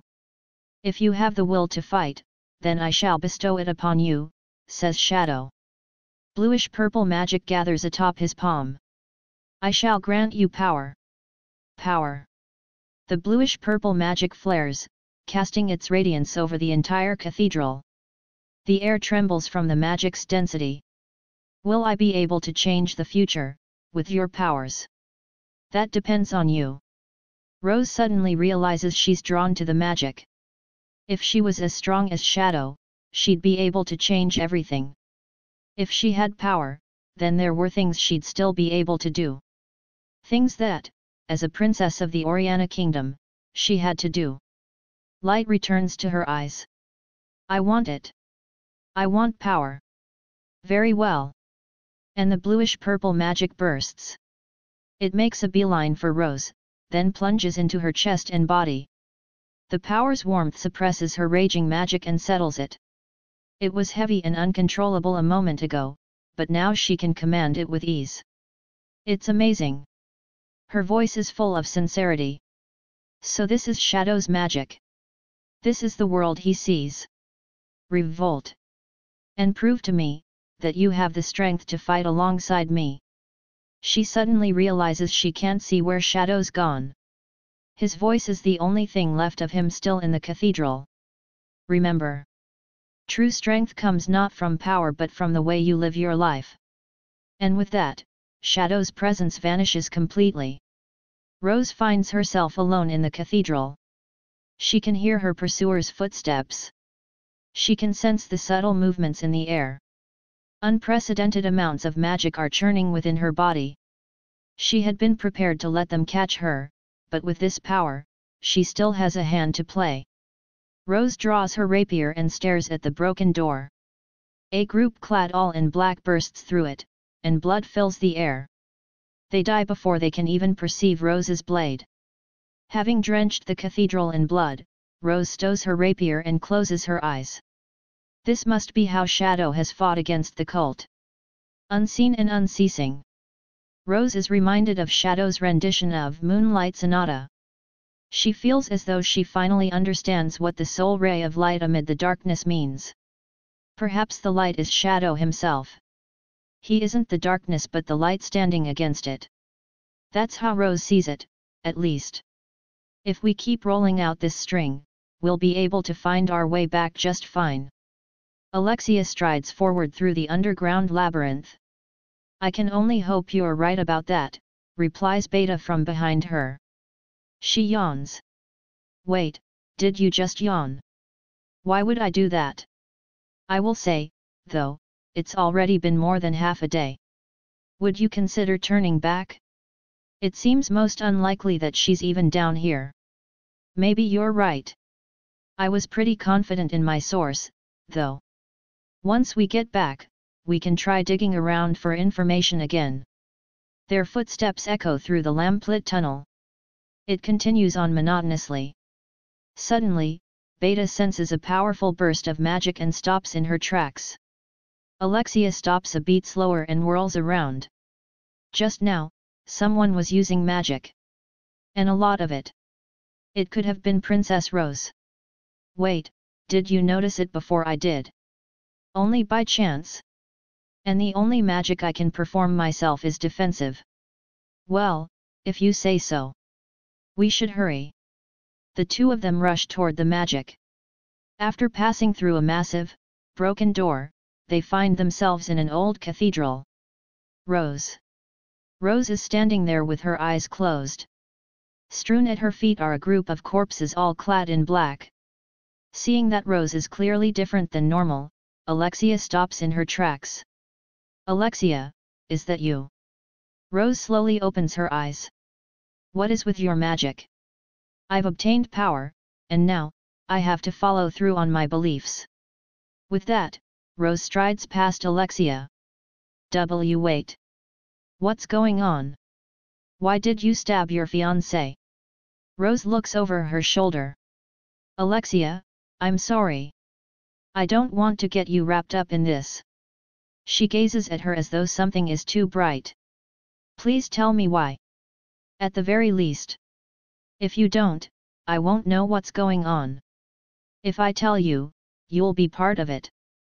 Alexia returns Rose's look with a glare. Back at the sanctuary, we were all powerless. We were just there, spectating. We didn't even know who was in the right and who was in the wrong. We only knew that if we stayed in the dark, we'd eventually lose everything we held dear. That's why we got together and talked. We agreed we'd protect that stuff together, the three of us. As Rose listens to Alexia's speech, she looks as though she's gazing at something distant and hazy. I believed in what we said that day, so why are you looking at me like that? Do you think I'm just a spectator, too? I'm sorry. Answer me. Rose offers Alexia a sad smile. It's too late for me to go back. That's why, I'm jealous of you. I don't follow. You're jealous of an ignorant spectator. That's not what I mean. I've already lost so much, and I'm sure I'll lose even more. People will disavow me, call me evil. What are you planning on doing? I'm sorry. I have to go. Rose makes to leave, but Alexia clicks her tongue to halt her in her tracks. Stop right there. With that, Alexia draws her sword. Enough of this. I'll just make you listen by force. I'm no spectator. Rose draws her rapier in kind. The two of them stare at each other. Alexia's red eyes are filled with rage, Rose's honey eyes with a deep sadness. The tip of Rose's rapier twitches. Then, they move in unison. Their reactions are simultaneous, their speed is identical, and their overall skill is a perfect match. For an instant, surprise colors Rose's face. She's supposed to be the strongest Dark Knight in the Academy. There's supposed to be a definitive gap between her skill and Alexia's. That was true when she enrolled, at least. In that tiny time frame, though, Alexia's sword work has progressed so rapidly, it's nigh unrecognizable. It bears a striking resemblance to the style of a certain man. That's right, Alexia's technique is shadows. The two blades collide. Magic explodes, covering the cathedral. The two of them are evenly matched, yet the result is clear. Alexia's sword goes flying into the air, and Rose strikes her in the chin with her rapier's hilt. Alexia crumples. Rose simply has more magic. If Alexia's magic had been on the same level, who can say how the fight would have gone? I'm sorry. Rose apologizes to Alexia one last time, then stands to leave. That's when she notices Natsum. Oddly, Natsum has been completely outside of Rose's view. Miss Natsum. I'm sorry, but I have to go. I won't try to stop you. I don't have the right. Natsum's expression is impossible to read. Rose remembers Natsum as having been a much softer person than this. But, I will say that this is a surprise. Even idiots have their worries, I see.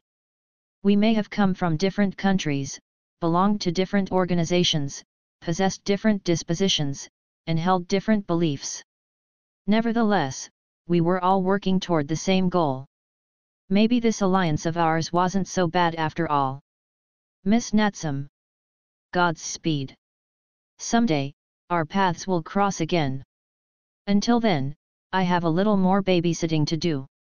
With that, Natsum kneels and starts tending to Alexia. Miss Natsum, who are? You'd best be on your way. She's only fainted, so she'll be up any minute now. Natsum grins impishly. There are so many things Rose wants to ask her. It's clear, though, that neither of them has any intention of saying more. Farewell, Rose turns, then vanishes. Natsum lays Alexia's head on her lap and sighs. Is this what you've chosen, Master Shadow? The stained glass depiction of the three heroes and the demon's tragic form seems as though it's hinting at something. Chapter 7. Showing off a smidgen of my strength. It's difficult to sustain any emotion over a long period of time. Even if you lose something precious to you, you won't be as sad about it in 10 years. Emotions fade by nature. Positive ones are no different.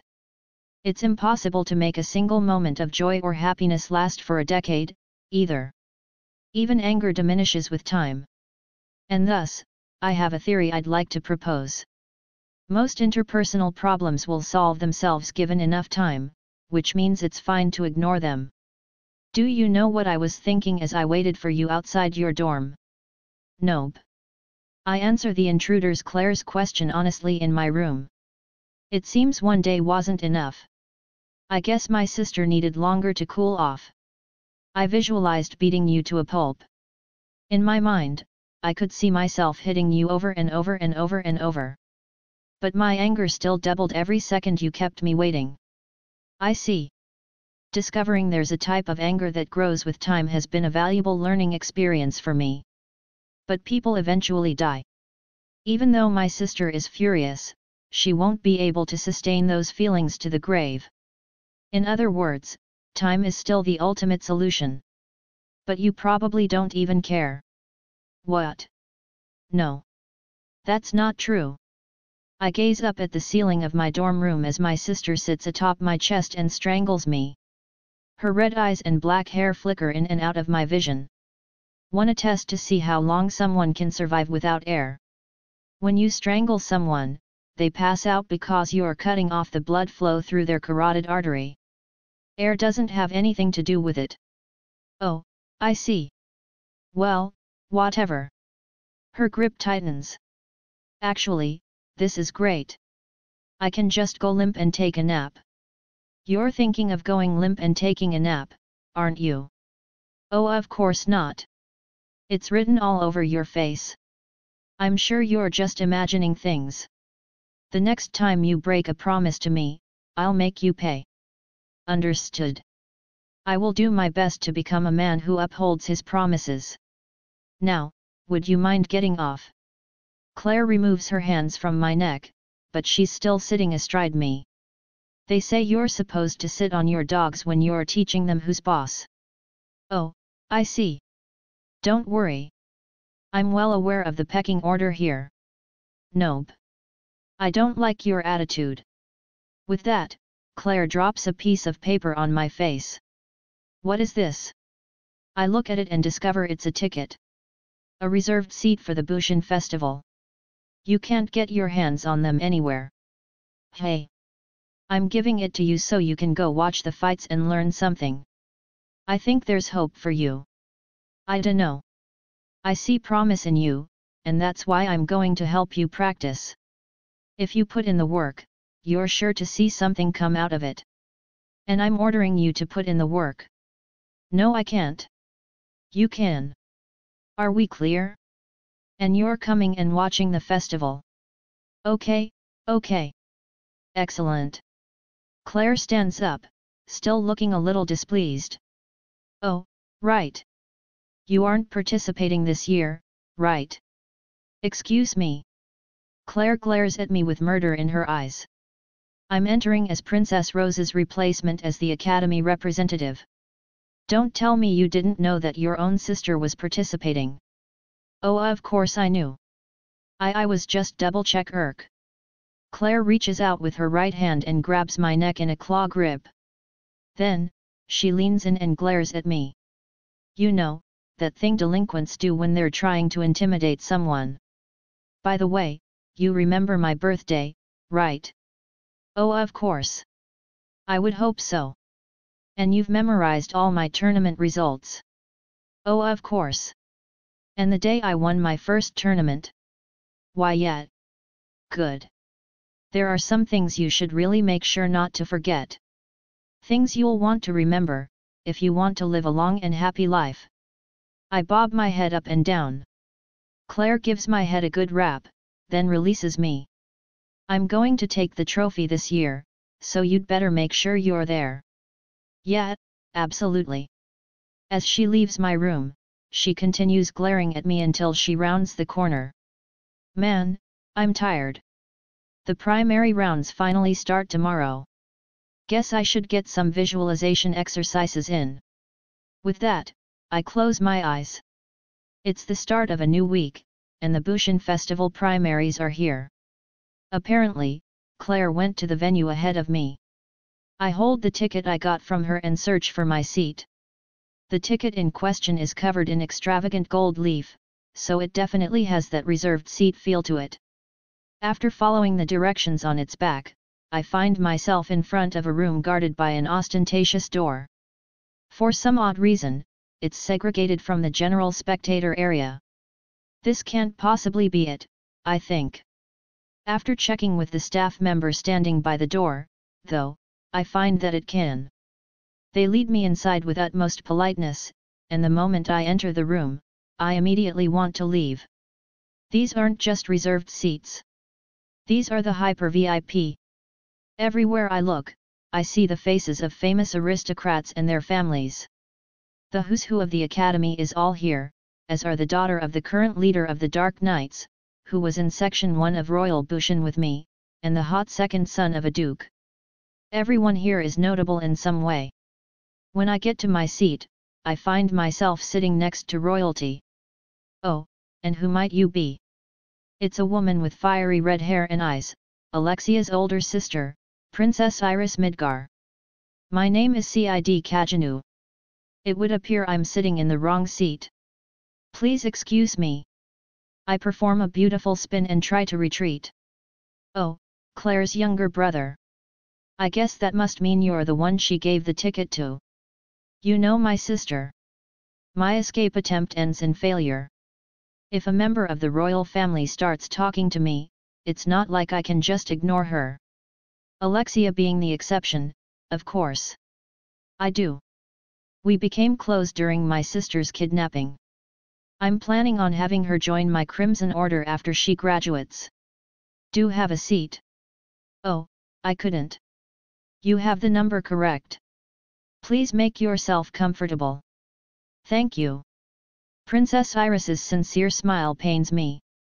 If only her smile had been as full of malice as Alexia's, I could have just flipped her off and bailed. Claire has told me so much about you. I'm a little jealous of the bond you two share. I think you might be overstating our relationship. Oh, that reminds me. You were friends with Alexia, weren't you? Friends is one way to put it. It's more like I pick up the gold coins she chucks on the ground. The coins she chucks on the ground. Iris repeats. You know, like when you toss a stick and get your dog to fetch it. Oh, so the two of you played with a dog together? Thank you for taking such good care of her. We didn't play with a dog. I was the... You know what, never mind. Actually, those gold coins came from the royal coffers, so I should be the one thanking you for taking such good care of me. Upon hearing that, Princess Iris beams happily. It sounds like you and my sister are like two peas in a pod. Yeah, no, that's definitely not how I'd put it. You know, Alexia was supposed to be here today, but she suddenly said she didn't want to come at the last minute. Ha ha. Is that so? I'm really sorry about that. Oh, no, no, no. Please, don't worry about it. I mean it. I make ample use of the free beverage service as we talk. The daughter of the Dark Knight's leader joins our conversation. Princess Iris, which contestant do you have your eyes on this year? The Duke's hot second son pipes up. I'm interested in your thoughts, too. Apparently, the two of them know Iris through Royal Bushan. Well, they all look quite strong, but if I had to pick one, Iris touches her cheek as she thinks it would be Anne Rose, the former member of Felgalta's Seven Blades. I recognize many of the other faces from past Bushan festivals, but this is her first year competing. When I watched her preliminary matches, I could tell she was strong. I'm looking forward to facing her in the second round if we both make it that far. She smiles, full of confidence. I watched her fights, too, and man, is she strong. If we fought right now, I doubt I could beat her. Yeah, me, too, but I'm sure Princess Iris can take her. The Royal Bushan method has been getting a bad rap ever since the terrorist attack. If Princess Iris wins here, though. Hey, don't go putting that pressure on her. No, that's not what I meant. As the two of them start arguing, Iris cuts in. It's fine. I was planning on winning from the outset, after all. I'm prepared to carry the weight of the Royal Bushan method, as well as this very country, on my back. I feel bad for interrupting when things are getting so intense, but I want to be part of this conversation, too. Is there anyone else who's piqued your interest? I probably come across as socially awkward right now. Wait, who are you again? He looks familiar. Oh, right, you're that guy who used to be in Section 1. Ah, now I remember. You were Princess Alexia's. Iris interjects. He's Cid Kajanu, Claire's younger brother. The other two nod, seemingly satisfied with that. Unlike Claire, you're the one without any talent, right? Make sure you keep up your training. Your sword work was pretty uninspired, but there's no point comparing yourself to others. Slow and steady wins the race, after all. Thanks for those words of wisdom. So, Princess Iris, anyone else you found interesting? Like, you know, that mundane guy that Anne Rose is fighting in the first round, for example. This is his first time participating, too. I bring up mundane in the smoothest manner imaginable so I can gauge their reactions. Iris's is non-committal. Mundane. I haven't seen any of his matches yet, so I really can't say. Great. That means that Princess Iris doesn't know much about him yet. Oh, I saw him fight. He was fast but not much else. And his stance was amateurish, so it feels like most of his wins were just dumb luck. Anne Rose will beat him. I saw him, too, but he really doesn't seem like the primary round type. He's got guts but no talent. The other two have written him off as a scrub, it seems. Everything's going pretty much according to plan. I've been able to control Mundane's public perception just the way I wanted. All the groundwork has been laid. Now, the fun starts. There is one other person I'm interested in, though she's not a contestant. I said my bit, so I'm already satisfied, but Iris pipes up again. Apparently, the winner of the first Bushin festival, the elf sword master hailed as the war goddess, is here in the capital. An elf sword master? You don't mean? She hasn't made a public appearance in over a decade. I would be surprised to find a single person fighting on that main stage today who doesn't have what Beatrix the war goddess is doing on their radar. Who? Whoever this chick is, she certainly wasn't on my radar. It's almost time for my fight, so I say I have to go to the bathroom and hurry on over to the players' waiting room. Looks like Claire won her first round, and she has a chance of making it pretty far. As I walk down the corridor, I pass alongside someone wearing a grey robe coming the other way. Suddenly, I stop. A moment later, they stop, too. We turn around in unison. Vibrant blue eyes peek out from beneath the robe and stare straight at me. You smell like elf. The voice is feminine and husky. Her faded grey robe is worn and frayed. I stay, waiting for her to continue. Do you have any elf friends? Her blue eyes peer into mine as though searching for something. A couple, yet. I don't see any reason to lie, so I tell her the truth. There's an elf I'm looking for. Okay. She's cute. Cool. Do you have any idea where she is? That's not a lot to go off of. She should look just like me. She's my late sister's daughter. Hey.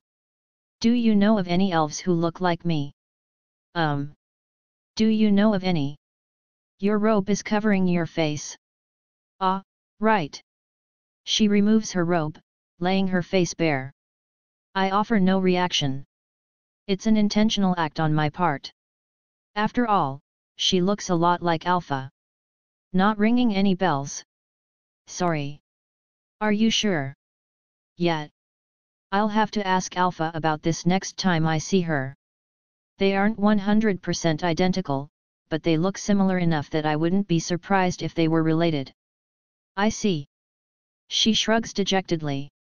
Then, in one fluid motion, she draws her sword. There's no bloodlust or wasted motions behind her swing, only certain death. As I watch her out of the corner of my vision, I accept what's happening. I get it. She's gonna stop right before she hits me. And sure enough, her blade stops right as it touches my neck. All it does is touch it, though.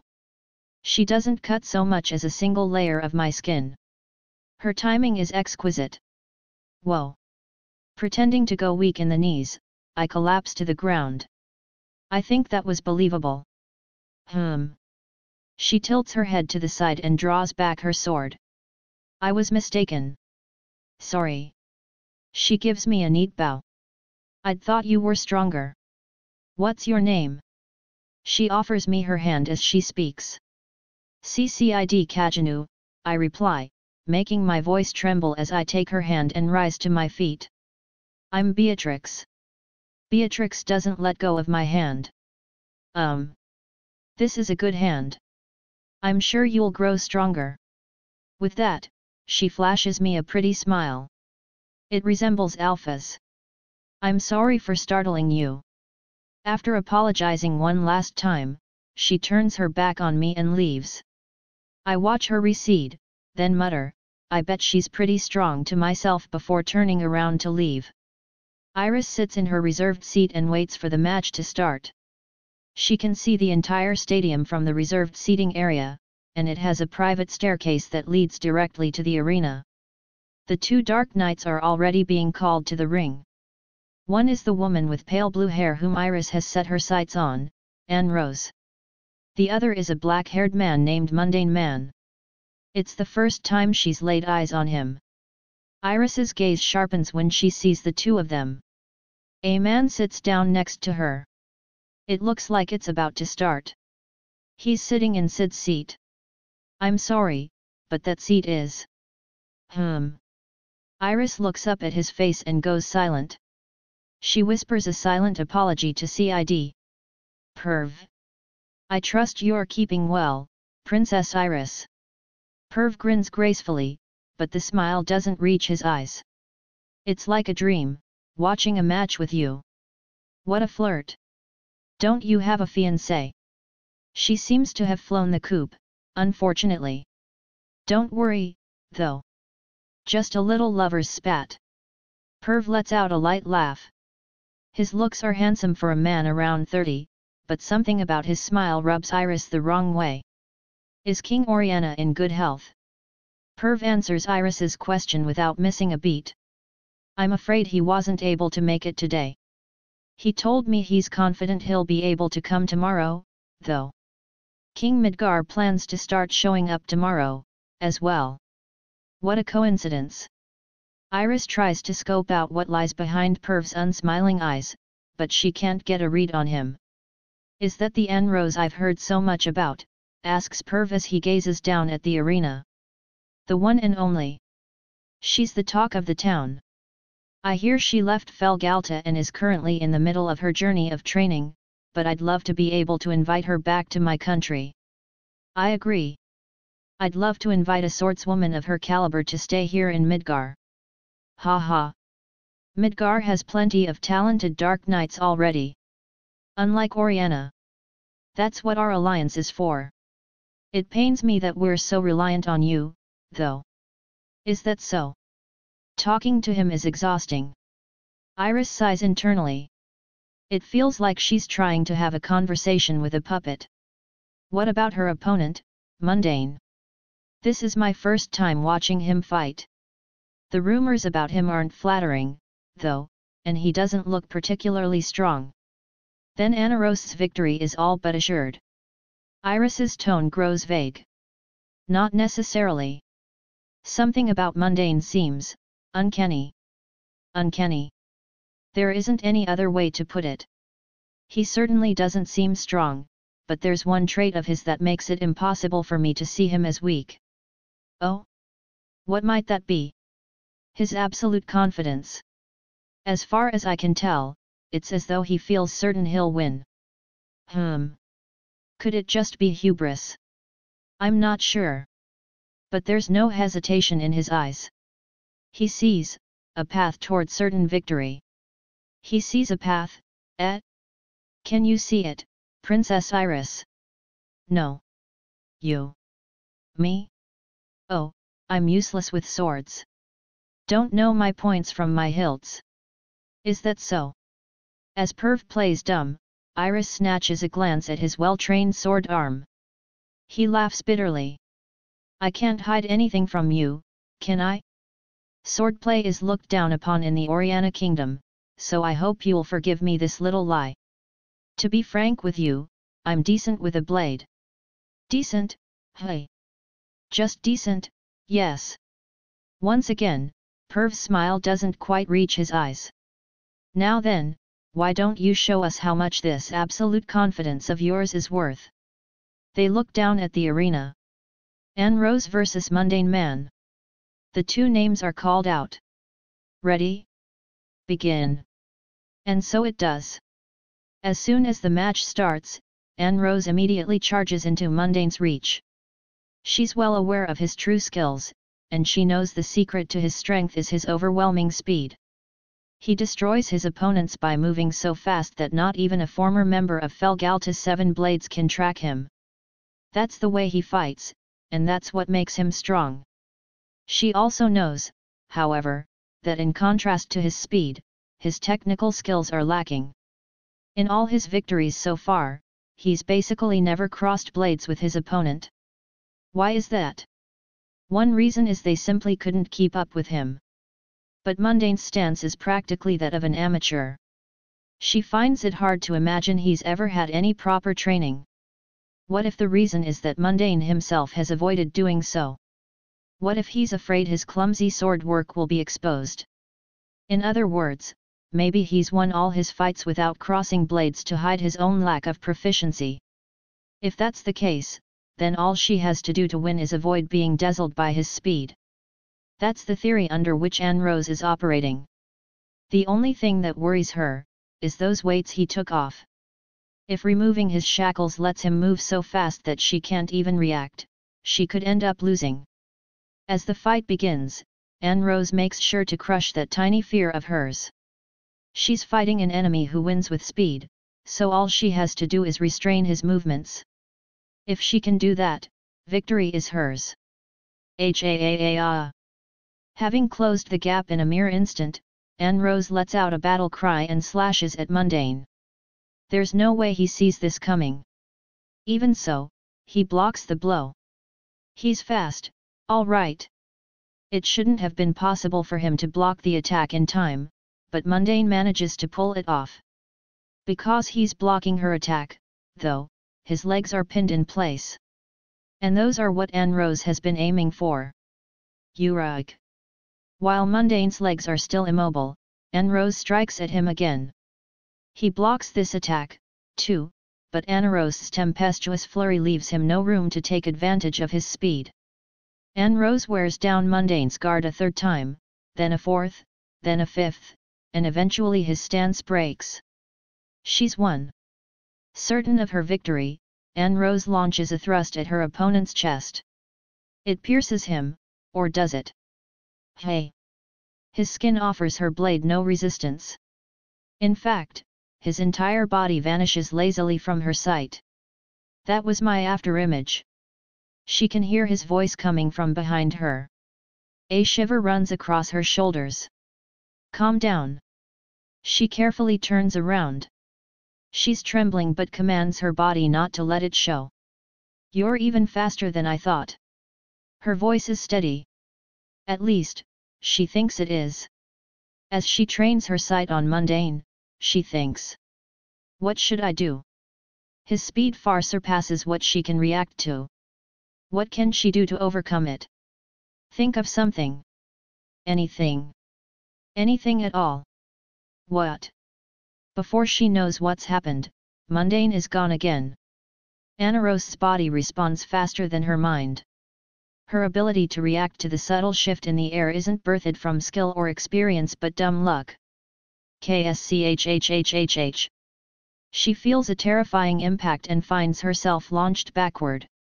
She can feel her consciousness start to fade and her sword toppling out of her hand, but she frantically reels them back in and stands up. RGH. A pained wheeze escapes her mouth. She can see Mundane in her periphery. He's holding his sword listlessly and standing stock still. His stance is non-existent, and he's making no effort to chase her down. However, Anne Rose doesn't see that as arrogance. He's just simply that strong. I'll admit it, you're good. Anne Rose steadies her ragged breath and steels herself. Mundane is simply fast. Overwhelmingly so. Anne Rose doesn't find that fact unfair. After all, speed is just another form of strength. Besides, she still has a shot at winning. Her odds are slim, but they aren't zero yet. If speed is all her opponent has, she just needs to catch him. She needs to land a counter. The moment Mundane attacks her will be her final shot at victory. The problem is whether she'll be able to react in time. Luck was the only thing that let her block the previous strike. She doubts she can pull that off again. She can't rely on chance to snatch this victory, she'll need talent. If her reflexes aren't good enough, she'll fall back on experience. And if that won't get her there, she'll rely on intuition. She'll use any means she can get her hands on. As long as she can land the timing, from there, all she'll need to cut him down are the skills she's spent her life building. Silently, but with utmost concentration, Anne Rose waits for the crucial moment. It comes. There isn't a shred of warning. Mundane's body vanishes, and the moment it does, a moment before it does, Anne Rose swings her sword. Nobody is in its path yet. But a second later, that changes. She's won. Mundane appears, and Anne Rose is certain she's got him. Her blade is traveling on an intercept course with his body. At that speed, dodging is impossible. She's sure of that. What? She gazes at his movement, dumbfounded. He stops. It's as though he planned it ahead of time. Right before he enters Anne Rose's reach, he halts. Her sword grazes the tip of his nose as it swings through the empty air. This is no coincidence. It is the product of perfect spacing. It is the product of terrifying foresight. Anne Rose thought she'd been timing her counter to match his attack, but that wasn't what had happened. He had been timing his attack to match her counter. I see. It's then that she realizes something. After that fleeting exchange, she's certain of it. Mundane man possesses superlative skill as well. Her posture is broken, and his sword approaches her. It's the slowest move he's performed that day. But though slow, its technique is transcendent, almost to the point of art. Ah! It's beautiful. It's also the last thing Anne Rose remembers seeing before she blacks out. He's incredible, Perv hears Iris mumble from the seat beside him. Down in the arena, Mundane has just taken down Anne Rose and starts to leave the stage. Perv hides the unrest in his heart. Absolute confidence. It seems your intuition was right on the mark, Princess Iris.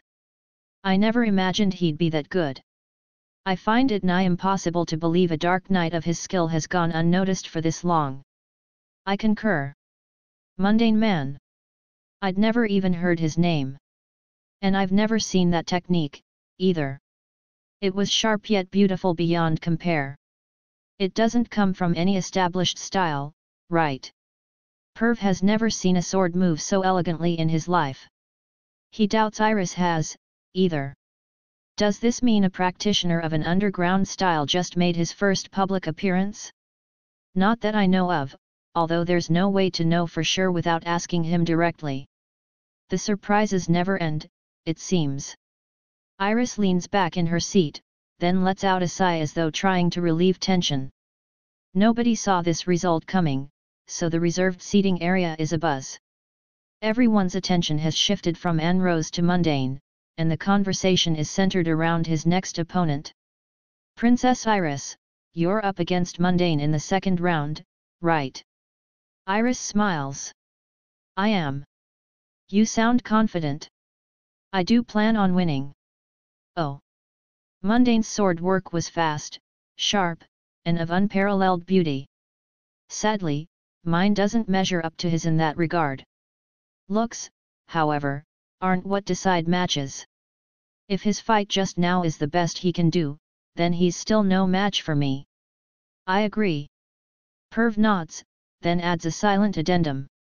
If that was Mundane's full strength, Iris can still win. A little skill isn't going to be enough to contain her magic. But what if that wasn't his true strength? Iris continues, in all likelihood, he's hiding something. His posture, stance, and skills are all fake, yet he made it all this way. Knowing all that, you still think you can win. I may not know what his secret is, but I plan on taking him down, secret and all. I have a competitive side, you see. Iris beams as she stands. Her smile bleeds hostility. I see. Now, I'm afraid you'll have to excuse me. I have a match to get to. Perv watches Iris leave, then sighs. He investigated everyone who might pose a threat to the plan beforehand, but Mundane's name never came up. If Mundane is going to interfere, he needs to be disposed of quickly, but there is no need to rush. He can leave that decision until after Mundane's match against Iris. Mundane man. A master of a beautiful, perfected style. Perv can't understand how he went unnoticed. There must be some reason. Some reason mundane needed to hide his strength. Some reason he'd never taken the spotlight. He could belong to a school lost to history but passed down from father to son. Or no, he could be from the lawless city and just have faked his papers. The lawless city doesn't belong to any country, it's a hive of evil and greed. The cult has yet to worm its way into the inner circles of any of its 3 warring rulers. If he comes from the lawless city, that means mundane must be a member of the Blood Queen's family. Given his strength, he has to at least be part of the leadership. Perv realizes he needs to run more background checks. There's also a chance that mundane is affiliated with the Shadow Garden. Mundane is a man, though, and the Shadow Garden should have no motive to do anything conspicuous at the Bushin festival. All in all, it seems unlikely. One way or another, though, Perv can sense something unfathomable about him. He's probably a member of the underworld, just like Perv. What's his secret? Perv's murmur is lost in the stadium's clamor. Mundane, wait. Upon waking up, Anne Rose rushes down the corridor after him. He turns around, and she stops in front of him. You trounced me back there. I was completely powerless. She looks up at him and smiles.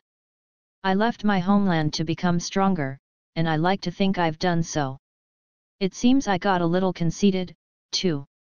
She holds out her hand. Mundane looks down at it, then slowly extends his. I learned a lot today. Thank you, she says. This was the first time I've had to remove my shackles. You have nothing to be ashamed of. That makes me proud to hear. Anne Rose smiles again and exchanges a handshake. Mundane, who exactly are you? How did you become so strong? He smiles sadly, then averts his gaze. He seems to be looking far off into the distance. I threw away everything. I'm just a fool who pursued strength and strength alone. Mundane. Seeing his lonesome expression, Anne Rose feels her chest tighten. He must have had a tragic past that left him no other choice. You know, if you want, would you be interested in joining the military in Felgalta? I'm sure I could find a post worthy of you. Mundane just shakes his head. I can't walk a path that bright. He turns away and begins walking. Wait. I'm leaving to continue my journey tomorrow. If you change your mind before then, come find me. Mundane doesn't stop. Anne Rose watches him go, then turns around. In this world, greatness is relative, and there's always someone stronger. To her, fighting Mundane and watching his sword work in action was an irreplaceable experience. His swordplay was polished almost to the point of being an art. To Anne Rose, it looked as though he'd put everything into it. She's certain he'll win. Before long, the world will know his name. He'll climb to the height of heights. Right now, all she can do is watch him rise, but she's determined to become stronger. Mundane has shown her the path she needs to take. Once she becomes stronger, they will meet again.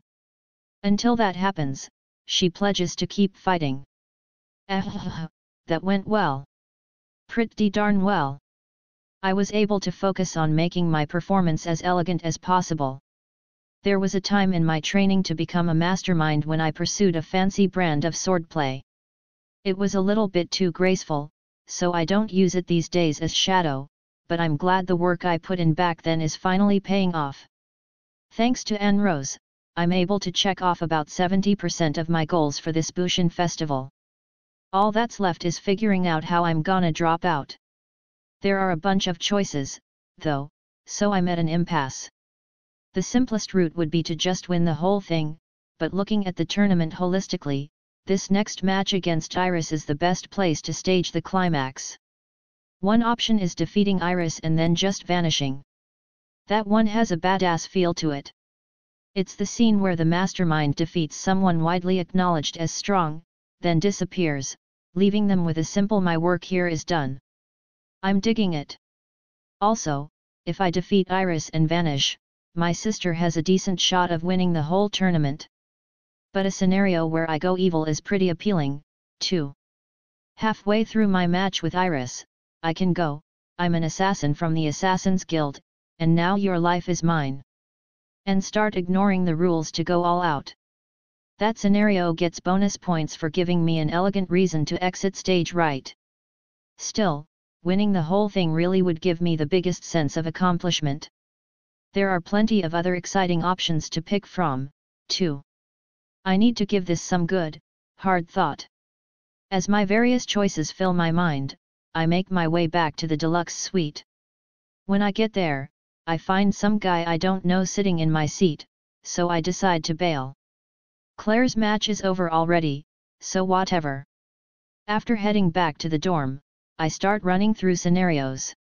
Chapter 8. Lay your eyes on my true powers. It's a new day. I sit in my reserved seat and sip my free coffee. Apparently, nobody except Mitsugashi has figured out how to make this stuff yet. Hats off to them. I take mine with loads of milk and sugar, by the way. I wasn't huge on the reserved seating at first, but now that I've gotten used to it, it certainly has its perks. The friendly maids bring me pretty much anything I ask for free of charge, and it makes me feel kinda like a celebrity.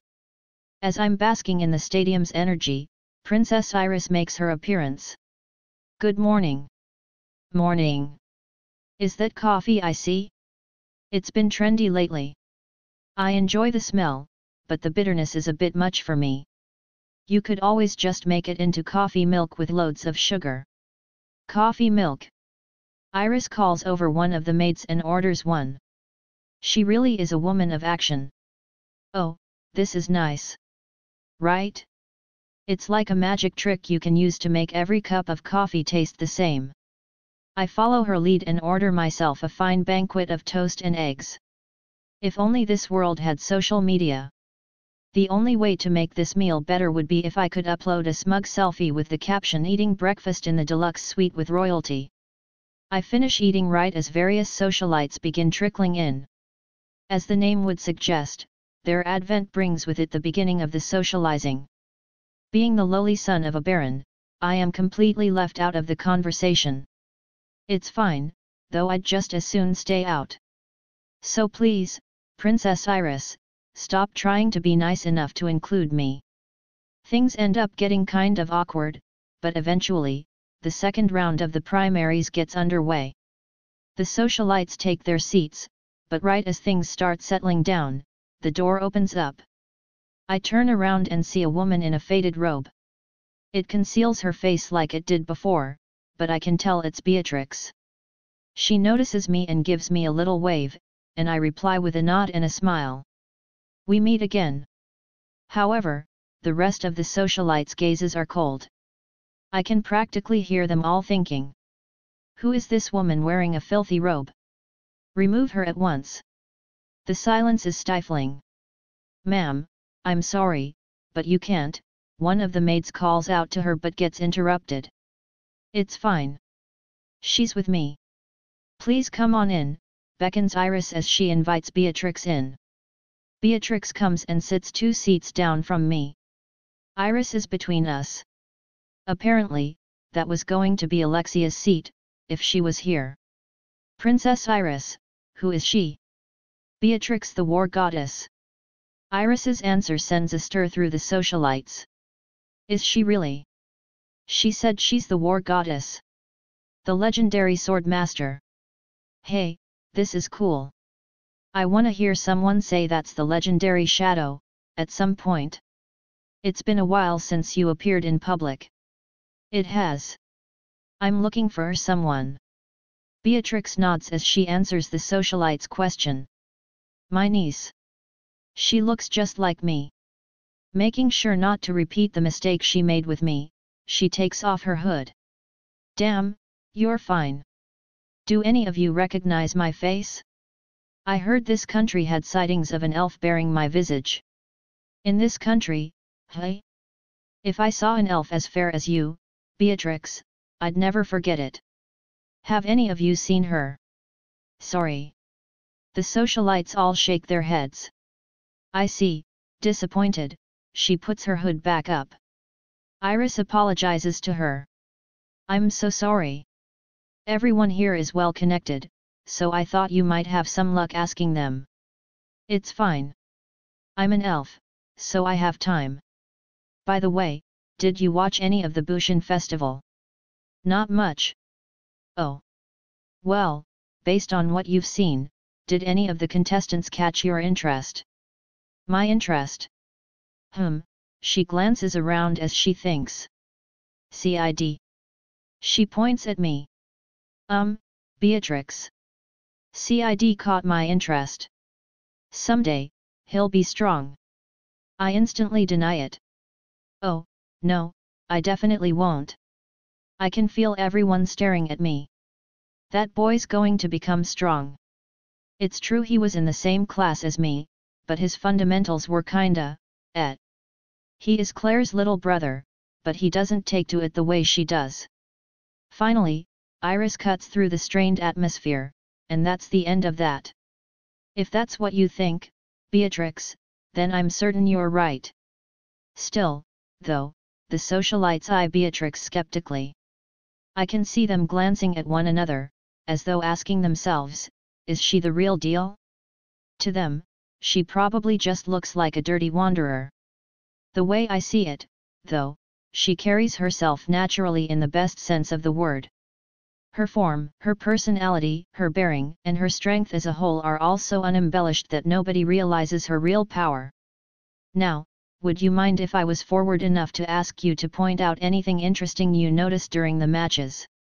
Okay. Thanks to Iris's deference, though, it starts to feel like Beatrix is getting a bit of respect. The air is still a little strained as the second round of the Bushin Festival primaries begins. When Perv walks into the deluxe suite, a figure in a grey robe turns and stares at him. The person's face is hidden beneath a hood, but given the build, he can tell it's probably a woman. After looking at Perv, she turns her gaze to King Oriana, who's standing beside him. Her assessment is brief. It stinks. That's pretty rude, lady. Sorry. Perv suppresses his beating heart as he glares at the woman. He's using a highly addictive herb to make a puppet of King Oriana. He has no complaints about the drug's effectiveness, but it has the downside of causing its users to exude a characteristic aroma. However, he's masking the smell with perfume. There's no way anyone has found him out. Perv, this is Beatrix the War Goddess. She's Beatrix the War Goddess. Perv heard she'd made her way to the capital, but here she is in the flesh. She certainly doesn't look talented enough to merit the title of War Goddess. Her robe is faded, and her manners are non-existent. After a single word of apology, she's already back to watching the match.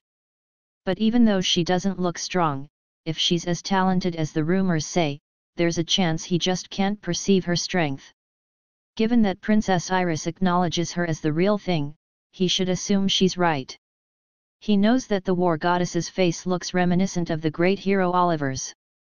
If he could just get a good look. It seems I was being quite offensive without realizing it. Me, too. Perv and Beatrix both apologize, and things settle down a bit. Now everyone will think Beatrix's verbal gaffe had been a reference to Perv himself. Perv desperately wants to get off the topic of the smell. He never imagined Beatrix would show up at the Bushin festival, though. And today of all days. He quietly clicks his tongue. King Midgar, I trust you're well today. Oh, very.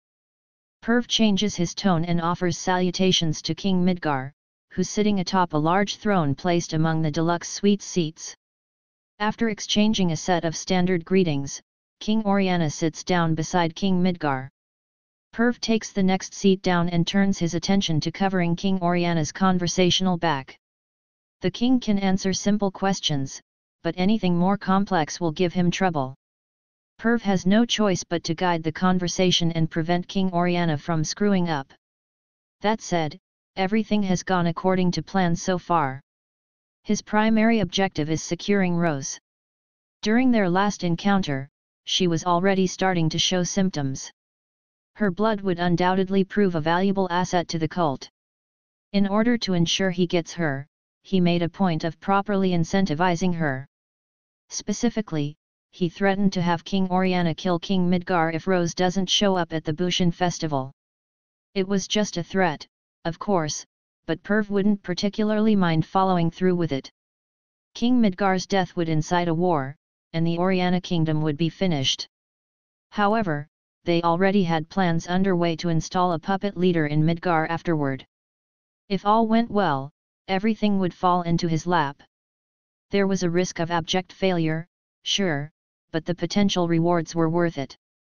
The only thing that made him feel uneasy was the fact that Iris was there. Perv could see she distrusted the Hollow King Oriana. There was a chance she'd be able to stop him. However, he could easily remove that threat by simply conducting the assassination during Iris's match. There shouldn't have been any additional impediments. But now Beatrix is here. Getting rid of her will be tough, and she's probably even stronger than Iris. If Beatrix tries to stop him, she'll be a greater obstacle than Iris. Also, he still doesn't know what Mundane is after. Mundane is undoubtedly a denizen of the underworld, meaning he must have some objective. No matter how hard Perv searches, though, he keeps coming up blank. This guy's a pro. Perv needs to be on high alert.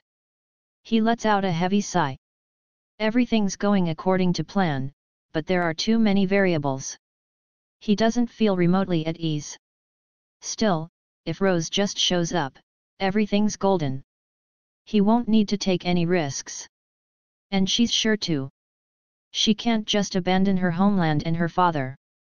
Perv knows her well enough to be certain of that. True, there are a bunch of variables, but none of them matter. Everything's going to be fine. Perv keeps telling himself that as he shifts his focus to the match. Time passes, and Claire Cagignou wins her bout handily. Oh ho! He hadn't taken much notice of her before, but it turns out she's unexpectedly skilled. Her magic is powerful, yet she doesn't let it control her. As strong as she is now, she has the potential to become even stronger. It would seem that Claire's gotten better. After watching Claire take down her opponent, Iris stands from her seat. My match is starting, so I'm afraid I must be off. Everyone around her offers words of encouragement, and the dark-haired boy sitting next to her stands as well. I gotta hit the can. Nobody much cares about his comings and goings. Well, nobody except Beatrix, who watches as he leaves. His name is Cid, and he's utterly unremarkable. Perv was a little curious how he ended up sitting next to the princess, but other than that, he doesn't see much reason to care. He immediately forgets about Cid and turns his attention to the next round. Iris and Mundane's bout is a very important one for Perv. He needs to figure out Mundane's strength and agenda as well as take advantage of the opportunity Iris's absence poses. After the two of them leave, a little time passes, and Iris and Mundane take the stage. When Iris arrives on the field, she's greeted with a thunderous round of applause. Her popularity makes it abundantly clear which one of the pair is the tournament's protagonist. She stares at Mundane and composes herself. Mundane Man is obviously going to be a fierce opponent. Even now that she's standing across from him, she can't get a read on his strength but senses something unfathomable lurking within him. His appearance is out of sync with his actual ability. It makes him seem irregular, like he's hiding his true nature. However, Iris still is confident she can prevail. She has no other choice. She believes it's her duty to win the Bushan festival. She isn't skilled at politics, and she herself knows that. The only thing she can do for Midgar is act as a symbol of its strength. It's her duty to instill faith in people that as long as Iris Midgar is around, the kingdom will be safe. Even if that means letting herself be carried on the shoulders of others. She's at peace with that. Her strength is her only asset, and she was content letting herself be used as a political pawn. Until recently, that is. That was a price she paid for being carried by others for so long. She stumbled the first time she tried to stand on her own 2 feet. Fearing for her country's future, she'd tried to assemble the Crimson Order but found herself powerless, unable to secure personnel or funds. If she tried gathering members gradually, it would take ages before the Crimson Order lived up to her expectations. Even if she attempted to involve herself in politics, people would still just treat her with superficial respect while using her for their own ends. That's why she's opted to leave the politics to others and gather strength in areas in which she's more skilled. For example, she knows that popularity among the masses is a strength in and of itself. She's also gathered allies she trusts to be the brains behind her order. All that's left to do is win the Bushin festival and solidify the people's love for her, and she's sure things will turn out well. With that belief firm in her heart, she readies her sword and waits for the announcer. Her condolences to Mundane, but she plans on going all out from the get-go. Even if he does have something up his sleeve, she intends to end the match before he has time to pull it out. Iris Midgar vs Mundane Man. Ready? Begin. She wastes no time. As soon as the match starts, she steps forward, then stops. What? A tiny cry of confusion slips from her lips. For some reason, Mundane seems farther away than he did before. Has she misjudged the distance between them? That's her first thought, but she knows she didn't. Still, it feels like the gap between them has widened. She doesn't know why. Maybe it's just nerves. Whatever the cause of her confusion, though, it definitely stops her. She tries starting over. She resets her emotions, readies her sword, and goes for a simple feint. When she's sure she's drawn Mundane's gaze, she rushes him. However, once again, she stops in her tracks. She leans backward as though dodging something, then leaps back. She had seen a sword. She had seen Mundane's sword severing her neck. However, Mundane's actual sword hadn't moved an inch. And of course, her neck was still attached to her shoulders. Why? Iris can't keep the question inside. She's sure she saw Mundane's blade. The moment she advanced, she saw his sword and the colossal power lurking within it cutting her throat. She thought he'd read her like a book. And she'd seen her own defeat, no, her death. However, Mundane is still just standing there. His sword isn't even at the ready. It's as though it had all been just an illusion. She can't comprehend what just happened. Iris slowly paces around him, trying to figure out what's up with his sword. 1 lap, 2 laps, 3 laps. They're the exact same distance from each other as before. So why does Mundane look so far away? Aren't you coming? Mundane asks. Yet she can't take that step. Every bone in her body is screaming for her not to go. Hooray! She roars in an attempt to dispel her hesitation. After rocking back and forth, she puts one foot forward. It's the fastest step she's ever taken. But he's looking at her. Unblinking, Mundane's eyes are trained on her. His gaze shifts, as though implying something. The moment it does, Iris's instincts force her to stop. Doing so places a massive strain on her body, and her knee joints make an unpleasant noise. She stops in spite of that, then practically tumbles backward. She's certain she just saw Mundane's sword running her through. No. However, her chest doesn't have a scratch. There's no sign Mundane's weapon ever moved. You're kidding. He's still just standing there, not even bothering to put up a defense. What's wrong? He asks. Faced with something unknowable, Iris's body shudders. She has to do something. Unease and fear swirl up inside her. Mundane's gaze shifts again. As he stares straight ahead, the tip of his sword twitches as though he's predicting the future. The moment it does, Iris envisions her arm getting lopped off. Oh no! Now she finally realizes. Mundane had simply been making feints. He understood her movements in their entirety, then used his eyes and minute movements of the tip of his sword to send her a warning. If you don't stop, you'll get cut, he'd been telling her. That had been enough to make her hallucinate. That's how real the illusion had been. Iris recalls something her mentor once taught her, an expert's lies seem all too real. And sure enough, she'd fallen for her mentor's feints time and time again. Mundane's moves felt even realier than her mentor's. Was that even possible? Iris isn't conceited enough to think she's the strongest person in the world. She understands that greatness is relative. Objectively speaking, though, she's supposed to be one of the best dark knights alive. To be able to drive a woman like her into a corner with feints alone? That would make Mundane, without a doubt, the world's strongest fighter. It would represent a degree of skill no one could hope to match. Was that really possible?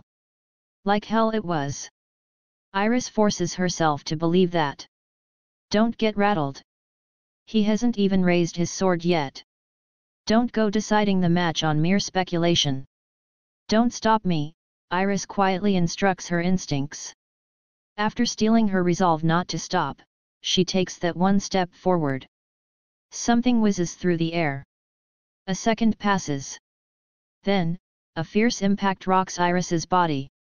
Her mind goes blank for a few seconds, and before she knows it, she's looking up at the sky. She's collapsed face up in the dead center of the arena. What happened? She had been unable to see Mundane's blade, but he'd caught her in his gaze the moment the impact landed. It's a miracle she's still holding on to her sword. She forces her unresponsive torso to rise. Iris Midgar, I expected more from you. She finds a sword being thrust into her face. Mundane is looking down at her. She can't detect any emotion in his eyes. They're close enough that she could reach out and touch him, yet he seems impossibly far away. Far, far away. Ah, so that's what it is. Iris finally understands. The reason he looks so far away isn't because of an illusion or a hallucination. From the very start, he's been looking down on her from the pinnacle of heights. Even if she extends her entire hand, he's standing eternally beyond her reach. Iris's sword falls from her grip and topples to the ground with a clang. The noise echoes throughout the silent stadium. Iris Midgar is defeated in a single blow. The fact of it has everyone frozen in shock. Not a sound can be heard. That is, until the click, click, click of footsteps rings out from behind her. The stadium begins to stir. The footsteps continue forward. Click, click, click. Then, they come to a stop. The audience's eyes are glued to the person walking. Even Mundane looks a little surprised. Father, I've returned. There stands the Oriana Kingdom's beautiful princess, Rose Oriana. Rose doesn't spare a glance for Iris and Mundane. Her honey-colored eyes are glued to the deluxe suite. The legendary Iris Midgar was beaten by a single sword stroke. That simple fact stupefies Perv. He knows members of the underworld more skilled than her, but could even the strongest Dark Knight with whom he is familiar really bring Iris Midgar down in a single swing? No. Unless they caught her by surprise or got incredibly lucky, there was no way. In other words, something unthinkable just happened. Because Mundane took out Iris with one attack, it means he's the strongest Dark Knight Perv knows of.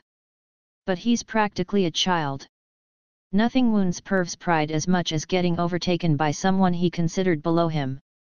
The astonishment in his heart is quickly painted over with fiery envy.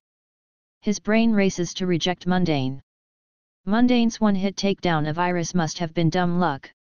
Even if it wasn't, it probably has to do with their compatibility in combat. Iris just happened to be a good match for Mundane, that's all. Iris's strange behavior gives him cause for doubt, too. She stopped all of a sudden as though wary of something, and she paced around Mundane for seemingly no reason. Perhaps she's been under the weather, or maybe Mundane took advantage of some weakness. There are plenty of ways he can deny Mundane's strength. And yet, Perv found Mundane's swordplay daunting. He realizes that he and Mundane see the world through different lenses. Their assessment and approach to combat are fundamentally different. Perv knows he could spend centuries training and never be able to catch up with that boy. That's how polished Mundane's swordplay is. It's like he's kneaded together the best parts of countless other martial arts and refined them into a single, incomparable masterpiece. As Perv tries to disavow Mundane's mastery, his heart is filled with the innocent admiration of a child. Mundane's sword style has a devilish charm that draws Perv. It's like how he was captivated by his instructor's sword work as a boy. He grinds his teeth. He refuses to accept this. He can't be sure this boy's skills reign supreme just yet. Perv is no stranger to masters. However, he still hasn't met the cult's leadership. Mundane can't possibly be the strongest. What did you think of the fight, Beatrix? He asks, hoping to hear her denounce him. The blue eyes peeking out from within her robe are fixed on the boy. The look in them is one of wonder. I want to fight him. What? Just as Perv is about to ask for clarification, though, a stir runs through the crowd. He turns to look at the arena, and there, he sees Rose Oriana. His mouth curls up into a sneer. She's come. What a stupid girl. The king and kingdom are beyond saving. The puppet king is no more than a shell, and thanks to that, they control the country's leader. Showing up here without even realizing that fact reveals a naivete unbefitting a princess. Covering his mouth so his twisted grin won't be noticed, Perv steps forward with King Oriana in tow. My dear Princess Rose. I see you've decided to return. There's a long staircase leading straight from the deluxe suite to the arena. Perv and King Oriana start descending it. Rose, I'm so glad you're back. Come up here. On Perv's instructions, King Oriana speaks. His words are hollow and lifeless. As Perv descends, he issues orders to his men with a glance, telling them to be ready to capture Rose. The princess begins ascending. Father, I've come to apologize. For everything I've done and for what I'm about to do. I've made many mistakes, and I'm sure I'll make many more. But as the Princess of Oriana, and as your daughter, I'm walking down a path I believe in. Rose's voice is trembling. Her eyes are moist with tears. But they're still filled with resolve. Seeing that, Perv takes a step back. He should send in the king first. If he uses the king as a shield, the girl will be powerless. As long as he has his puppet king, his plan can succeed without a hitch. I forgive you for your sins, replies King Oriana, but Perv hadn't told him to say that. Thank you, father. Afterward, everything happens in a flash. Rose draws her blade, and Perv reacts by hiding behind the king. His men make their move. Rose is too fast for them, though. Perv's eyes widen in shock. Abandoning everything, the girl stabs King Oriana through the heart with her rapier. As the princess, and as your daughter, this will be my final responsibility. The king had been reaching out as though to embrace Rose, but halfway through, his hand slumps lifelessly in the air. The rapier passes cleanly through his heart and into Perv's chest. Thank you for everything. She wrenches the rapier free. Blood gushes from the king's heart as he topples to the ground. Tears burst from Rose's eyes. How dare you! Perv screeches. Blood pours from Perv's chest, too, but his wound isn't lethal. His rage stems from the loss of his puppet. His whole plan in ruins. Get here! His men charge at Rose. She doesn't attempt to flee. As Perv watches her place the tip of her rapier against her throat, he smiles. She won't really. His face goes pale. No. No. No. But just as Rose is about to pierce her neck. So that's the choice you've made. A beautiful, almost artistic flash cleaves through the air, slicing through both Rose's rapier and the swords of the men bearing down on her. Standing there is Mundane, the most unassuming of men. Why Yuri? However, the sword he's holding is as black as night. Final chapter. Just who is this mysterious badass? Until she saw that beautiful arc, Rose had been prepared to die.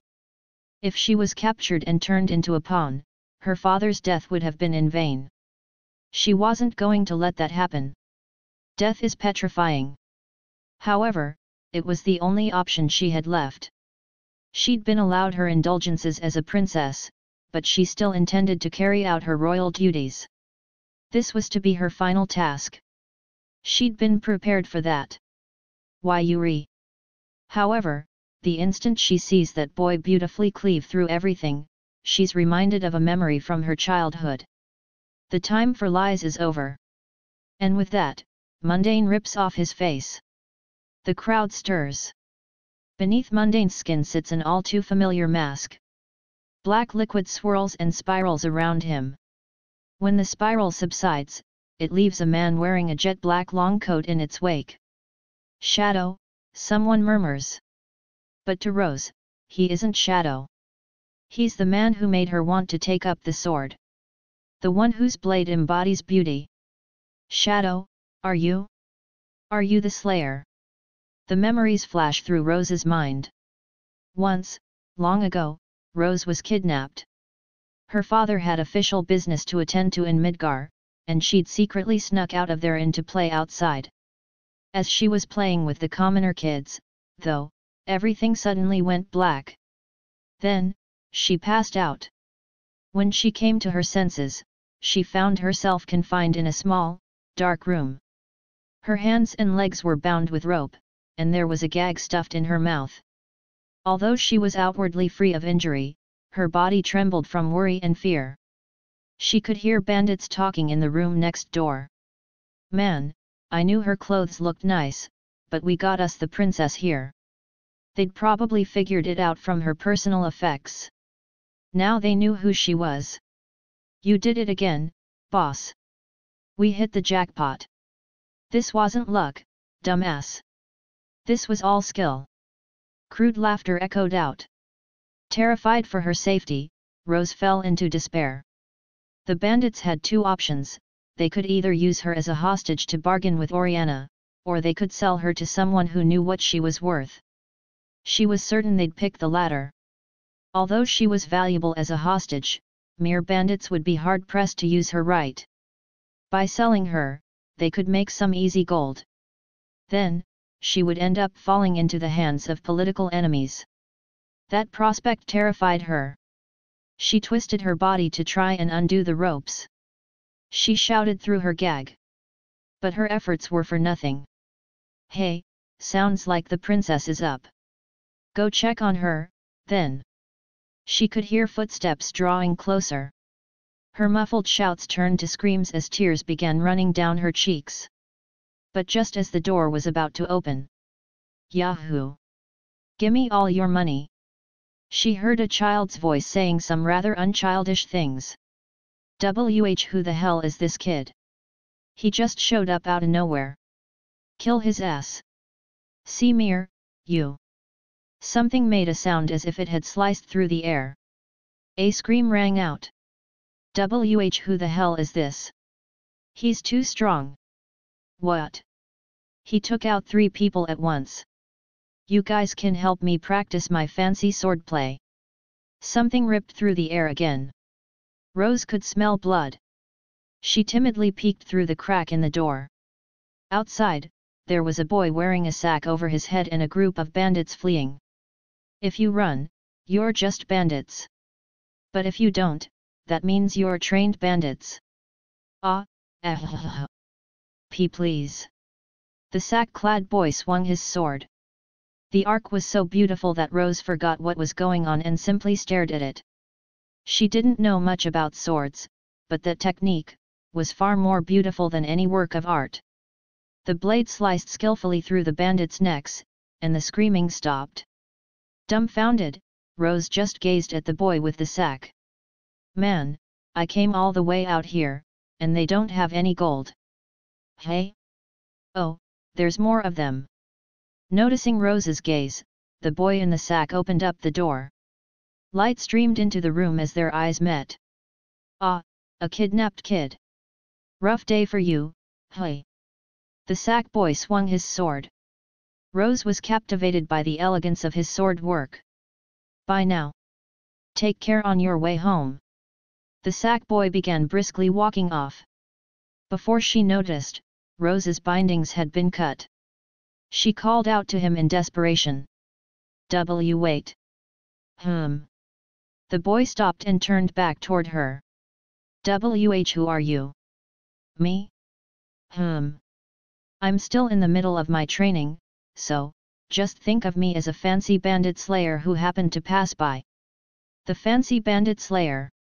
I want to thank you somehow. All right, well, then I'd appreciate it if you didn't tell anyone about me. Oh okay, I won't. Cool, I'm counting on ya. And with that, the fancy bandit slayer vanished. The fancy bandit slayer. He had saved her from the depths of despair and, in doing so, changed her very life. Out of admiration for the beauty of his swordplay and the way he lived his life, Rose took up the sword that very day. It's a precious memory of her childhood, one that she's never told anyone. It's Rose's little secret. In that moment, though, she gives voice to that secret for the first time. Shadow, you're the fancy bandit slayer, aren't you? Shadow doesn't answer. But to Rose, his silence is answer enough. Ever since he was a child, he's fought tirelessly against evil. He's been saving people behind the scenes this whole time, just like he once saved Rose. Shadow's words run through Rose's mind. If true strength comes not from power but from the way one lives their life, then Shadow must be strength incarnate. Rose feels ashamed at having chosen death so readily. She could still have fought, but living is painful, and failure is terrifying. She wanted to put an end to it all. She had sought refuge in death. But she could still fight, because she admired his beautiful swordplay and his way of life. Your battle is yet unfinished, Shadow thrusts his jet-black sword forward. It impales the stadium's wall and creates a large hole. Go. Got it. Rose scoops up her rapier and leaps without hesitation through the opening. She still has things she needs to do. Stop her. No one else goes through. Shadow plants himself in front of the hole. Thick clouds roll in at some point and obscure the sun, blanketing the stadium in shadows. Thunderclaps echo within the clouds. Drop by drop, rain begins to fall. What are you waiting for? After her, bellows Perv, and his men burst into action. They move to surround the hole's guard, Shadow, then leap at him in unison. The moment they do, an obsidian arc cleaves through them.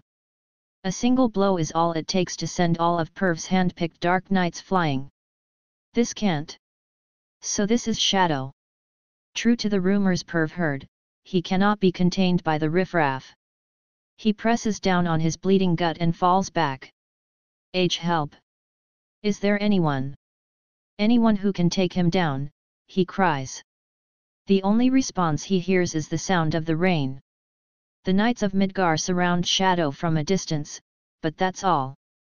There isn't a single person present who plans on making light of the man who defeated Iris. The rain is now a bona fide deluge. Massive droplets cascade from the skies. The lightning reflects off Shadow's drenched long coat. Each time it strikes, his figure is illuminated amid the gloom. I will go. As the grey-robed woman speaks, she leaps into the air.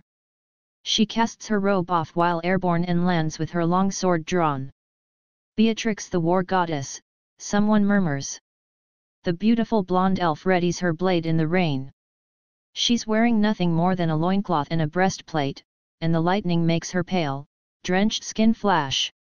Shadow and Beatrix silently gauge the distance between themselves as they square off. A violent thunderclap underscores the commencement of their battle. Shadow stretches out his obsidian katana to match Beatrix's longsword. He slashes. His black blade cleaves through the air. The rain parts. For a brief instant, a trail of empty, rainless air follows in his sword's wake. He misses. Oh! Beatrix reacts instantly by taking a half step back to dodge Shadow's strike. Then, she counters. Her deadly thrust bears down on Shadow. Beneath his mask, Shadow grins.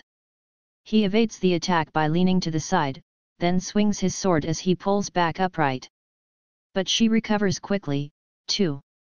As she retracts her long sword, she stoops low to avoid Shadow's blow. Then, she counters once more. The only thing either of them hits is the rain. Slashes fly through the air, each rending a path through the downpour. The droplets spread in little splashes as they're sliced aside, casting beautiful streaks as the lightning illuminates them. Everyone in the stands holds their breath as they watch the battle unfold. It's like watching a dance. The rain and the lightning leave etchings in the sky of a battle that no normal eyes can follow. It's a beautiful sword dance. It's plain to see that the two combatants stand at the apex of swordsmanship. The spectators want the dance to last forever, but Shadow brings it to an end. It seems this sword cannot reach you. He puts some distance between them, then stares at Beatrix. Beatrix doesn't chase him down, instead choosing to steady her breathing. Her chest heaves up and down.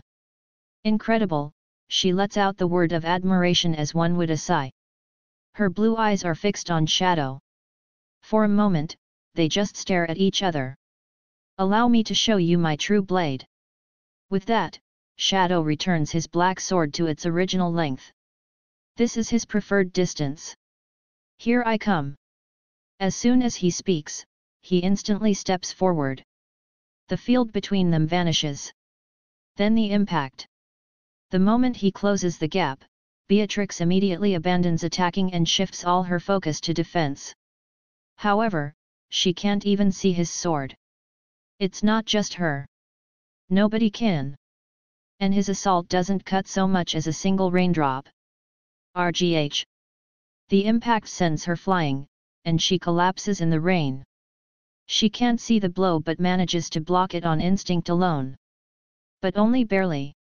She ends up sprawled unceremoniously on the ground, unable to mount a counterattack. She promptly rises to her feet, preparing herself to pursue. The thunder roars, and as the lightning flashes, Shadow disappears. In that one instant, he's right in front of her again. He swings his imperceptible blade. Beatrix focuses every cell in her body on Shadow's sword, then finds herself besieged again. She can't see it. Ignoring the mud caked on her face, she stands back up and leaps away to put some distance between them. Instinct and luck are the only things that let her narrowly deflect the strike. She has no reason to believe she can fend off the next one. No follow-up comes. As she looks at Shadow readying his blade beneath the lightning, she thinks, why can't I see it? It's not just that he's fast. There's something off about his sword. After searching her memories of a lifetime of battles, she finds the answer. Shadow's techniques are natural. Of the many types of swordplay in battle, fast swords are certainly menacing. However, even a quick swing starts with some preliminary action. Even if it doesn't, you can still tell when the attack will land with enough experience. As long as you're conscious, you can react to it. No, the most dangerous type of attack is the kind that comes from outside your perception. It doesn't need to be fast. You just need to be unaware of it. And Shadow's performance is natural. There's no bloodlust, no hesitation, no swagger. His swings are just natural. And people can't pick them out. Just like she isn't actively conscious of the individual raindrops falling, she isn't cognizant of Shadow's sword. Incredible. Beatrix regards the depth of Shadow's mastery with utter admiration. His skill lies at the bottom of an abyss nobody else can reach. She prepares herself for her inevitable defeat. Show me your fangs, war goddess. Shadow brandishes his ebony blade. Beatrix knows she can't block it. Wait. A clear voice interrupts their battle. I, too, will join the fray. Iris stands there with her sword drawn. Princess Iris. Beatrix looks at Iris as though she wants to say something. I know I'm not strong enough, Iris smiles to hide her frustration. But I won't back down. I'm not going to stand by and let him flee after laying waste to the Bushin festival. I have my pride, and so does Midgar. She glares at Shadow. I'll stop him from moving, even if it costs me my life. When I do, Beatrix, use that to bring him down. Understood. I'll follow your lead. Beatrix sympathizes with Iris's resolve. Fire burns in their eyes as they square off against Shadow. Come, then. Show me your fangs. Shadow lowers the tip of his sword and assumes a defensive posture. As Iris waits for an opportunity, she slowly closes the gap. For a little while, the only sounds are the rain and the thunder. Please let me land a blow. A massive thunderclap rings out, and Iris makes her move. She charges forward, aiming for Shadow's neck with her longsword. However, all it takes for Shadow to escape her range is to take a half step backward. He watches the attack miss and turns his attention to Iris's next move. But Iris's sword extends. By letting go of it, she forcibly lengthens its range. Shadow immediately shifts gears. He abandons his attempt at a counterattack and instead knocks Iris's sword aside. Her offense is ruined. That's what anyone would think.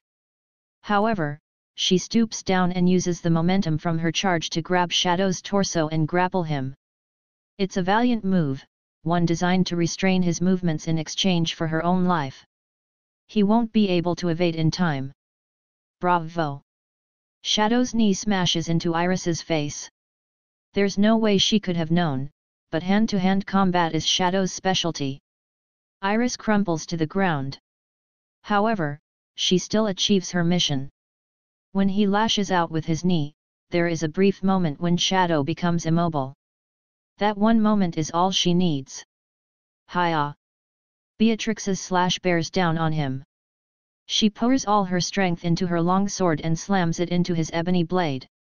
A thunderous noise explodes as Shadow's katana, hand, and arm are sent reeling backward.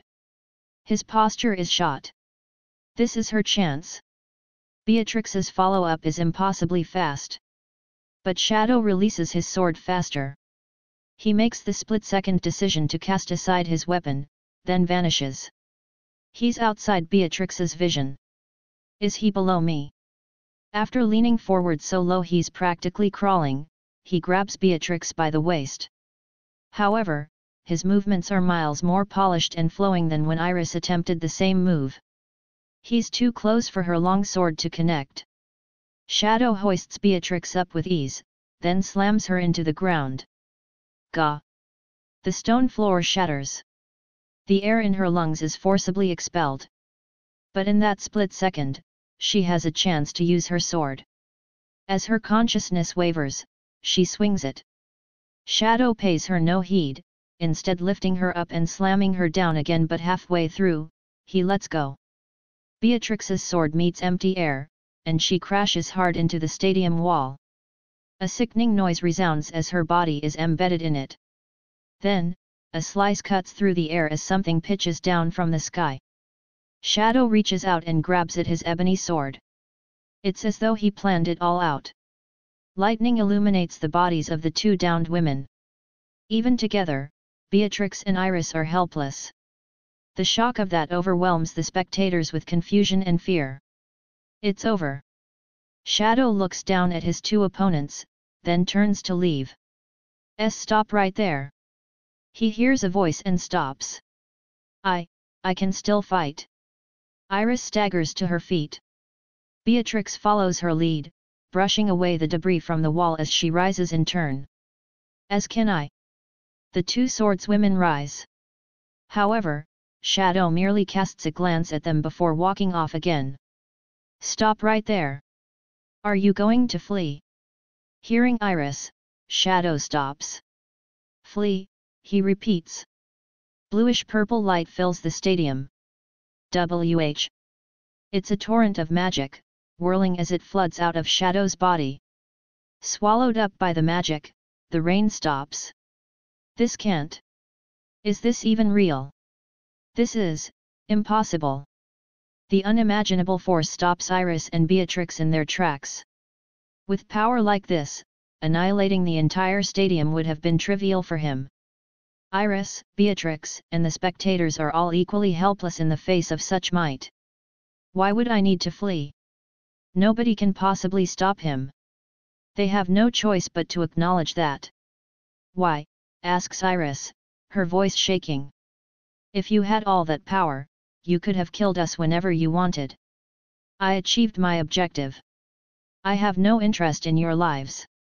The only ones we butcher are our enemies. Shadow looks at Iris as he makes his magic converge on his sword. Make sure you remember who your true enemy is. With that, Shadow releases the energy into the sky. A blinding light floods the stadium and spreads out across the entire capital as it blots out the heavens and blasts away the rain clouds. When it fades, all that's left is a clear blue sky. Shadow is nowhere to be seen.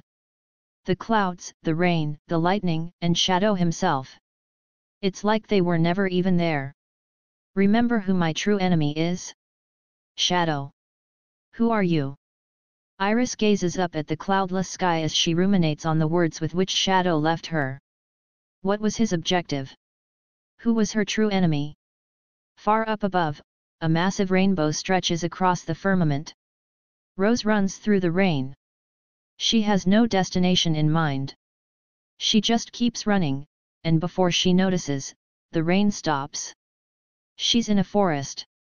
Sunlight streams through the gaps in the dampened trees. Rose collapses against a trunk and catches her breath.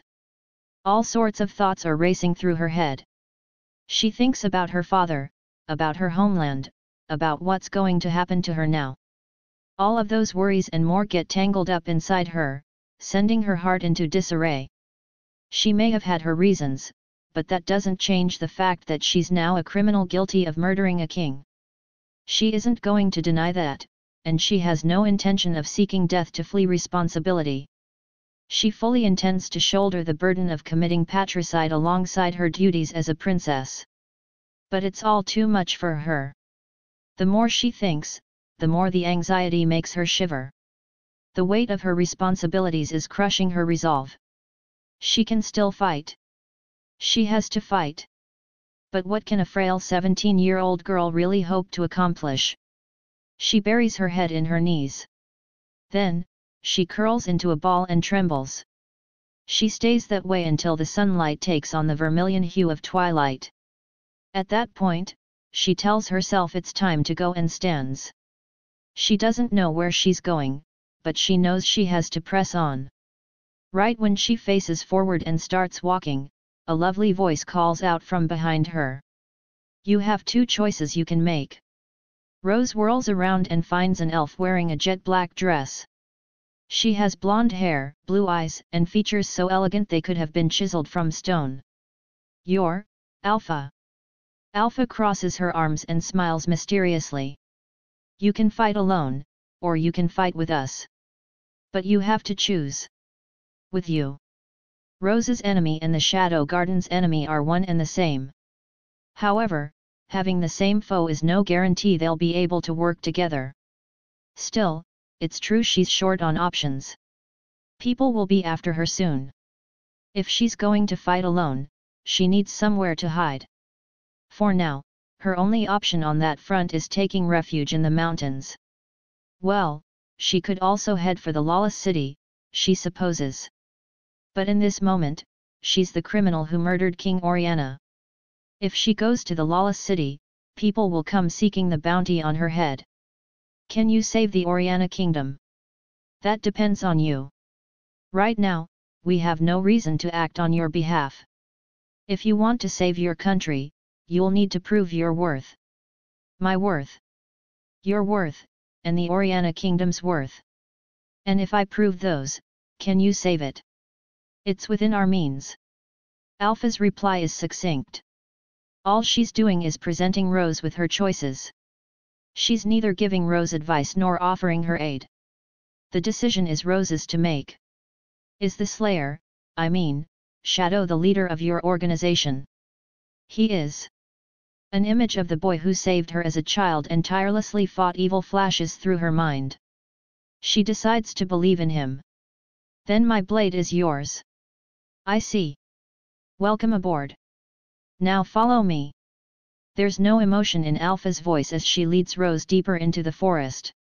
Can I ask you a question? Asks Rose as she follows her. You may. Who exactly is Shadow? He's a man with an iron will who's fought evil since he was a child, and he has so much power, he can actually vanquish it. But Rose doesn't know anything about the secret to his strength, his beliefs, or even his identity. He's utterly shrouded in mystery. If you want to know, you'll need to earn our trust. Your trust. But if you end up being worthy of it, you're sure to find out eventually. Afterward, the two of them proceed through the forest in silence. They make their way through a dense fog untouched by the sun's light. Where are we? Is this? These are the Abyss Woods, Alpha answers. Rose has heard the stories. Nobody knows where it is, but rumor has it that anyone who enters can never leave. Rose can't even make out Alpha, who's supposedly right in front of her. The magic-rich fog that's almost blue or purple is messing with her senses. This fog is caused by a sigh of a dragon. A dragon. They were practically a thing of legend. Once in a blue moon, someone would report seeing one, but the records of the most recent dragon hunt were over a century old. Long ago, he came to this land and battled the mist dragon. Who's he? In his youth, he was powerful enough to defeat the dragon, but he couldn't slay it. So the dragon accepted him and let out the sigh. So this fantastical bluish-purple mist was from the dragon. By the way, it's a deadly poison. Rose twitches. Don't get too far from me. If you do, you'll die in a heartbeat. Understood. As they trod through the thick fog, the air suddenly clears. Wait, this is... The sun's rays beat down upon a venerable white castle. This is Alexandria, the ancient capital destroyed by the mist dragon. This is our base. Alexandria, the old capital. Rose had once seen that name in a book. But no book could have possibly described its beauty. Massive fields spread out around the capital, and they're all full of crops she's never seen before.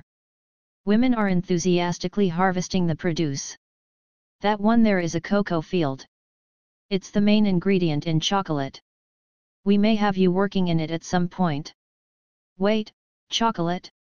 You mean that Mitsugashi is part of the Shadow Garden?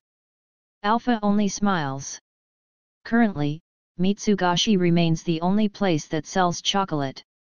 Nobody knows anything about the ingredients or manufacturing process. The two of them pass through the portcullis and enter the castle. Is Lambda around? I'm here. A woman responds to Alpha's call and kneels before her. We have a new recruit. Train her.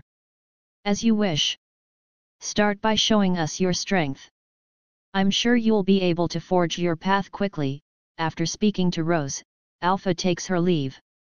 Rose remains behind with the woman named Lambda. She's an elf with dark skin, grey hair, and gold eyes. She's tall, and her muscles are evident even through her black bodysuit. Also, her eyes are sharp and her lips are plump. I'm Lambda, your instructor. Come. Yes, ma'am. Rose follows Lambda, and they exit through the rear of the castle.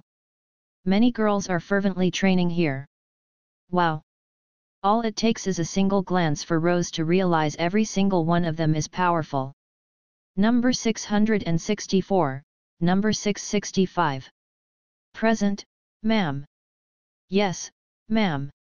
Two of the women come running at Lambda's summons. One is an elf, the other a therianthrope. Instructor, you called, asks the elf, practically shouting. The therianthrope stands at attention beside her. This is the new recruit. I'm putting her on your squad. Understood. Number 666, strip. Hey. Rose doesn't understand what had just been said to her. Number 666 is you. Here, your number is your name. I'm number 666. If you got that, then hurry up and strip. What? Don't make me repeat myself. Immediately, Rose finds her clothes sliced off her body. It happens in the blink of an eye.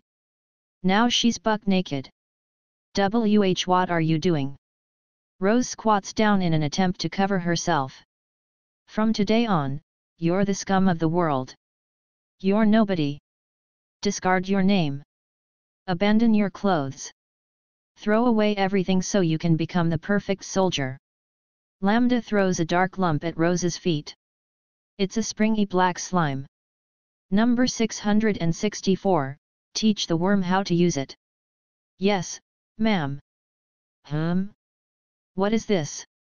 A piece of paper flutters up from the tatters that were once Rose's clothes. Instructor Lambda picks it up and holds it in front of Rose. It's the wrapper from the Tuna King sandwich Cid gave her. The moment she sees it, all the bottled-up feelings she has for him begin bursting out. He was her first love. He'd fought her in the preliminary tournament, saved her life in the terrorist attack, and gone on a journey with her. She considers each of those memories irreplaceable. A mere week ago, she'd dreamed of taking his hand in marriage. But she can't go back anymore. Their paths will never cross again. What's with that look? I told you to throw everything away. Lambda shreds the paper before Rose's eyes. The scraps catch on the wind and soar high up into the sky. The fragments of a dream that will never come to pass. Drops of tears begin spilling from Rose's eyes. End of Volume 2.